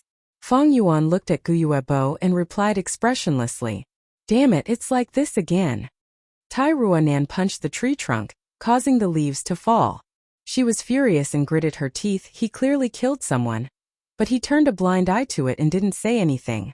"Father, are you saying that mortals aren't humans? Why do Gu masters feel that killing mortals is a matter of course?" Tai Shuelong was silent like a statue at the side. The weather was gloomy and the wind blew, causing the leaves in the forest to rustle. Tai Ruanan suddenly lowered her head, her expression dejected. "I'm sorry, father." She apologized. "I didn't listen to your instructions and used the intuition Gu." Sigh. The divine arrestor heaved a long sigh, his deep gaze falling on the young girl. "Child, you hate evil so much and have a strong sense of justice, just like me when I was young. As a father, I feel gratified but also worried." "Worried about what? Your ambition is even greater than mine. When I was young, my ambition was to capture all the criminals in the world and fill up the demon suppression tower. But you want to make everyone equal, to make Gu masters and mortals alike, to make law and reason spread throughout the world. This kind of ambition and ideal is too big and too heavy." Tai Shuelong's words were filled with vicissitudes of life. "But father, the so-called law, justice and justice, if we don't treat everyone equally, then what is the meaning of justice and law? How could a young man be considered a young man if he didn't have some arrogant ideals? I believe in human effort. As long as I work hard, I might be able to achieve it." Tai Ruanan's tone was agitated, her eyes filled with longing. Tai Shuelong was silent for a while before saying, "One day, you will understand, Ruanan. But that's good, young people should walk their own path. Setbacks will lead to maturity. Father is old, I won't interfere with you anymore. I only hope you can live the life you want." Saying so, he took out a letter from his pocket and handed it to Tai Ruanan. "This is?" Tai Ruanan opened the letter and was immediately overjoyed. This letter was Jiafu's reply. It recorded all the information regarding Jia Jinshang's case, including Fang Yuan's stone gambling, possessing the liquor worm, how he used the bamboo gentleman Gu to interrogate Fang Yuan, and even the second time Fang Yuan made a bid, the talent he displayed during the transaction, and the fact that he was recruited by Jiafu. Tai Ruanan read the contents of Fang Yuan's bid 3 times, her eyes shining brightly. This Fang Yuan is not only ruthless and cruel, he is also intelligent and scheming. My intuition tells me that he is very suspicious. If he really is the murderer, then he is really terrifying. His lies did not cause the bamboo gentleman Gu's expression to change. What kind of method is this? Tai Ruanan muttered to herself. What are you going to do next? Tai Shueling asked. Jia Jinshang's case has happened a long time ago. It is full of mysteries and mysteries. Up until now, Jia Jinshang's corpse has not appeared. And we can't even deduce the crime scene. This case is too clean, I don't know where to start. There is only one prime suspect, Fang Yuan. Even though Wang Er's clues are cut off, and there is no evidence to prove that he is the murderer. But without any other targets, I can only rely on my intuition to investigate this Fang Yuan. Tai Ruanan replied energetically. You feel that there is something suspicious about Fang Yuan? Tai Shueling asked. There are many suspicious points. Tai Ruanan immediately said. This Fang Yuan clearly only has C-grade aptitude. Why is his cultivation speed faster than Fang Zheng's? Although he has the help of the liquor worm in the relic Gu, this speed is still too fast. Guyue tribe might not have sensed anything wrong, but bystanders can see more clearly. This is one of the suspicious points. Other than this, there is another suspicious point. That is his luck. He gambled on rocks for the first time in his life, buying 6 purple gold rocks and getting 2 live Gu at once. One is the mudskin toad, the other is the liquor worm. Isn't his luck a little too good? Tai Shueling nodded. Yes, continue. This Fang Yuan looks ordinary, but if you look deeper, you will find that he is as mysterious as the thick fog in the mountains. Many things that he accidentally reveals will make people ponder over it for a long time. For example, his stone dissecting technique. He actually used the moonlight Gu to dissect the rock, and did not damage the core of the rock. It's really unimaginable for a student to have such fine control. Wait a minute. Tai Ruanan paused. At this moment she discovered something, and her eyes shone brightly, becoming as sharp as an eagle's. Her gaze focused on a line of words in the letter, and after staring at it for a long time, her eyes became brighter and brighter. I found a flaw. This Fang Yuan is very suspicious. After a while, she suddenly raised her head and shouted excitedly. The fragrance of the tea in the cup rose along with the steam, spreading throughout the study. Fang Yuan calmly lifted the teacup, blowing on the floating tea leaves, and drank a mouthful of hot tea, before leisurely letting out a breath.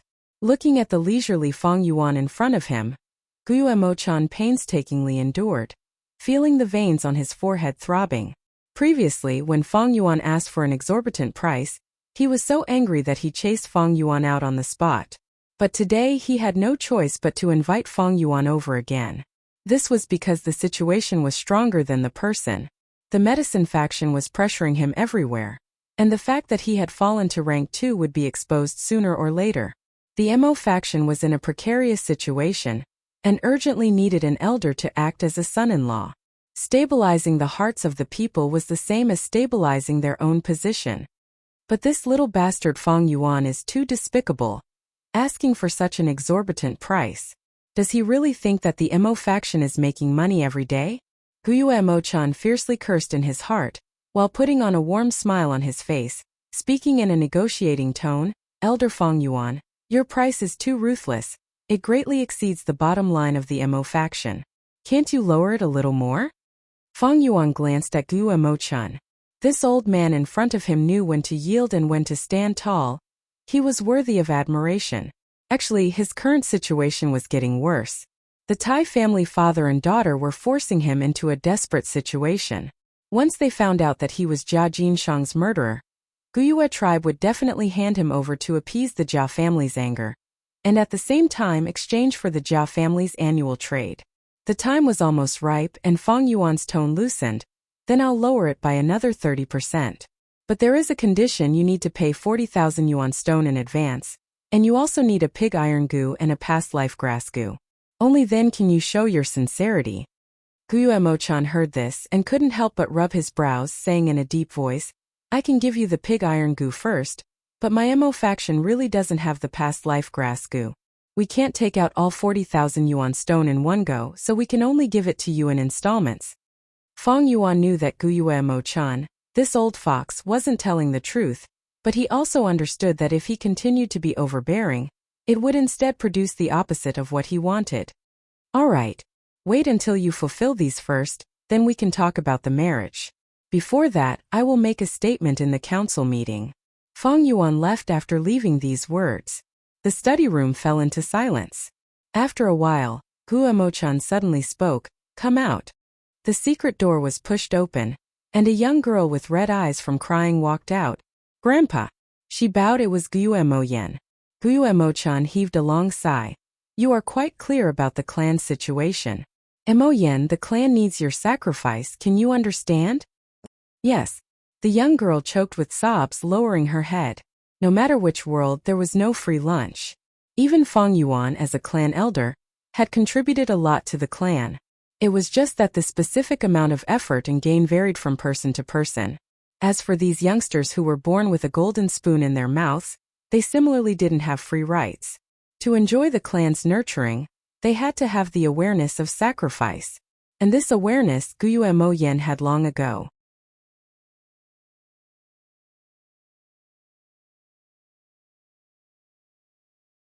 Chapter 181.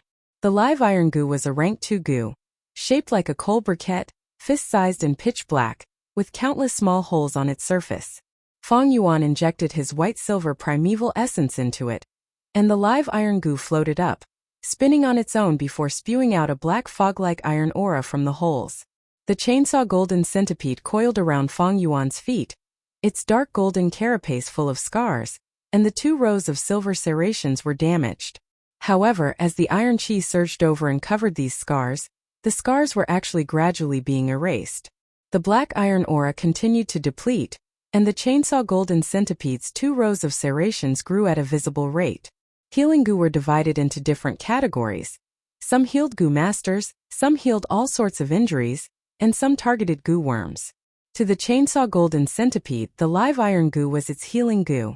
An hour later, the live iron gu became smaller, from a fist-sized coal briquette to the size of a marble, before finally disappearing.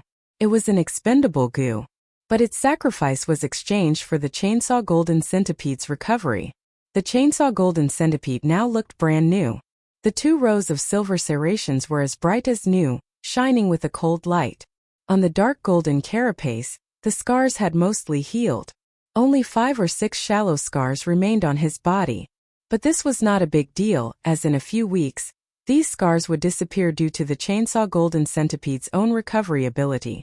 But without the live iron gu, relying on the chainsaw golden centipede's own recovery ability, it would take at least half a year for the serrations to fully grow. The chainsaw golden centipede was tough and soft, and although it consumed less primeval essence and had strong attacks, it was too tough and had flaws in its recovery ability. Everything in this world was balanced, and there was no such thing as an all-powerful gu. There were advantages and disadvantages. Even rank 6, rank 7 and above gu followed this law of nature. This way, the chainsaw golden centipede's battle strength has completely recovered. Fang Yuan stretched out his hand, lightly touching the chainsaw golden centipede's cold carapace, his face slightly pale. His pale face was covered in cold sweat. Damn it, at this time. Fang Yuan gritted his teeth, his left hand subconsciously covering his abdomen. His consciousness entered the aperture, only to see that the white-silver primeval sea was dead silent. The entire aperture was filled with an oppressive force. All the other gu were fiercely suppressed to the side. Only the spring-autumn cicada in the middle of the aperture above the sea was giving off a beautiful yellow and green light. At this moment, not only had the spring-autumn cicada's wings recovered, but even its main body had gained a lot more luster. Just like a falling object, the lower it was, the faster it would fall. The spring-autumn cicada's recovery speed was the same. After surviving the initial difficult and slow period, the more time passed, the faster its recovery speed became. Thus trouble came. The spring-autumn cicada was a rank 6 gu master, while Fang Yuan was only a rank 3 gu master. His aperture gradually found it hard to contain the spring-autumn cicada. In the past, spring-autumn cicada was extremely weak and the burden on the aperture was not heavy. But now, the spring-autumn cicada was gradually recovering, displaying the strength of a rank 6 gu, causing Fang Yuan's aperture to be like a small temple, unable to contain a great deity. If this goes on before the Tai father and daughter find out the truth, I might die from the spring-autumn cicada. When it rains it pours. The real solution was to raise his cultivation as soon as possible. When he became a rank 6 Gu master, his aperture would have the ability to contain the spring-autumn cicada. But this method would take too long. In the 500 years of Feng Yuan's previous life, he used a total of 400 years to reach rank 6. He was now a C-grade talent with a rank 3 cultivation. To cultivate to rank 6 he seriously lacked time. Besides this, there was a temporary solution. That was to bring the spring-autumn cicada out of the aperture and let it live outside his body. But this method also had a huge disadvantage. First, the spring-autumn cicada was not a battle Gu and had no ability to protect itself. It was safer to hide it in the aperture. Secondly, once a rank 6 Gu appeared, it would interfere with the laws and cause a phenomenon in a certain area. As long as it stayed in a certain area for a long time, there would be a flock of strong Gu masters attracted to it. Feng Yuan was now in the village. There were many people and he was being watched by the Tai father and daughter. Once the spring-autumn cicada came out of his body, it would be noticed immediately. Thus he could only endure. The spring-autumn cicada's recovery speed is getting faster and faster. At this rate I don't have much time left. When I get the 40,000 yuan stones from Guyuan and Mo-chan, I will pluck the heavenly essence treasure lotus and leave. As for the Tai father and daughter, I can only take it one step at a time. Feng Yuan sighed in his heart. He could only delay the matter of the Tai father and daughter. But now, the spring-autumn cicada did not give him any time to delay. He was already forced into a desperate situation and time was pressing. Every minute and second he wasted was decreasing his chances of survival. The situation of Gu masters dying from their own Gu worms was not rare. Many Gu masters forcefully used their Gu worms and died from the backlash of the Gu worms' power. Not mentioning the distant, Guyue and Qingshu's example was right in front of him. 6 pieces of purple gold stones, each the size of a fist. With Feng Yuan's cultivation at that time, he actually managed to open 5 pieces on the spot. How can he have so much primeval essence? Tai Ruanan's gaze was fixated on the relevant line in the letter as she laughed complacently. Tai Shueleng nodded. You finally found the suspicious point here. Not bad, only by paying attention can you discover things that ordinary people cannot see. But what can you deduce from this suspicious point? Tai Ruanan closed her eyes and activated her intuition Gu. In the darkness, she felt a flash of inspiration in her mind. She suddenly opened her eyes. Intuition tells me that Feng Yuan already has the liquor worm. But intuition can be wrong sometimes, it cannot represent evidence. Tai Shueleng reminded. Isn't it easy to get evidence? As long as he has the liquor worm he will have to feed it. As long as it is fed, there will be traces left behind. Tai Ronan's lips curled into an arc. Let's go. We will go find Guyue Fengzheng. As his younger brother, he should be most familiar with Feng Yuan. You are asking about Big Brother's past. Fengzheng's expression revealed a complex expression. He sighed and recalled. Big Brother was an outstanding person in the past. He displayed his talent since young and wrote many poems, causing the whole village to pay attention to him. At that time I was in awe of him and admired him. In my heart he was like a mountain that I could not climb. Maybe it was because he stood too high and fell. Later on, in the aptitude ceremony, he was tested to only have C-grade aptitude, thus he was dispirited for a long time. He slept in class and did not return home at night, getting drunk all day long. From that moment on, I understood that Big Brother was also a human. Wait, you said getting drunk? Tai Ruanan sharply sensed this keyword and squinted her eyes. Yes, there was a period of time when he was extremely drunk. Maybe the reality was too cruel. He was a C-grade but his brother was an A-grade, he probably couldn't accept it. Actually, if I put myself in his shoes, I can understand his feelings. Fengzheng said. Then let me ask you, from that time on, would Feng Yuan buy wine every once in a while? Tai Ruanan asked again. Yes. From that moment on, Big Brother fell in love with the wine, and spent a lot of money on it. There was a period of time when he was addicted to green bamboo wine. That is our village's specialty. A very expensive wine. He willfully robbed his classmates of their yuan stone allowance just to buy wine. This kind of behavior was too much, to the point that none of the students liked him. Why is there a problem here? In the end, Fengzheng expressed his doubts. There is a huge problem. I suspect that your big brother's liquor worm was not obtained from stone gambling, but he had it for a long time. Your big brother's drunkenness was just a performance. His real motive was to hide the fact that he obtained the liquor worm and fed it. Tai Ruanan replied in a low voice. What? Feng Zheng heard this and stood up from his seat in shock. This news was too surprising. What you said just now made me even more suspicious. Where does your big brother usually buy wine? I need to investigate further. Tai Ruanan also stood up. She was racing against time, full of energy and swift in her actions. In the entire village, there is only one place that sells green bamboo wine, and that is the only inn. Then I'll take my leave. Tai Ruanan turned and left. Wait, I'll go with you. Feng Zheng hesitated for a moment, then chased after her. Half an hour later, Tai Ruanan walked on the Bluestone Street and concluded, I've already asked the innkeeper, the situation is already very clear. Feng Yuan bought so much wine for a deeper purpose. That is to feed the liquor worm. After that, he purposely went to stone gambling, to reasonably expose the liquor worm in front of everyone. All of this was planned by him. On the side, Guyue Feng Zheng walked absent-mindedly, his face somewhat lifeless. He did not expect the truth to be like this. There was a time when he looked down on Feng Yuan, thinking that he was decadent and self-deprecating. From that moment onwards, he felt that the peak of the past was no longer unreachable. But the truth was, all of this was Feng Yuan's disguise, his performance, his plot. The surrounding people were all kept in the dark and were running around in circles. And he, Guyue Feng Zheng, was no exception. Looking down on his big brother in the past, looking down on him now, it seemed like a joke full of ridicule. Big brother. In your heart, what am I? Am I a joke in your eyes when you pretend to be drunk? Big brother. You are so scheming in your heart. Am I so childish that you can sneer at me? Feng Zheng roared in his heart. He was ashamed, he was angry. He felt like he was being toyed with by Feng Yuan all along, acting out a laughable and childish play. He could feel Feng Yuan's disdain towards him. Big brother, how can you do this to me?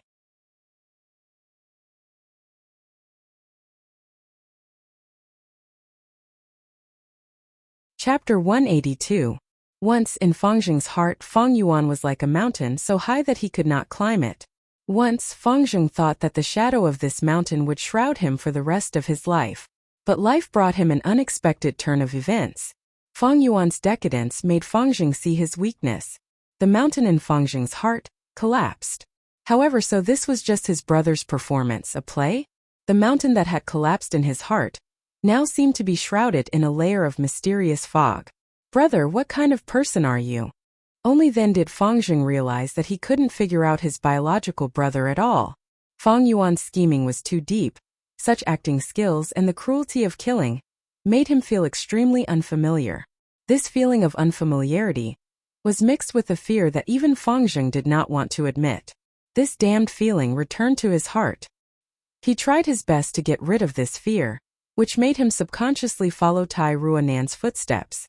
Lady Tai, thank you for letting me discover the truth and see another side of my brother. Helping you is helping me. Tell me, I will tell you everything I know. Feng Zheng said sincerely. Tai Ruanan nodded, then shook her head. I basically know what I need to know. Now the question is, where did Feng Yuan's liquor worm come from? You're right. This is very strange. Brother's situation at that time, he had not inherited his parents' inheritance, and his aptitude was only C grade, and he had just started cultivating. Where did he get the liquor worm? Feng Zheng frowned. There are only two reasons for this situation. One is someone else's sponsorship, the second is a legacy. Who would invest in a C-grade aptitude person? If it's a legacy, then what is it? Thinking of this, Tai Ruanan could not help but stop. Legacy inheritance. Legacy inheritance. The word kept repeating itself in her mind. She fell into deep thought. If it's a legacy, then everything makes sense. First, the origin of the liquor worm can be explained. Secondly, we have a motive for Jia Jinshang's assassination. Tai Ruanan's heart palpitated. The main question that had puzzled her was the motive for the murder. There was always a motive for murder. Feng Yuan revealed the liquor worm. Jia Jinshang wanted to buy it. However, the value of the liquor worm was still relatively low, and not enough to constitute a motive for murder. But if Jia Jinsheng, who couldn't take a loss, insisted on buying Fang Yuan's liquor worm, and then followed him and discovered a hidden inheritance, what would Fang Yuan do? Hee hee. Tai Ruonan laughed. Fang Jing gave him a strange look. Tai Ruonan turned back. I want to check the history of the Guyue tribe. Fang Jing shook his head and spread his hands. The historical records are kept in the forbidden area of the family. How can outsiders read them? Can you go in then? Fang Jing shook his head. He must be an elder. Is that so? What should I do? Tai Ruonan frowned. Lady Tai, maybe I can help you. A one-armed old woman walked out from the shadows. It was none other than Guyue Yaoji. She was still the head of the medicine faction. However, ever since she stepped down from her position and was replaced by Guyue Zhong, she had cut off her own arm. Her power had shrunk to an unimaginable degree. But the pursuit of power was deeply ingrained in her bones. She deeply understood that working with Guyue Zhong was only a temporary solution. Only by taking down the Mo faction would she have the capital to take back her position as the medicine faction's elder. To take down the Mo faction, all she had to do was kill their hope. And this hope was naturally Guyue Fang Yuan. Divine Investigator Tai, to tell you the truth, I have been paying attention to you for a long time. Please follow me. I will bring you into the forbidden area of the family. If it was any other time, that place would be heavily guarded. But unfortunately, I am in charge of guarding the forbidden area now. Guyue Yaoji laughed sinisterly. Of course she wanted to get someone else to do her dirty work. But if Fang Yuan was innocent, she would not be stingy in framing and slandering him. In a secret room in the underground cave, Tai Ruonan saw a secret manual that recorded the history of Guyue clan. From the first generation when the Guyue village was just built to its golden age and now it was in dire straits. The secret manual recorded all the big and small historical events in these hundreds of years. It was very detailed. This first-generation clan leader has a mysterious origin. He founded the Guyue village alone. He is very likely a demonic cultivator. Tai Ruonan flipped through the first few pages and said something shocking. This is nothing. Many demonic Gu masters, when they get tired of roaming, would choose to start a family and establish a clan. Hundreds of years later, they would change from black to white, and these clan descendants would become righteous people. There are many such situations. It is not strange. Tai Shueleng said at the side. Then his previous crimes, are they written off just like that? Tai Ruonan's expression was indignant. These demonic Gu masters commit crimes, and when they get tired, they will settle down and enjoy their old age. Isn't this letting them off too easily? Tai Shueleng sighed faintly. Ruonan, when I was young I was like you, thinking that the black in this world is black and the white is white. But when you see more, you will find that this world is actually gray. Sometimes black can turn into white and white can turn into black. Some black may not be more sinister than white, and some white may have deeper sins. Moreover, demonic Gu masters also have their own difficulties. Righteous Gu masters control the cultivation resources, while demonic Gu masters are alone and can only rely on some extreme methods. Like the first-generation clan leader, being able to repent is already a good example. At least he no longer does evil, turning from black to white, and contributing to the righteous path. Tai Shueleng consoled, but the young girl Tai Ruonan was not convinced. She shook her head, saying resolutely, Father, it is wrong for you to sympathize with demonic Gu masters like this. White is white, black is black. If they commit a crime, they should be punished. If they break the law, they should be punished. Otherwise, where is justice? Where is justice? Where is the law? This is not sympathy. Where there are people, there are benefits. Where there are benefits, there are crimes. As long as people exist, crimes will not stop. My child, you will gradually realize that a person's strength is just too weak. Tai Ruonan's tone was full of vicissitudes and sorrow. Forget it. It is still too early for you to talk about this. You should focus on solving the case. Yes, father. Tai Ruonan curled her lips, not taking Tai Shueleng's bleak words to heart. When people are young, they always think they can change the world. But when they grow up, they will gradually realize that maintaining their own nature and not being changed by the world is already a great success. The young girl continued to read, but her hand suddenly stopped. Fourth generation clan leader. Flower wine monk? Liquor. Liquor worm? Her eyes brightened. Electric currents flickered, and sharp teeth were like blades, shining with a cold light. A frenzied lightning wolf pounced towards Bai Ningbing, its claws drawing a shadow in the air. Bai Ningbing did not move, and in his blue eyes, the frenzied lightning wolf's claws grew larger, but he had no intention of dodging. Suddenly, a white rainbow shot out from the aperture on his abdomen. The rainbow exploded and white light rained down like rain. In the rain of light, an elegant white snake appeared, its long silver whiskers fluttering like immortal ribbons. Facing this rank 5 snake goo, the frenzied lightning wolf that was howling arrogantly a moment ago immediately became listless and wanted to retreat. But the white form immortal snake opened its mouth and lightly spat out a cloud of mist. The white mist seemed slow but was actually fast, covering the frenzied lightning wolf. The frenzied lightning wolf's vision was obscured by this mist, and it anxiously leapt backwards. But no matter how it moved, this white mist followed it like a shadow, covering its body and preventing it from escaping. The white form immortal snake goo's ability was this maze mist. After covering it, it could cause enemies to lose their sense of direction, and their vision would be filled with white mist. Wild beasts like lightning wolves had strong eyesight, but weak hearing. The frenzied lightning wolf was the same. Right now, its most powerful sensory organ was obscured, and it anxiously howled. As it moved, it crashed through many trees and rocks, becoming more and more berserk. Howl! It suddenly opened its mouth and roared, spitting out a ray of blue lightning. The lightning shot towards Bai Ningbing, but Bai Ningbing did not have any intention of dodging. Crack! The lightning struck Bai Ningbing's chest, piercing through it. Bai Ningbing slowly lowered his head, and the large hole created by the lightning allowed him to see the back from the front. But very quickly this large wound started to freeze. Layers of white ice covered the wound, and soon the ice melted, turning into flesh and blood. This is the true strength of the Northern Dark Ice Soul physique. I am ice and ice is me. Fatal injuries to ordinary goo masters can be healed in a few breaths for me. Bai Ningbing sighed in his heart, and then slowly raised his right arm. His right arm was originally broken, but now with the Northern Dark Ice Soul physique, it had already recovered to its original state. The white form immortal snake goo also sensed the aura of the Northern Dark Ice Soul physique, and entered my aperture. The Northern Dark Ice Soul physique can attract water-type goo worms. It is so strong yet so weak.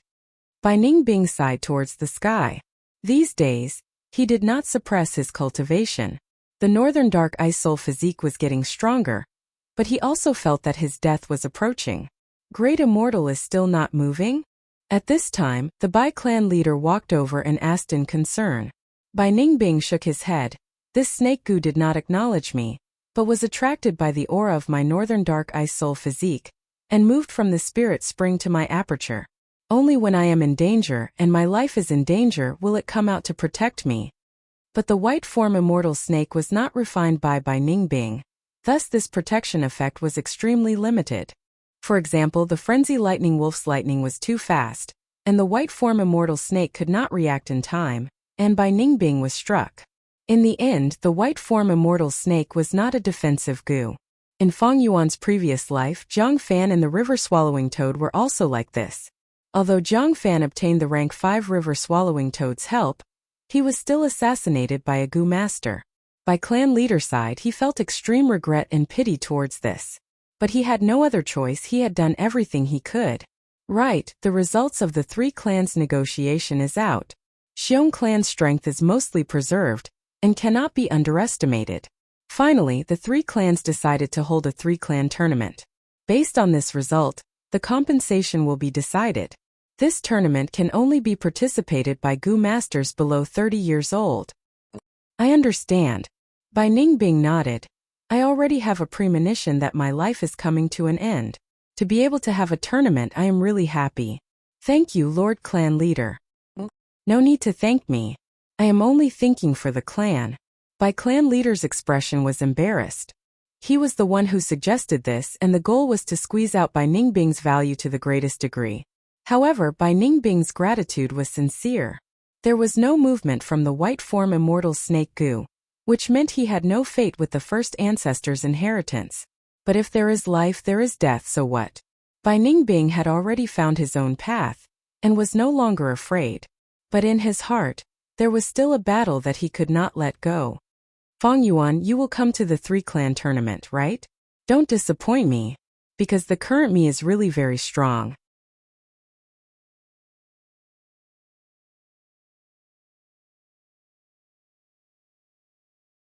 Chapter 183. The flower wine monk knelt on the ground and begged for mercy. The 4th-generation clan leader was kind and merciful.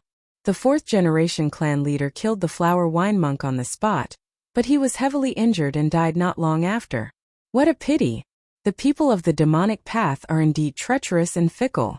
As Tai Ruanan read the contents, her eyes gradually dimmed. Pity! The flower wine monk was killed on the spot, and could not have left behind any inheritance. If he could, then the timing would be just right. The young girl sighed in her heart. She did not give up and continued to read through the Guiyue history book. Only when the time was up did Guo Yaoji come to urge them. The moment the Tai father and daughter left the main pavilion, Fangjing went up to them. Did you discover anything? Tai Shueleng was silent. Tai Ruanan shook her head with a bitter smile. But Fangjing said, I just thought of something that might be helpful to you. Brother was once very close to the Qi faction. The Qi faction elder Guo Lian had defended him in front of everyone. Miss Tai, do you think this liquor worm was secretly given to my brother by Qi Lian? The Qi faction? Tai Ruanan frowned. That's right. Before the Wolf Tide, the Qi faction and the Mo faction were our Guiyue faction's 2 biggest factions. Fangjing explained. How did the Qi faction get involved? Tai Ruanan was silent. She felt a headache coming on. This was her first time solving a case. She was originally full of confidence, but when she actually carried it out, she felt that it was extremely difficult. In the past, she saw her father solving cases like spinning silk from a cocoon. It was orderly and clear, as if success came naturally to him. But now that she was putting it into practice, she finally understood how difficult it was to solve cases. Sometimes there were no clues at all, sometimes all kinds of clues appeared randomly, causing people to not know what to do. The truth was always shrouded in fog.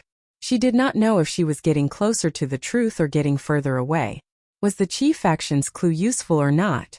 Tai Ruanan could not help but feel lost. She subconsciously looked at her father Tai Shueleng. Father must have already found a clue. The young girl's admiration for her father deepened. If it was father, this case would have been solved long ago. I'm still too far away from my father. However, even if I fail, as long as father is by my side, the truth will be revealed and the culprit will be brought to justice. Tai Ruanan felt both ashamed and proud.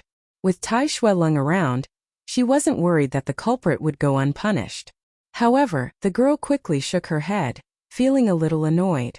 These frustrations were all directed at herself. Runin, you're such a good-for-nothing. Don't you want to surpass your father? Always wanting to rely on father, this kind of mentality will never be able to surpass the day. Runin, you have to work hard. You can do it. The girl pursed her lips and cheered herself on. Her will to fight surged through her again. She decided to overturn her previous assumption and start all over again.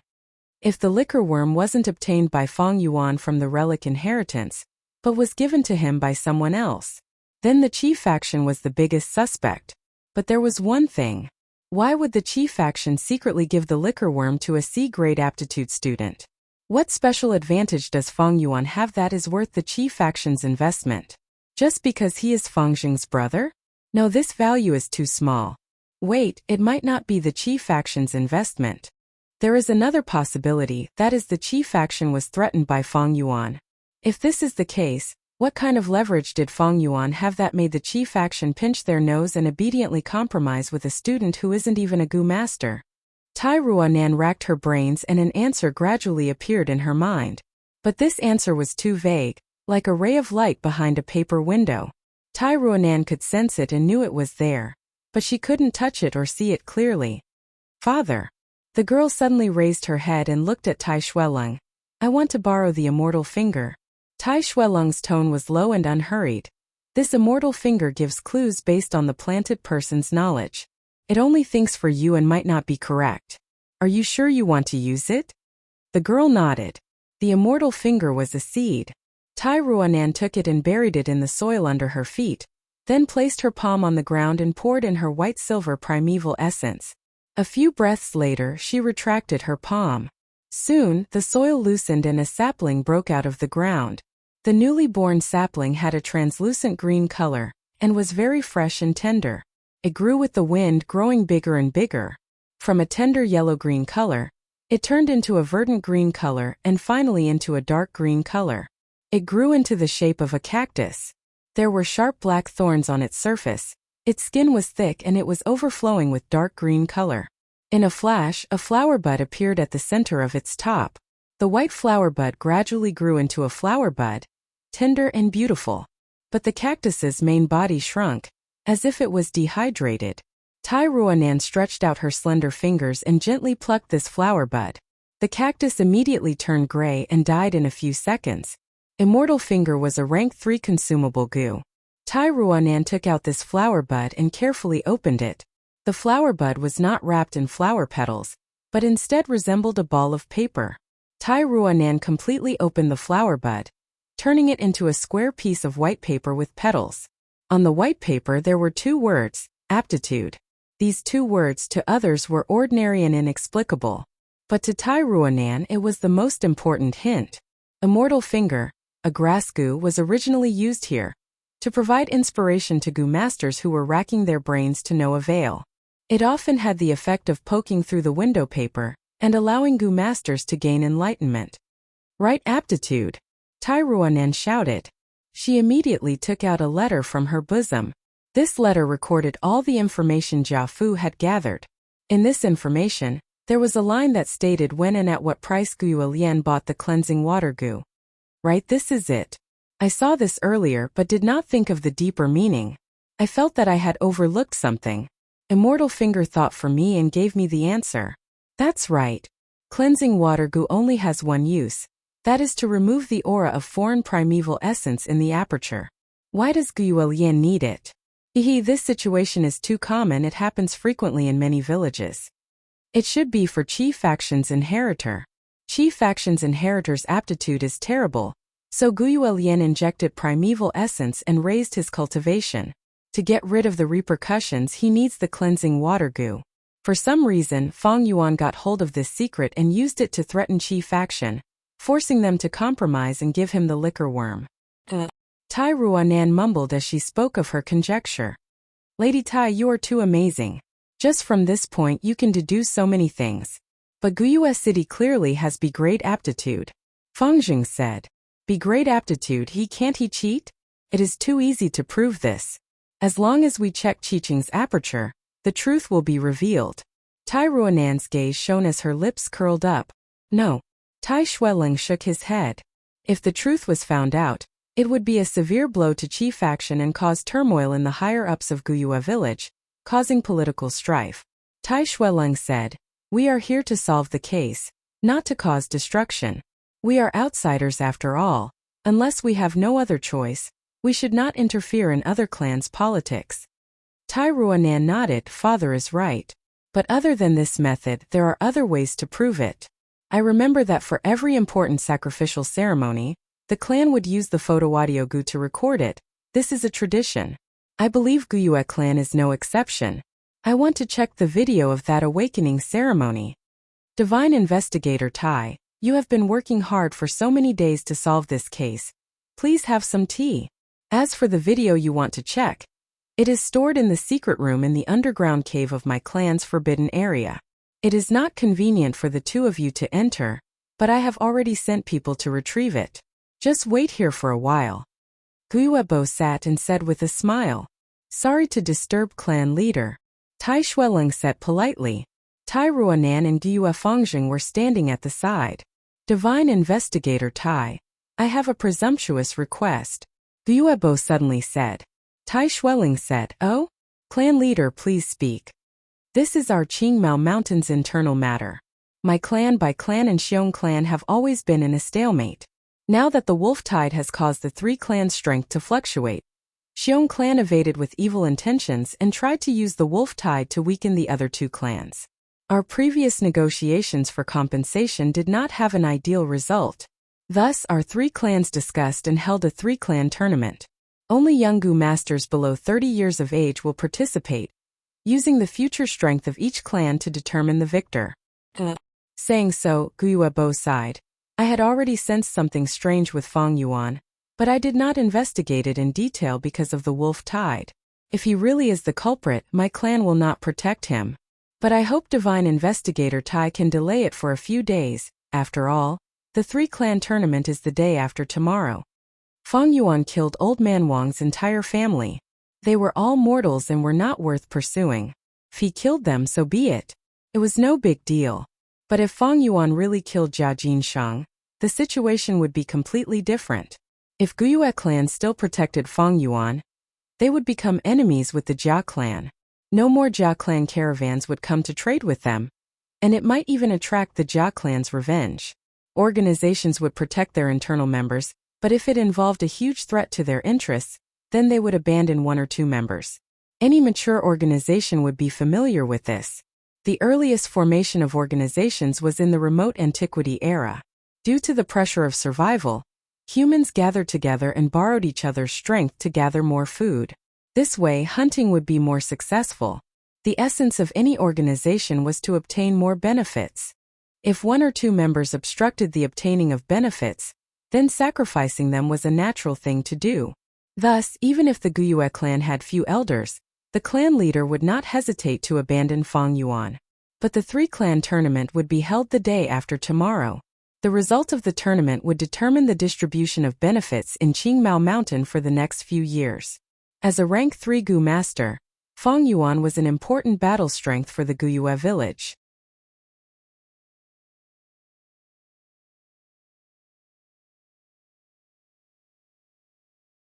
Chapter 184. It's about time, I can't wait any longer. Night had already fallen. In the dark room, Fang Yuan opened his eyes.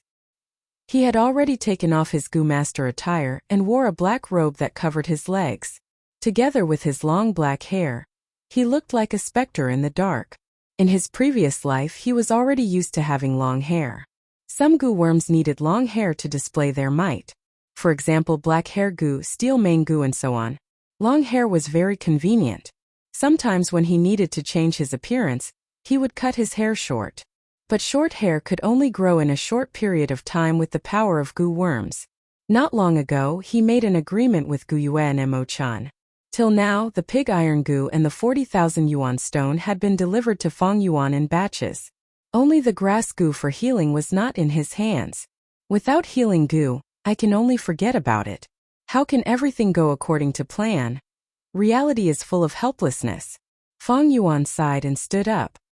He lightly pushed open the door and used the stealth scales Gu, disappearing into the night.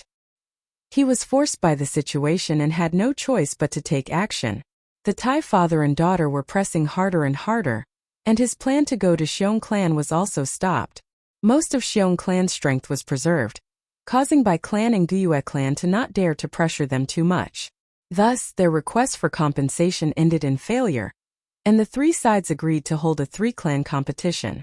Although the Mo faction wanted to recruit Fang Yuan, this caused Fang Yuan to be caught in a political struggle, causing the other clan elders to view him with enmity.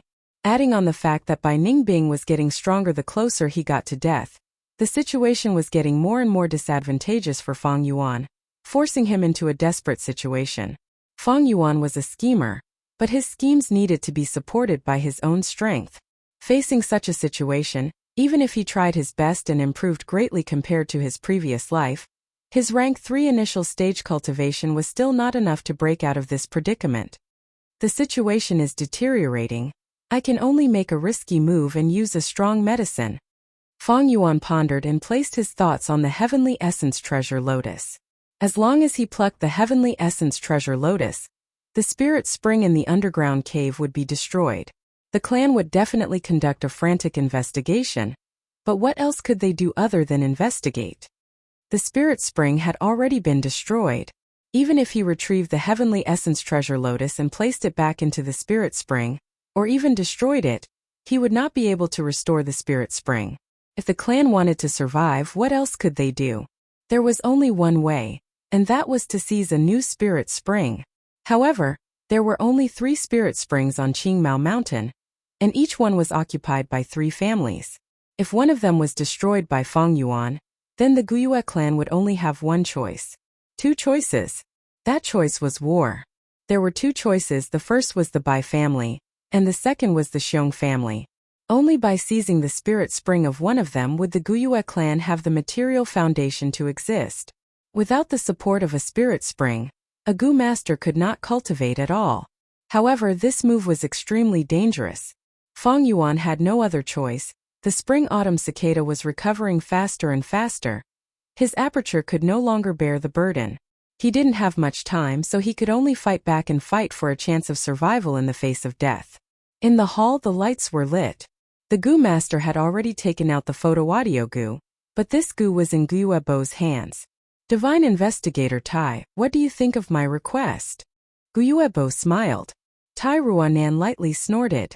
Tai Shuelong pondered for a moment, then nodded. All right, if we find out that Feng Yuan is the culprit, I will also leave enough time for him to participate in the 3-clan competition.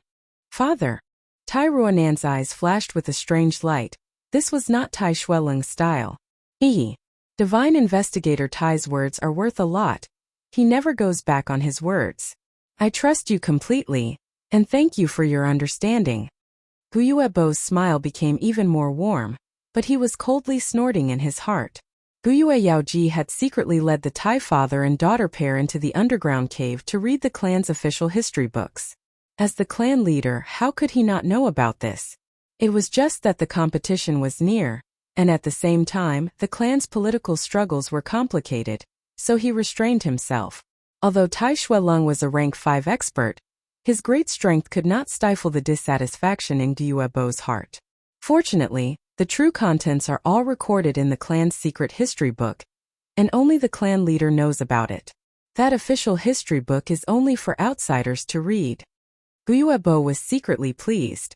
Guyue clan's history books were divided into official history and secret history. The official history book was kept in the secret room in the underground cave, and the contents were covered up by the later generations, mixing truth and falsehood to fool people.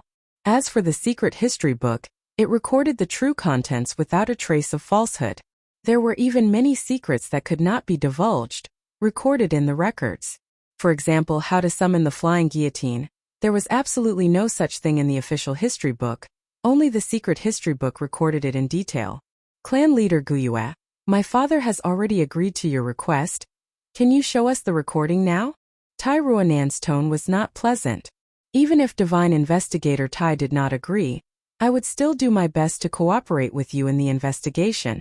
Guyue Bo smiled as he clarified, and with a light pinch the photo-audio Gu was crushed.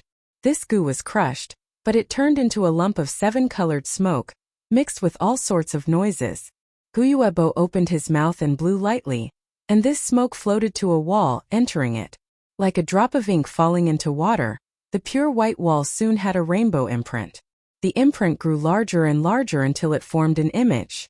It was the scene of the awakening ceremony. In this image, Feng Jing quickly found himself, as well as many familiar faces. These faces were all excitedly looking around the cave, their faces filled with the immaturity of youth. Like a fledgling that had just spread its wings and flew out of its nest. That is Feng Yuan. Similarly, Tai Ruanan also quickly found Feng Yuan. Feng Yuan walked in the group, although he looked around, his gaze was calm and cold. Among his peers, he was like a crane among chickens. But if one did not pay attention to him, normal people would not notice this peculiarity. But now, everyone's gazes were focused on him, causing this peculiarity to be exposed. This Feng Yuan is really strange. At this moment, even Guyue Bo could not help but show a slightly surprised expression. The image on the wall changed, and the youths arrived at the Sea of Flowers. They were about to awaken. One by one, the youths crossed the underground river, walking towards the Sea of Flowers on the other side. The Hope Gu's radiance rose and fell. The voices of the youths and clan elders could also be heard clearly. The scene of that time was replayed, making people feel like they were there. First, Guyue Mabe was tested to have great aptitude, causing a commotion. Next it was Guyue Cheng, who was also tested to have great aptitude. There is indeed something strange. This Guo Cheng's expression is too nervous, his body is stiff, and his skin color is not normal. It is just that the underground cave is not bright, but if you observe carefully, you can see that he has smeared something on his body to attract the hope goo. It should be cheating. Tai Ruanan saw this and was certain. But soon she frowned. Fang Yuan appeared. He crossed the river and went to the other side. The hope goo's radiance was not very bright. The greater the hope, the greater the disappointment. The youths and clan elders sighed in disappointment and entered everyone's ears. Everything seemed normal, but Tai Ruanan's frown deepened. Fang Yuan's expression was very calm. At that time, his back was facing the clan elders and the youths, thus others could not see his expression. But now, as a spectator, Tai Ruanan found that Fang Yuan's expression was indifferent, without any change. It was as if he had already known this result.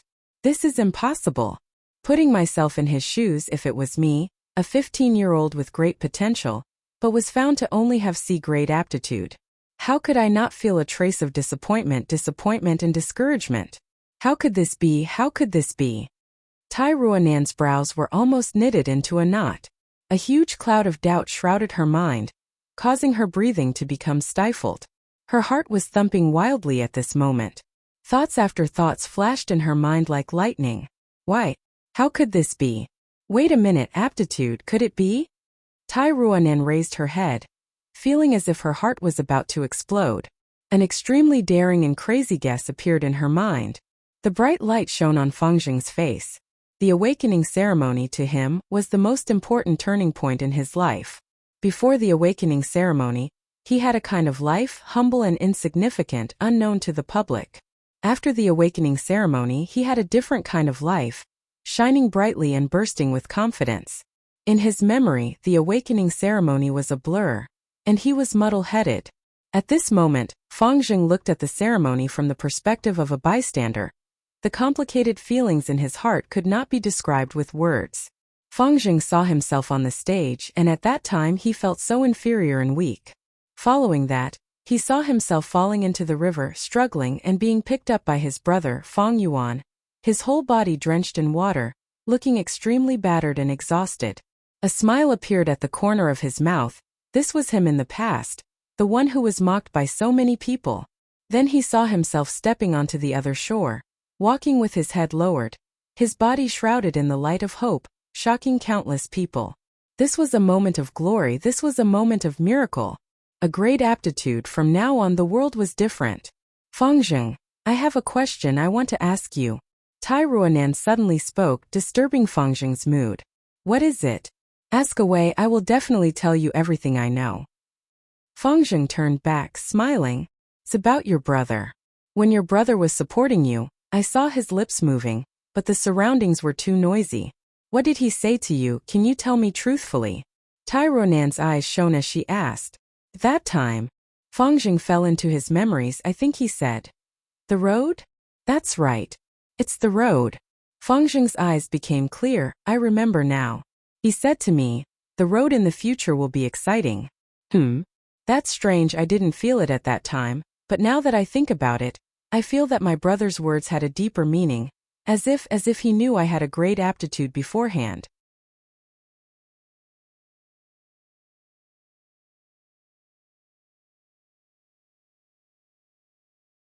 Chapter 185. Lady Tai, what is the meaning of this? Fang Jing did not understand. Tai Ruanan pointed at the wall. Look at him, Guo Fangyuan. Don't you think he is too calm? He was tested to have C-grade aptitude, but his brother was a great aptitude. Any normal person would feel their heart waver. But him? He was not moved. The praises and ridicule from the surroundings could not shake his heart. Don't you think it is strange? During the entire process he was too calm. Tai Ruanan's words attracted everyone's attention. At this time the scene was replayed, and several gazes gathered on the painting wall, on Fang Yuan's figure. Fang Yuan stood in the middle of the crowd, all alone, standing there alone. A shadow covered most of his body, and this scene was in stark contrast to the other side. His brother, Guo Fangjing, was walking step by step, his body bathed in the white light of the Hope Gu. At this moment, the situation between the elder brother and younger brother changed. The former fell from the sky, falling into the lowest point of his life, shrouded in darkness. The latter was favored by fate, shining brightly, climbing to the peak. A 15-year-old youngster, experiencing such a huge change in his life. But there is not a trace of disappointment, bewilderment, or jealousy on him. There is only calmness. He is standing in the crowd, watching quietly like an outsider, like he is watching a show. Tai Ruanan's voice came at the right time. Yes, Fang Yuan was watching quietly. The shadow covered most of his body. His expression was indifferent, with the unique pale skin of a youngster. Guyuebo stared at the painting wall, muttering to himself. Fang Zheng, however, felt a chill from the bottom of his heart. Brother, what are you? Even if he expected the result of the awakening, his heart would be shaken and not so calm. I used the celestial finger earlier, and thought the word aptitude was referring to Guyue City. Now that I think about it, it might not be Guyue City, it might be Fang Yuan. Tai Ruanan said. Lady Tai, what do you mean? Why don't I understand? Fang Zheng was even more confused. Tai Ruanan raised a finger. There is only one situation that could make Fang Yuan so calm. That was, he had an unknown backing. There was only one situation where he wouldn't be jealous, and that was when he had an even stronger trump card.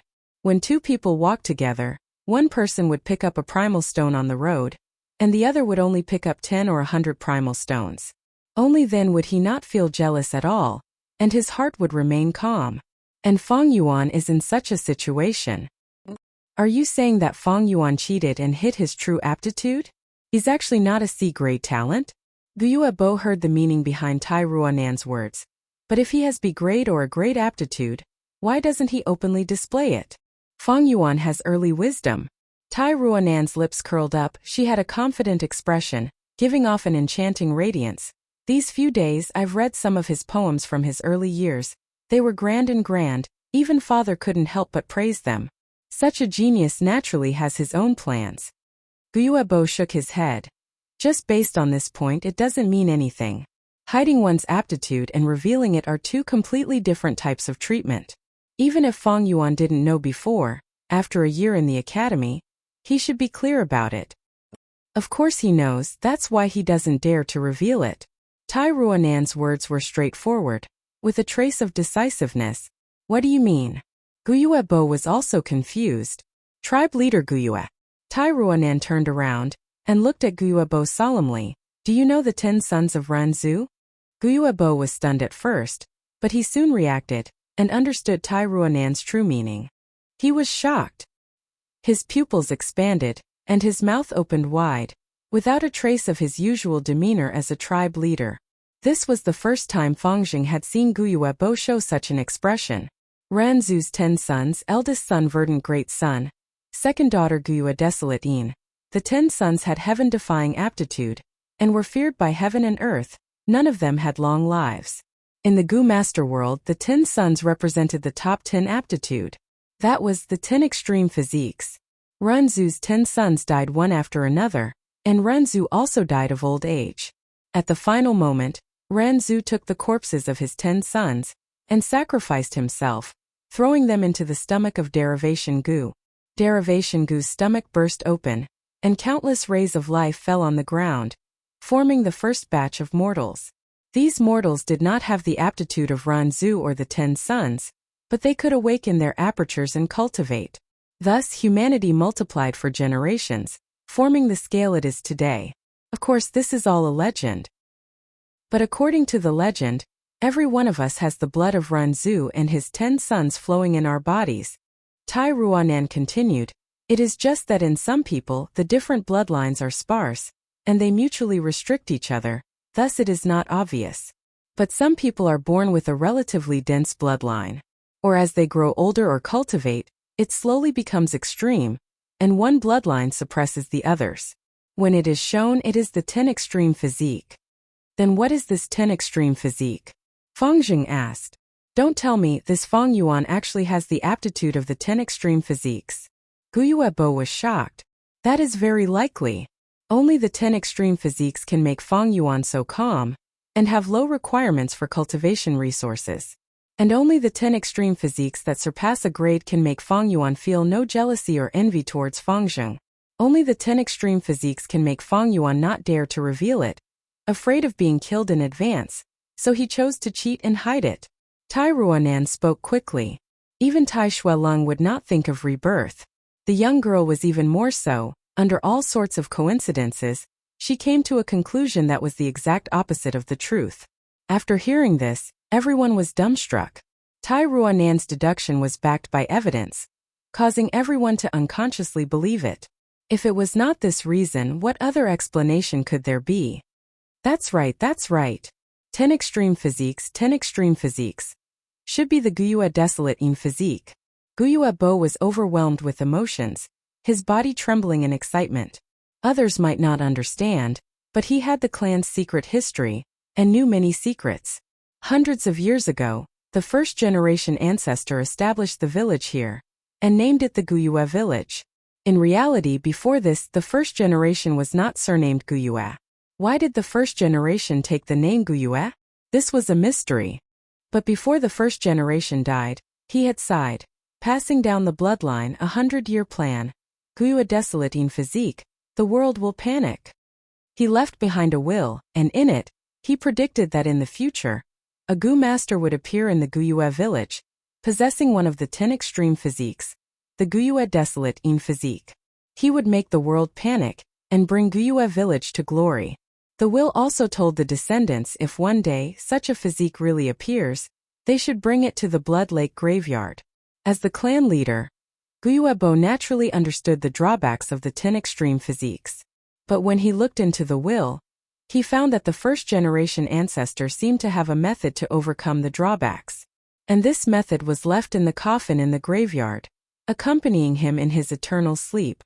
If a genius with the Guyue desolate in physique really appears, he should be brought to the coffin. To think that Guyue Fang Yuan is that prophesied genius, Guyue desolate in physique. Guyue Bo roared in his heart. This is impossible. How could brother cheat in front of everyone's eyes? Fang Zheng's heart was extremely shaken. He shook his head repeatedly, unable to accept this deduction. Tai Ruanan looked at him pitifully. Since Qiqing can cheat, why can't Fang Yuan? The 10 extreme physiques have endless mysteries. It is hard to imagine. Maybe Fang Yuan had already awakened his aperture, or maybe he was able to deceive bamboo gentlemen because of the 10 extreme physiques. Maybe Jia Jinshang was killed by Fang Yuan because he unintentionally saw through Fang Yuan's secret. Tai clan girl, be careful with your words. Guyue Bo's expression was very unhappy, his voice gloomy. You can't speak so carelessly. Whether Jia Jinshang was killed by Fang Yuan or not, it is still uncertain. Fang Yuan is a member of our clan. Even if he really killed him, how we explain it to the Jia clan is our problem. You are only in charge of investigating the case. The Guyue clan leader's attitude instantly had a complete change. Previously, he thought that Fang Yuan had C-grade talent, and there was no possibility of investing. But now, Fang Yuan actually had Guyue's desolate in physique. When it involved the ancestor's prophecy and will, his value was immediately different. I have to protect him, even if it means offending the Jia clan, I have to do it. Damn it. This Guyue clan leader turned his back on me. He is too shameless, his attitude changed so quickly. I should not have revealed the secret of the 10 extreme physiques so early. The 10 extreme physiques are talents above a grade talent. Looks like clan leader Guyue wants to protect Fang Yuan. This will make it very difficult for me to solve the case. Father, what should I do? Tai Ruanan's heart sank. She gritted her teeth and subconsciously looked for her father's figure. Where is father? The young girl was stunned. Divine investigator Tai was just there. But in the blink of an eye, he had disappeared. This discovery made Guyue Bo instantly nervous. Where could Tai Shueling go at this time? Clan leader Guyue naturally thought of Fang Yuan. Fang Zheng, I will go look for your brother first. Go inform the other clan elders to quickly gather and find me. After saying this, Guyue Bo activated his Gu worm and flew out of the window. Tai Ruanan snorted coldly and ran out of the room, rushing towards Fang Yuan's residence. In the entire hall, only Fang Zheng was left. How can this be? Guyue Fang Zheng's condition was extremely bad. His face was pale and his body was on the verge of collapse, as if his spine had been sucked dry. He felt like the world was in darkness. He felt like the sky was about to collapse. How could it be like this? Brother's aptitude is actually one of the 10 extreme physiques?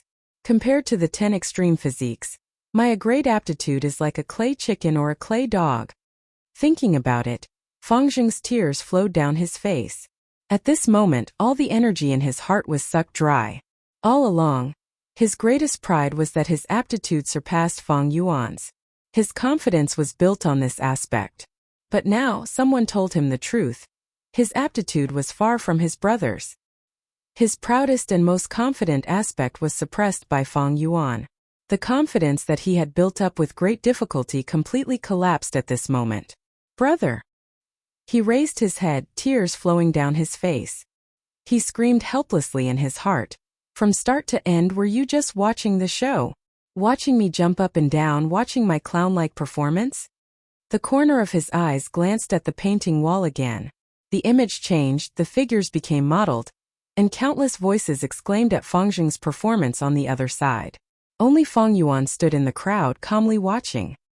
He just calmly looked at it. Fang Xing suddenly felt that this image of him, wrapped in the light of hope, was so childish, so glaring. And in his heart, Fang Yuan's calm black eyes seemed to reveal the gaze of a god. His figure gradually rose higher and higher, becoming an insurmountable mountain that reached the horizon. That pair of calm eyes looked down at the foot of the mountain, at Fang Xing's humble figure. That pair of eyes seemed to be saying, Fang Xing, my laughable brother, you can't, you can't, you can't. Like an echo in the valley, it echoed in Fang Xing's heart. He felt stifled. An unparalleled stifling to the point that he could not breathe properly. He once thought that he had completely gotten rid of this feeling, but he did not expect that this feeling would come back to him today. In fact, it was 100 times stronger than before. Ah! I'm going to die, I'm going to die. Fang Xing's face twitched, and the veins on his forehead popped. He was immersed in his own fantasy, his hand tightly clutching his throat. With a plop, he knelt on the ground. Because of the lack of oxygen, his face was red, and he stuck out his tongue. His eyes gradually bulged out of their sockets. No, I don't want to die, I really don't want to die. His other hand gripped the floor tiles, and he used too much force. His nails were peeled off and fresh blood flowed. The excruciating pain made Fang Xing's desire to live burn even more. His body wasn't injured at all, but his heart had already suffered a fatal wound. He could not get up, and the pride that supported him had been shattered. He felt that he had no face to see anyone, and he could not face reality and his brother. He had become a huge joke, a bitter satire.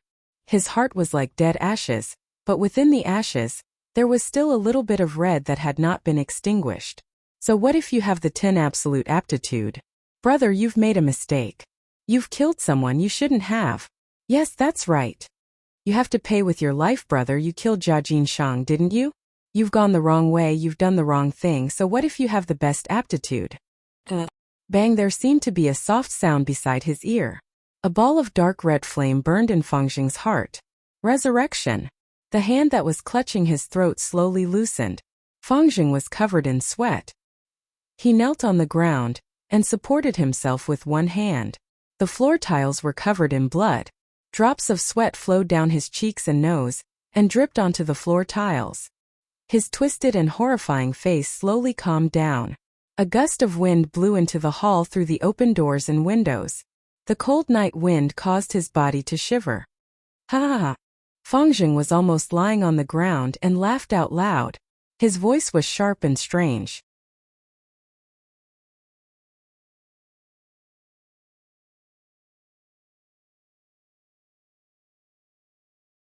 Chapter 186. No one is here. After flipping through the house, Guiyuebo could not find Fang Yuan. His heart felt like it was being pressed by a huge rock. Fang Yuan was missing, Tai Shueleng was also missing. It was easy for him to link these clues together. Speak, where is Fang Yuan? Guiyuebo's expression was gloomy as he shouted at Tai Ruanan, who had just arrived. How would I know where Fang Yuan is?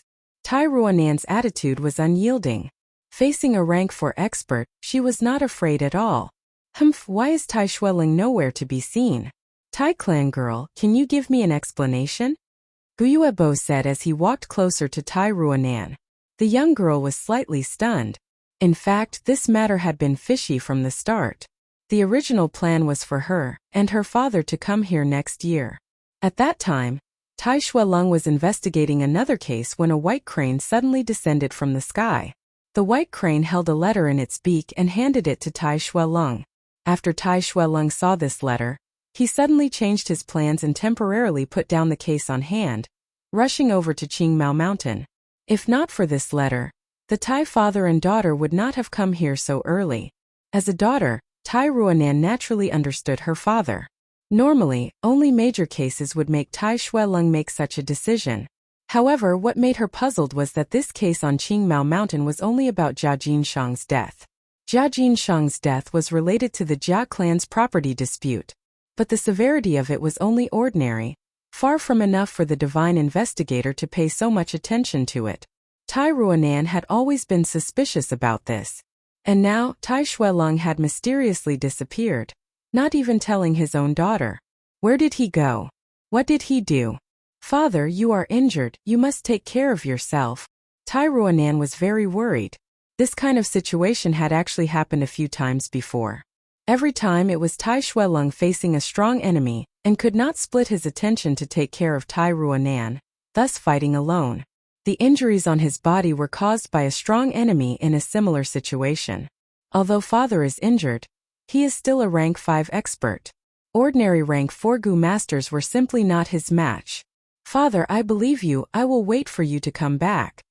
Tai Ruanan's eyes flashed as she encouraged herself in her heart. Guyuebo approached her step by step. The girl raised her head and looked at Guyue clan leader. Explanation? If you want an explanation, will I give it to you? Guyuebo's expression became even more gloomy. Little girl, you're quite stubborn. Looks like I can only capture you and use you to exchange for my clan's Feng Yuan. Tai Ruanan laughed instead. Clan leader Gue, do you really dare to make a move? My uncle is the current patriarch of the Tai family. Do you want to fight with our Tai family? Guyuebo stopped in his tracks. He was so anxious that he almost forgot. Tai family. That was a super clan that had existed for thousands of years. The demon suppression tower in Tai clan village imprisoned countless demonic Gu masters. It was the symbol of the righteous path. Guyue clan was only a small or mid-sized clan. It could not compare to Jia clan. And Jia clan was only a rising clan. It could not compare to Tai family. Even in the whole southern border, Tai family was a top-tier force with deep foundations. It was a colossus. Tai Ruanan's voice slowed down.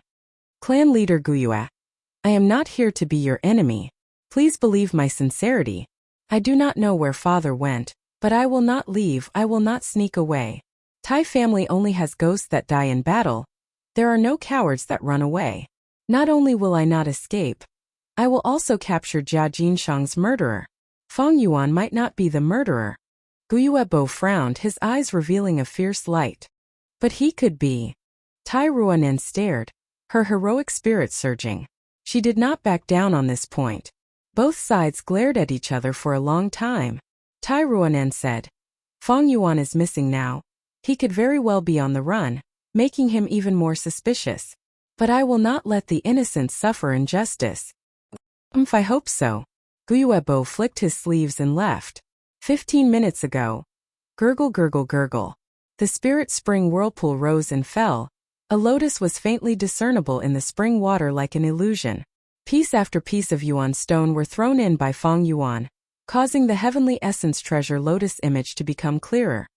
The 10,000 Yuan stone that was offered during the gathering with my classmates, in addition to the 40,000 Yuan stone that Guyue and Emo-chan provided in installments, have all been thrown in. Why has this heavenly essence treasure lotus not materialized yet? Feng Yuan focused, looking at the center of the spirit spring through the crystal wall. He felt slightly doubtful. Heavenly essence treasure lotus was very precious. After advancing to rank 6, its value would not lose to autumn cicada. Even in Feng Yuan's previous life, he had only heard of it. He had never come into contact with it. Thus, this was his first time coming into contact with it. He could not help but feel doubtful. But he quickly calmed his emotions, laughing. A total of 50,000 yuan stone is more than enough. Why am I worrying about personal gains and losses? So what if the refinement fails? Thinking so, he no longer hesitated, taking a deep breath and jumping, crashing into the crystal wall. This wall was formed by the moat goo. When Fang Yuan crashed into it, it was like jumping into water. Ripples appeared on the wall, instantly engulfing him. Spring water immediately surrounded Fang Yuan from all directions. Fang Yuan opened his eyes in the water, but could not see the heavenly essence treasure lotus. Before the heavenly essence treasure lotus was plucked, it could only be seen through the crystal with the naked eye. Fang Yuan had already expected this, so he was not surprised. He had already estimated the distance, and even calculated the refraction of light, grabbing forward according to his memory. This grab was like magic, creating something out of nothing, creating a lotus. This lotus was blue and white, its petals closed, full like a lamp, filled with a holy aura. But it had its own consciousness, and although it was grabbed by Fang Yuan, it faintly resisted. But this was nothing. A trace of autumn cicada's aura leaked out, and this rank 3 flower goo was instantly refined by Fang Yuan. The heavenly essence treasure lotus was in his hands. In the spring water, Fang Yuan's lips curled up into a smile. He willed, and the heavenly essence treasure lotus turned into a blue and white light, shooting into his aperture. Without the heavenly essence treasure lotus, the countless whirlpools in the spirit spring immediately dissipated. The spring water that was filled with life force had now turned into a pool of stagnant water, without any ripples. The spirit spring has been destroyed. I cannot stay here for long. I need to take this chance to escape. Fang Yuan's expression turned solemn. But just as he was about to return, a change occurred. In the depths of the spirit spring, a dazzling blood light burst out. A huge suction force suddenly appeared, catching Fang Yuan off guard, and he was sucked into the depths of the spring. The spring water suddenly turned red, turning into blood water, tightly wrapping around Fang Yuan and pulling him down. Sky canopy goo. Thunder wings goo. At the moment of danger, Fang Yuan roared in his heart, and a layer of white armor shone on his body, and at the same time, a pair of large lightning wings appeared on his back. The lightning wings flapped continuously, giving Fang Yuan a driving force to move upwards. But as the blood water wrapped around him, the suction force became stronger and stronger, and he could not resist it. Whoosh, the sound of rushing water could be heard, and Fang Yuan was pulled down by a huge force along the water channel. Just as he was about to die, the pressure around him suddenly disappeared. Fang Yuan took a deep breath, and at least he did not die from lack of oxygen. Then he found himself falling from a high altitude. He subconsciously flapped his wings, but the thunder wings goo was extremely dispirited. The originally strong wings were now extremely weak. Fang Yuan's heart sank, and he tried his best to maintain his balance in the air, slowing down the speed of his descent. This was an underground space. It was not dark and was filled with red light. Fang Yuan fell from a height of 15 meters, and below him was an underground lake. But this underground lake was not the usual transparent color, but was dark red, like blood water. No, it was blood water. The pungent smell of blood assaulted Fang Yuan's nose as he continued to descend. This situation was strange no matter how one looked at it. To be safe, Fang Yuan did not want to easily fall into this blood lake. Chainsaw Golden Centipede. He summoned the Chainsaw Golden Centipede, and his palm entered the centipede's mouth, using it as a whip. The golden centipede's body extended to its maximum length, and its sharp tail pierced into the mountain wall. Under Fang Yuan's control, the golden centipede shrunk its body. This way, Fang Yuan's body landed on the mountain wall. This mountain wall was somewhat slippery, and was not easy to land on. But Fang Yuan relied on the Chainsaw Golden Centipede, and barely found a rough section of the wall, and placed his feet on it. What the hell is this place? After stabilizing his body, Fang Yuan immediately assessed his surroundings. According to his calculations, he should be even deeper underground, right below the underground karst cave. How can there be such a place? Fang Yuan was surprised. In his previous life, his level was not high enough, and he did not come into contact with the secrets of the upper echelons. In fact, this was the Blood Lake Graveyard, the secret forbidden land where the first-generation patriarch's coffin was buried. Even among the patriarchs, only one or two knew this secret. Feng Yuan looked down, and the blood lake reflected a sky full of red light. The area was larger than the village, and it exuded a strange and terrifying aura. And at the top of the cave there were hundreds of holes, and water constantly flowed down, bringing along the scallops, turtles, snakes, fish, and other wild animals in the underground river. Whoosh whoosh whoosh. Waves of water flowed down from the holes on the top of the wall, smashing into the blood lake. As the blood churned, countless fish and prawns flopped and fell into the blood lake. After a few breaths, all the blood in their bodies had been sucked out, and they became dried corpses, faintly discernible on the surface of the lake along with the bloody waves. The blood lake became even redder. Feng Yuan's pupils shrunk as he looked. If he fell into this blood lake, even with the protection of the sky canopy goo, he would not be able to survive. He looked carefully, and other than fresh dried corpses, there were some bones in the blood waves. There were broken fish bones, large bear bones, and clearly human skeletons. This was a huge graveyard, strange and bloody. The waves of the blood lake surged, washing the surrounding walls. The bright red and shiny blood seeped into the surrounding soil, causing the surrounding soil to be dyed crimson red, forming the red earth. To be continued.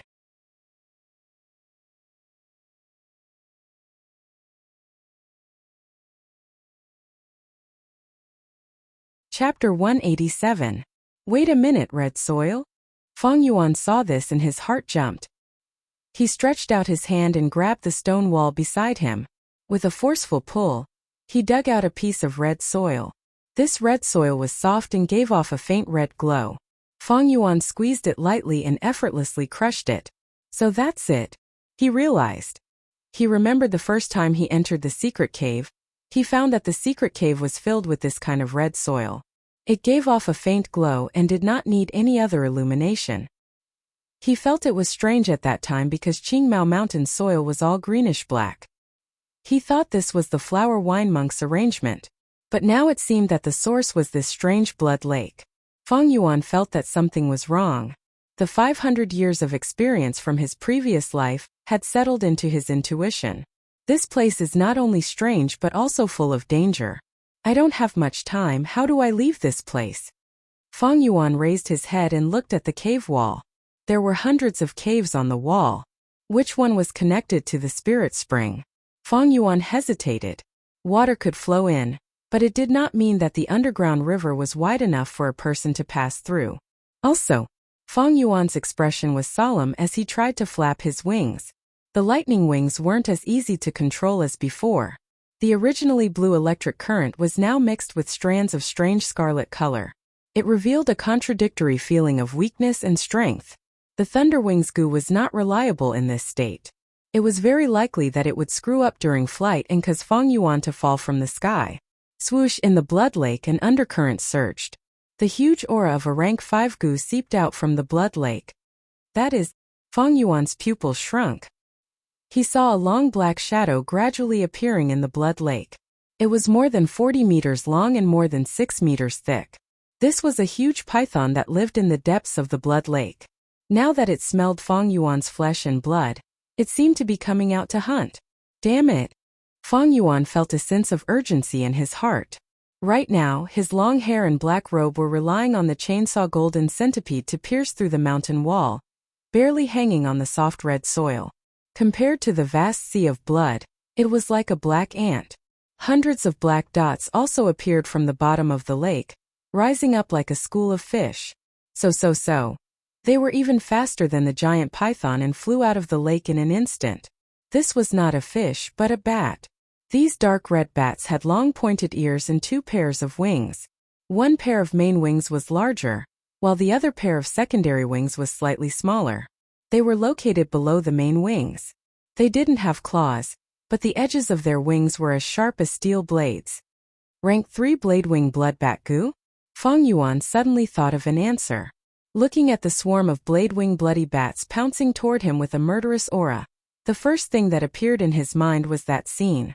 In the photo Audioboo's image, the flower wine monk was bathed in blood, heavily injured and on the verge of death. It was impossible for the Moonshadow Goo to cause such injuries, but this group of Bladewing bloodbats was a perfect match. Could it be that the flower wine monk had been here before? In fact, he was injured by the Bladewing bloodbats here? For a moment Feng Yuan's thoughts spun like lightning. The cause of the flower wine monk's death had always been a mystery, but now it seemed that it was most likely the case. Bladewing bloodbat, Feng Yuan muttered in his heart. He was actually not unfamiliar with this goo. Although this goo was only rank 3, it was extremely easy to feed and only needed blood. In his previous life, he established the Bloodwing demon sect with the Bladewing bloodbat as its symbol. With the resources of the demonic sect, he was able to raise close to 10,000 Bladewing bloodbat goo. They were ferocious and fearsome. More accurately, he established his career with the Bladewing bloodbat goo. In his previous life 400 years later, he accidentally obtained an inheritance of the Blood Sea ancestor. Relying on the Bladewing bloodbat group and his own rank 5 cultivation, he became an overlord. This Blood Sea ancestor was a rank 7 demonic goo master with a notorious reputation. He killed people like flies, and his name was recorded in the annals of history. He was originally immortal, but by chance, he became a demonic goo master. He climbed all the way from the lowest level, and used 800 years to become a demonic overlord. His aptitude was not high, and the primeval essence in his aperture was limited. He always had a fanatical research interest in goo fusion. Wild goo had a natural will, and could absorb the natural primeval essence in the air. But when a wild goo was refined by a goo master, and its body was dominated by the human's will, it would lose the ability to absorb the surrounding primeval essence, and could only absorb the primeval essence in the goo master's aperture.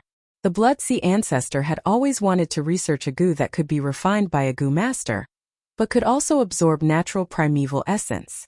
The righteous goo masters were extremely afraid of this, and were extremely worried that the Blood Sea ancestor would succeed.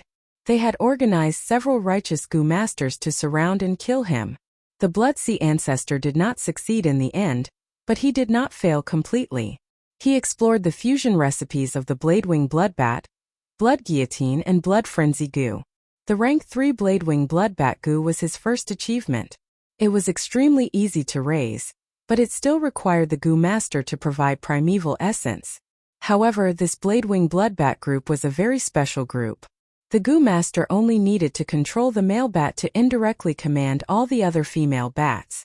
The Blood Frenzy goo was his second achievement. This goo was formless and was a lump of blood chi, and could only survive by attaching itself to other objects. This goo was rank 4 and its effect was very special. Any goo worm that came into contact with its aura would be able to absorb natural primeval essence from time to time. But it had a huge drawback. The goo worms affected by the Blood Frenzy goo would gradually lose control of the goo master. After a period of time they would turn into a pool of blood. The Blood Guillotine was the Blood Sea ancestor's final achievement. This goo was rank 5 and was undoubtedly more mature than the previous two. It combined nurturing and usage, using battle to nurture battle, and devouring the goo master's blood to reproduce and divide. It no longer needed the master to provide primeval essence. Unfortunately, after the Blood Sea ancestor created the Blood Guillotine, he was besieged by the righteous goo masters in the chaotic battle, and was exhausted and defeated. He suffered a fatal injury that could not be healed, and escaped from the heavy encirclement using blood escape. The righteous goo masters were worried that he would counterattack at the last minute and endanger themselves, so they did not have the intention to pursue him, and watched as he escaped. From then on, every time these righteous goo masters thought back, they would regret their actions of letting the enemy go so easily.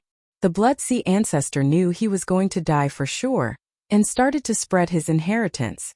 Using the limited time before his death, he used his rank 7 goo master abilities to set up hundreds of thousands of secret inheritance grounds, located in Central Continent, Southern Border and other places. Before his death, he laughed strangely. The blood path is not lonely, leaving behind a venomous legacy for all ages. His words were not false at all. From then on, countless goo masters benefited from this, and the demonic path flourished. Be it the Bladewing bloodbat goo, the Blood Frenzy goo or the Blood Guillotine, they were all extremely easy to raise and reproduce. Maybe in some unremarkable valley, in a shabby village, in an uninhabited desert, beside a mountain path, there would be 2 or 3 goo left by the Blood Sea ancestor. These goo were easy to raise, and did not require much primeval essence, so they were easily used by goo masters with ordinary aptitude. Surviving in such a world, where one's life was precarious, which goo master would not desire more power? The goo worms left by the Blood Sea ancestor represented a completely new kind of power. This kind of power was fast and convenient, and was undoubtedly more popular than other goo worms. Power itself was not sinful, it was good when used for good, and evil when used for evil. But in this world, how many people could have a firm heart to be able to control the sudden increase in power? Just like when a man is rich, he would often become a playboy. The sudden increase in power would nourish the wild ambitions that they had never had before. Thus, many goo masters, after obtaining the Blood Sea ancestors' inheritance, became demons who killed in all directions. There were even many righteous path members who changed sides because of this. The inheritance of the blood goo brought great turmoil and harm to the whole world. In the inheritance that the Blood Sea ancestor set up, there were usually only 2 or 3 goo. But these inheritances were like a spark, and if one was not careful, they would start a prairie fire. Almost every once in a while, there would be demonic goo masters who grasped the blood goo, causing trouble. Some of these people failed and were killed in the village. Some succeeded temporarily and formed a general trend causing harm to one side. Whether they succeeded temporarily or failed, they would unwillingly leave behind a new blood inheritance at some point in time. Thus, the blood calamity was endless, and not only did it not decline because of the Blood Sea ancestor's death and the righteous path's all-out attack, it instead became even more prosperous, with a deep foundation that could not be eradicated, and had a trend of never ending. As a result, the righteous path members would often curse in pain. These damned blood goo masters. I clearly remember that I have already killed wave after wave. But if I am not careful and look up again, who knows where a new batch will appear. By now, the Blood Sea inheritance was publicly recognized as the world's most popular and most numerous inheritance. There was no other. Strictly speaking, in his previous life, Feng Yuan had also received the Blood Sea ancestor's inheritance. In my previous life, I only found a Blood Sea inheritance after 400 years, and started to dominate it. If I can subdue these blood bats in this life, it would be equivalent to advancing my efforts by 400 years. The blood bats rushed over, but Feng Yuan was not afraid in the face of danger. He had the spring-autumn cicada, and his rank 6 aura was enough to make these bats collapse without a fight. The only thing he needed to be wary of was the rank 5 snake python that was hidden in the blood lake. But something is not right with this situation. Back when the Blood Sea ancestor set up his inheritance, there were usually only 2 or 3 goo. Why are there more than 100 bladewing blood bats here? Could it be that the rumor is true? Rumor had it that the Blood Sea ancestor had set up a deceptive formation. Although he had set up hundreds of thousands of inheritances, there were only a few that he wanted to pass down. In these few inheritances, there were the Blood Sea ancestor's proudest goo worms, research insights, or fusion recipes. Could it be that this is the true inheritance ground of the Blood Sea ancestor? Feng Yuan naturally thought of this, and his heart pounded. His thoughts raced. Although he thought of a lot of things, not much time had passed in the outside world. The bladewing blood bats swarmed towards him. Feng Yuan's expression was calm. With his long hair and black robes, he climbed up the mountain wall and was about to summon the spring-autumn cicada. But at this moment, a sudden change occurred. As expected, there is a blood calamity hidden here. A deep and firm voice that sounded like iron and stone came from the top of the cave, and then it reverberated above the Blood Sea.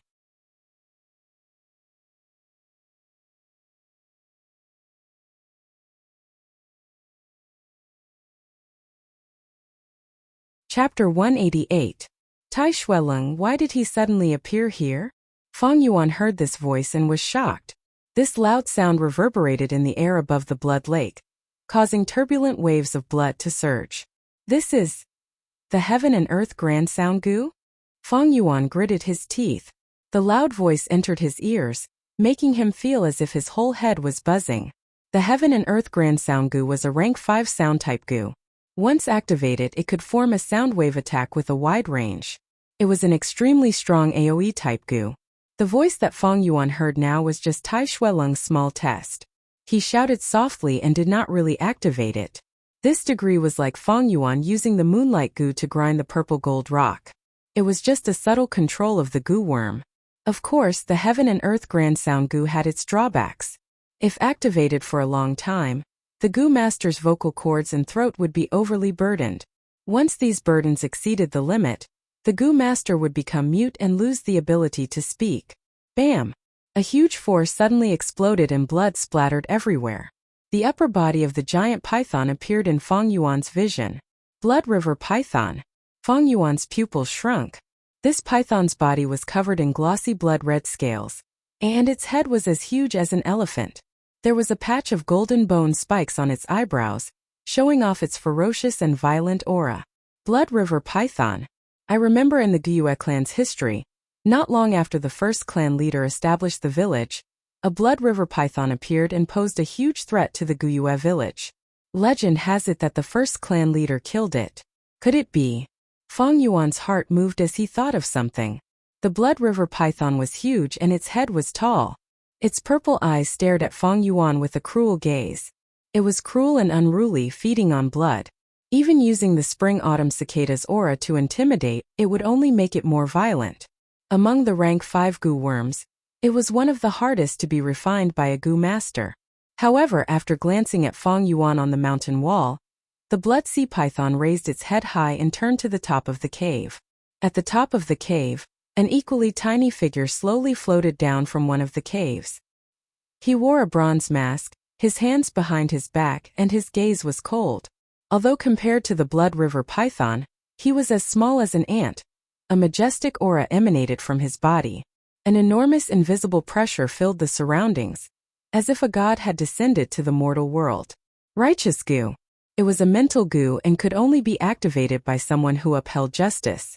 Scoundrels and weak-willed people would often tremble in fear under the influence of the righteous goo, and have a guilty conscience. Their battle intent would rapidly drop, and they would feel like they could not fight Tai Shuelong, thus collapsing without a fight. Creak, creak, creak. Under the oppression of morality, the blade-wing bloodbat goo panicked and let out a sharp cry. As if a heavy burden had been placed on their bodies, their 2 pairs of wings flapped repeatedly as they struggled to fly in the air, sometimes up and sometimes down. They could not even take care of themselves and did not approach Feng Yuan. Even the ferocious Blood River Python slightly lowered its head, feeling Tai Shuelong's supreme might. What a righteous goo! Feng Yuan sneered as he climbed on the mountain wall. This righteous goo's oppression had no effect on him. Only those with weak wills would be severely weakened. He was a demonic path overlord and had a heart as strong as steel. How could he be frightened by this illusory aura? Feng Yuan's nonchalance caused Tai Shuelong to gasp in surprise. The righteous goo had been with him for many years, and he deeply understood its effect. The righteous goo's effect could be big or small, attacking the heart. Sometimes it could achieve miraculous results, but other times it would be useless. But there were very few situations where it would be useless. Even righteous path figures would feel the pressure in their hearts. After all, factions could not determine good or evil, and no one was perfect. But Tai Shuelong knew Feng Yuan's sins. When he first met him, he had already placed a goo on Feng Yuan's body to track him. From then on, Tai Shuelong could faintly sense the changes in Feng Yuan's surroundings. Most people who committed sins would have their wills shaken under the influence of the righteous goo. However, Tai Shuelong had met many demonic goo masters who fought fiercely under the influence of the righteous goo, and were not affected. There is only one type of person who will not be affected by the righteous goo even if they commit a crime. These are people with true demonic nature. From the deepest part of their hearts they are paranoid and crazy, not treating their sins as sins, but as something that should be done. To think that this Feng Yuan's demonic nature is so deep. Let's get rid of this great demon first. If he is lucky enough to survive, we can deal with him later. Tai Shuelong hated evil and snorted, turning his gaze towards the Blood River Python. The moment he appeared, he was locked on by the Blood River Python.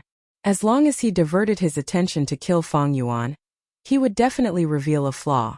Tai Shuelong had terrifying injuries, and with a strong enemy hiding behind the scenes, he could be spying on him. At this moment, he did not dare to divert his attention. He stared at the blood river python for a moment, then his gaze went past it and landed on the blood lake behind it. Not long ago, he had received a mysterious letter. The letter had concrete evidence, pointing out that there was a blood calamity hidden in Guyue village. This letter was carried by a white crane and dropped from the sky. Its origin was also very suspicious. But Tai Shuelong would rather believe it than not, because the blood calamity was not a small matter and could not be careless. If he was not careful, it would suddenly expand and spread everywhere, bringing disaster to all living beings. The best way to deal with it was to take advantage of the fact that the blood calamity had yet to take shape and extinguish this seed of chaos. Coincidentally, he had another request on hand. It was Jia Fu paying a huge sum of money to investigate the cause of Jia Jinshang's death. Tai Shuelong brought his daughter and rushed to Qingmao Mountain in advance. He ordered his daughter to investigate Jia Jinshang's case. On one hand, it was to nurture and train Tai Ruanan. On the other hand, it was to deceive others and stall for time while he investigated the details behind the scenes. The first time he met Feng Yuan, he had used the touching sensation gu on Feng Yuan. Although it was done casually, it came from the experience and intuition he had accumulated over a long period of time. The touching sensation gu was formless and colorless, like an imprint. He had set up dozens of them. The one that was truly effective was the first one he had set up casually. First Jingu, I know you are not dead. You have hidden for close to 1,000 years and set up this trap. Unfortunately, all your efforts are going to be in vain. Tai Shuelong opened his mouth and the whole space buzzed. But there was no change in the blood lake. Instead, the blood river python opened its mouth and roared. It had a cruel nature and could not tolerate any pressure. The morality gu had stimulated its ferocious nature. Bang! It suddenly stretched its body and its huge snake body created a blood wave that soared to the sky. With a killing intent that could pierce through the horizon, it pounced towards Tai Shuelong who was in the air.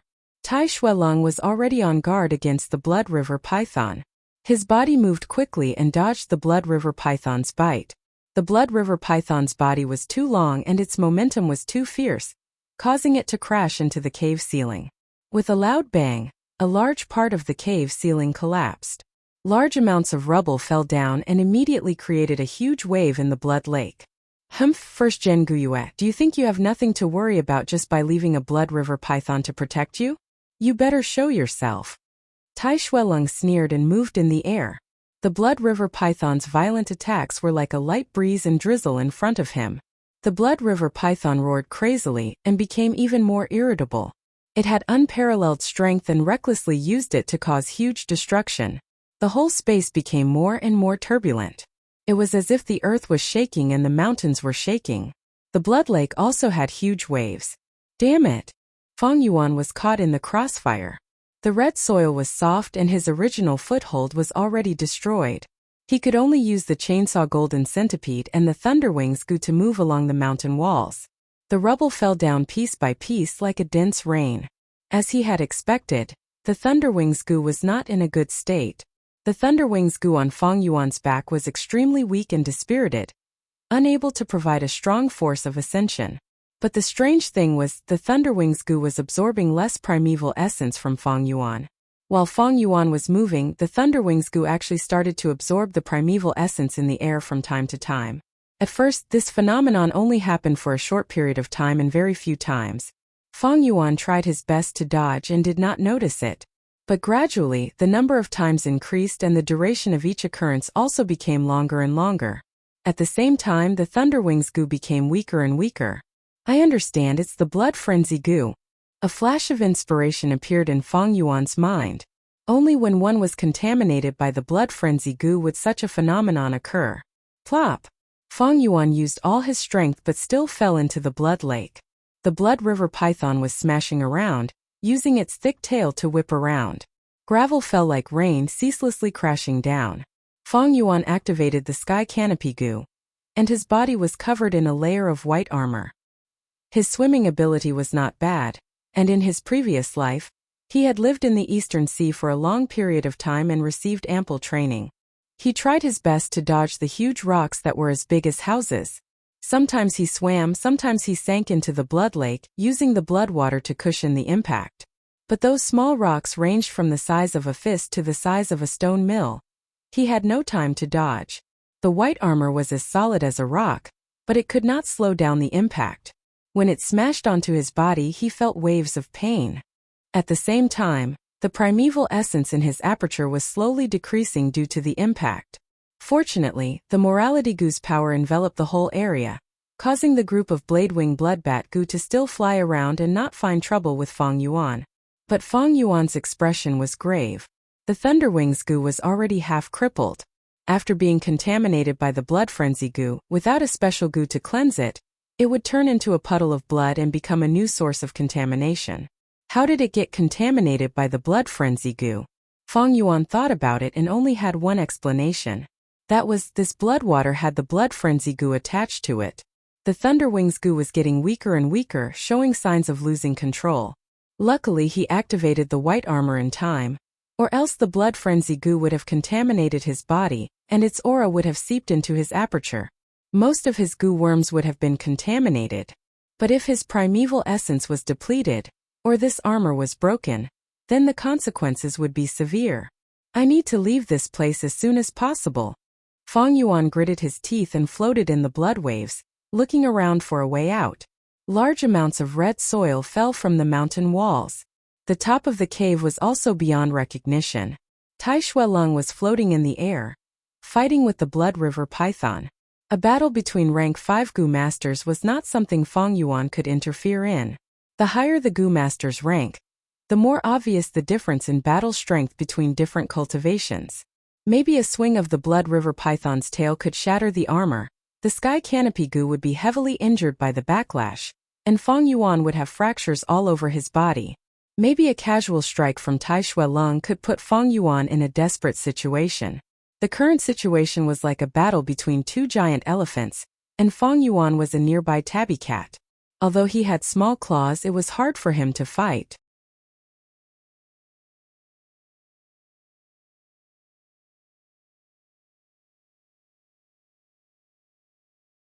Chapter 189.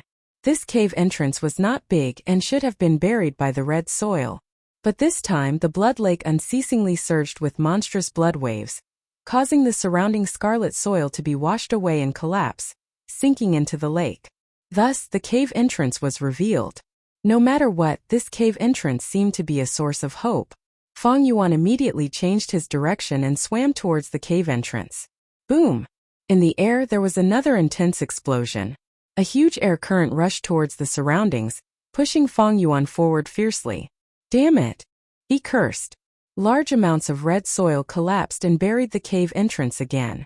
Iron Hand Grappling Goo.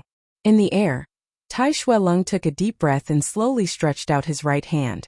In front of him, ripples appeared in the air and a huge black iron hand appeared, pressing down on the Blood River Python's tail. The Blood River Python struggled with all its might, but its scales were wet and slippery.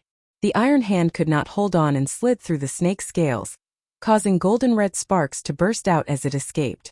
But Tai Shuelong had rich battle experience and was not discouraged. Suddenly, he tilted his head back and puffed his cheeks, blowing at the Blood River Python. Whoosh! A jet of black oil poured down like a waterfall. In the air, it turned into a dragon, baring its fangs and claws as it coiled around the Blood River Python. Oil Dragon Goo. The Blood River Python was furious, roaring and biting. The black oil dragon's size was not inferior to the Blood River Python's, but it was only a rank 4 and did not have a physical body. In a short while it was torn apart by the Blood River Python. Tai Shuelong laughed instead. Beasts were beasts. If a goo master was controlling it, they would be able to see through this classic and ordinary battle tactic. But the Blood River Python was only refined. Although it had a goo master's will, it did not have the intelligence of a normal person. The oil dragon was destroyed and the oil dragon goo in the aperture also suffered a backlash. Tai Shuelong did not care and stopped activating the oil dragon goo, starting to activate the fire dragon goo. He shouted and his body shook. A flame-like goo shot out from his aperture and quickly turned into a fire snake, coiling around his body. The fire snake flew out and became bigger. In the blink of an eye, it grew scales and extended eagle claws, antlers, a horse's face and sharp teeth. It turned into a giant fire dragon. This fire dragon Gu was only rank 4. But when it fought with the Blood River Python, it made the Blood River Python roar in pain. Because the oil dragon had been destroyed, a large amount of black oil had stained the Blood River Python's body. Now that the oil was tangled with the fire dragon, the python's body was suddenly set on fire, roasting the Blood River Python. Other than the snake's body, the black oil was also floating on the surface of the lake. This moment it was ignited. The scarlet lake of blood ignited into a sea of fire that soared into the sky. The temperature of the air rose rapidly. The fire dragon was no match for the Blood River Python. It suffered heavy injuries and its body became smaller and smaller. But every time this happened, it would dive into the sea of fire and roll around, and its body would regain some of its majesty. In this sea of flames, Hualong had the geographical advantage. The Blood River Python and the fire dragon fought for a while. The snake's body was constantly being burned, and the smell of charred flesh wafted through the air. The Blood River Python was violent by nature. Once it was oppressed, it would erupt with a powerful counterattack. But at this moment it had no choice but to retreat. He abandoned the fire dragon and plunged into the depths of the blood sea. Man is the spirit of all living things, possessing the wisdom to innovate. Under Tai Shuelong's tactic, 2 rank 4 Gu were able to force the rank 5 Blood River Python to retreat. But Gu were the essence of heaven and earth, containing the code of heaven and earth and a corner of the laws. The Blood River Python's ability was its super strong self-recovery ability. It sank to the bottom of the lake, and the blood water nourished it, rapidly healing its injuries. The fire dragon Gu had the geographical advantage, but it had the geographical advantage. As long as this blood lake existed, it would be an unkillable cockroach. Feng Yuan's situation was even more dangerous. The flames on the surface of the blood lake continued to spread, burning fiercely. Tongues of fire licked and roasted his body. The sky canopy Gu's pressure was even greater. The most important thing was not this, but that Feng Yuan's breathing was becoming more difficult. The flames burned and consumed a large amount of air. This underground space was originally a half-closed space, and it was hard to replenish the air. Feng Yuan gradually felt suffocated. Although the oil dragon Gu and fire dragon Gu can force the Blood River Python to retreat if they work together, it is only temporary. As long as there is a large amount of blood water, the Blood River Python's recovery ability is extremely terrifying. When it rushes up again and recovers to its peak condition, the fire dragon Gu might not be its match. No, this is too obvious. Tai Shuelong must know. Feng Yuan floated in the burning lake, his thoughts moving at lightning speed. Thinking of this, his heart tightened. If he was not wrong, Tai Shuelong had achieved his tactical goal by forcing the Blood River Python to retreat. Tai Shuelong wanted to gain sufficient time, and there was a situation where he needed to do so. That was to prepare his killer move. As expected, at the next moment, Tai Shuelong floated in the air and suddenly spread his arms, letting out a deep roar. The righteous aura that was suppressing all directions was retracted by him, and he poured his rank 5 primeval essence into the bronze mask with full concentration. The bronze mask gradually lit up. At first, it was only a faint light, but in a few breaths' time, it gave off a dazzling green light like a fragment of the sun. The green light shone in all directions, like a monarch descending to heaven and earth. For a moment, the red soil, blood beard, and the sea of fire were all dyed with a layer of ancient green. Within the green light, there was a mystical power. Under the guidance of this power, the mountain rocks started to shake and collapse. At the top of the cave, huge rocks fell and flew towards the bronze mask. The surrounding red cliffs also had large amounts of soil and rocks slowly flying up from the bottom. Tai Shuelong's expression was already shrouded by the bronze mask's light. Large amounts of mountain rocks gathered around the bronze mask, condensing together and forming a human figure. The soil and rocks continued to gather, and the rockman became bigger and bigger. From the initial 1 meter, it rapidly grew to 3 meters, 5 meters, 8 meters, finally reaching 18 meters. Giant Hill Puppet Gu. A giant that could support heaven and earth descended upon the battlefield of the Blood Lake. Its 2 legs stood in the depths of the Blood Lake, the lake water only reaching its waist. Its body was extremely majestic, its arms could run carriages, and its fists could stand on top of an elephant. Its face was simple and unadorned, an enlarged version of the bronze mask. Fire dragon, come. It opened its mouth, its voice shaking the heaven and earth. The fire dragon that was tumbling in the sea of fire flew up and coiled around the giant puppet's right arm like a snake, its head resting on the giant puppet's right shoulder. Then the oil dragon goo flew out and turned into a pitch-black oil dragon, coiling around the giant puppet's left arm and resting its head on its left shoulder. The two dragons on the left and right, the giant hill puppet, descended like a mighty deity. Feng Yuan swam towards the cave entrance with all his might.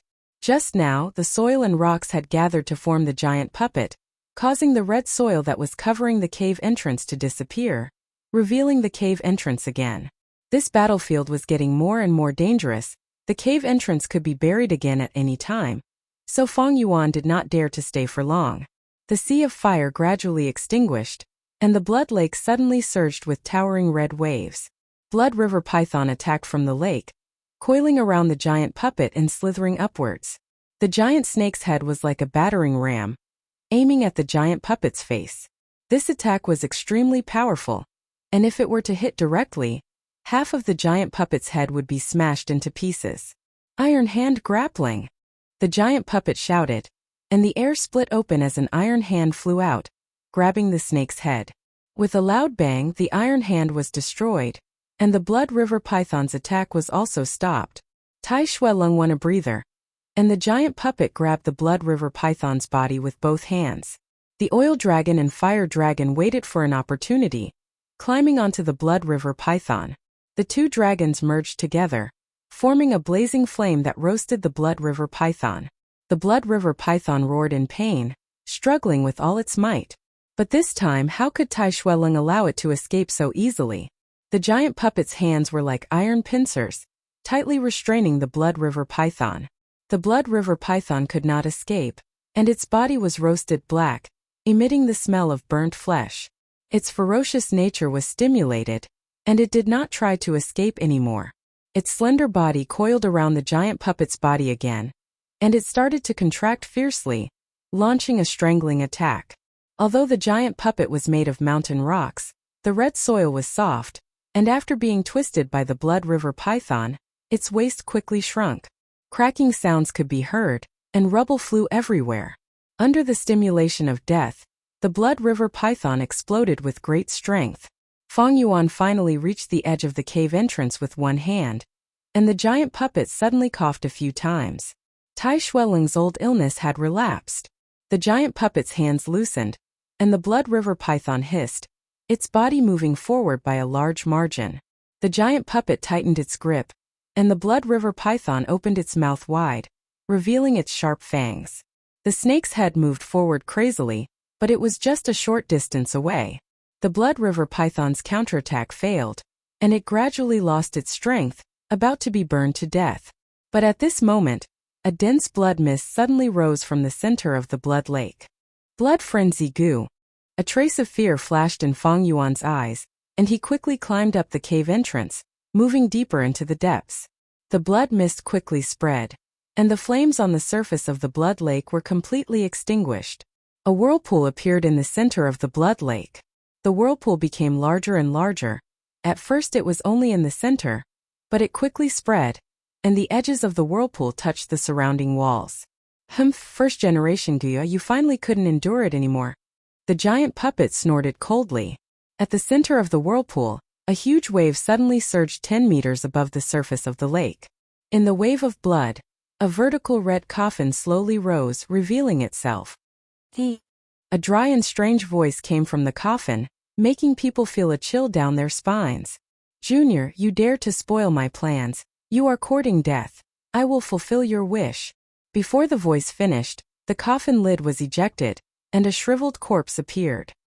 He had a scarlet face and sharp fangs, his hair was red like blood, and in his deep eye sockets, his eyes were like burning charcoal that was about to be extinguished. He had no skin, and red strips of withered muscles were attached to his white bones. He looked thin and capable. Junior, thou art injured, yet you still dare to provoke me. Thou shalt die today. The corpse spoke, but there was no movement from his mouth, it was his abdomen. He kept saying I thou.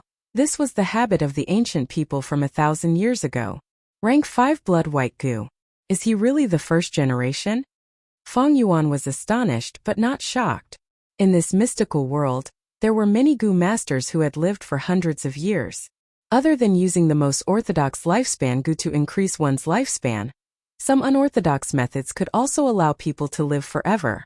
For example, the rank 2 roaming zombie Goo.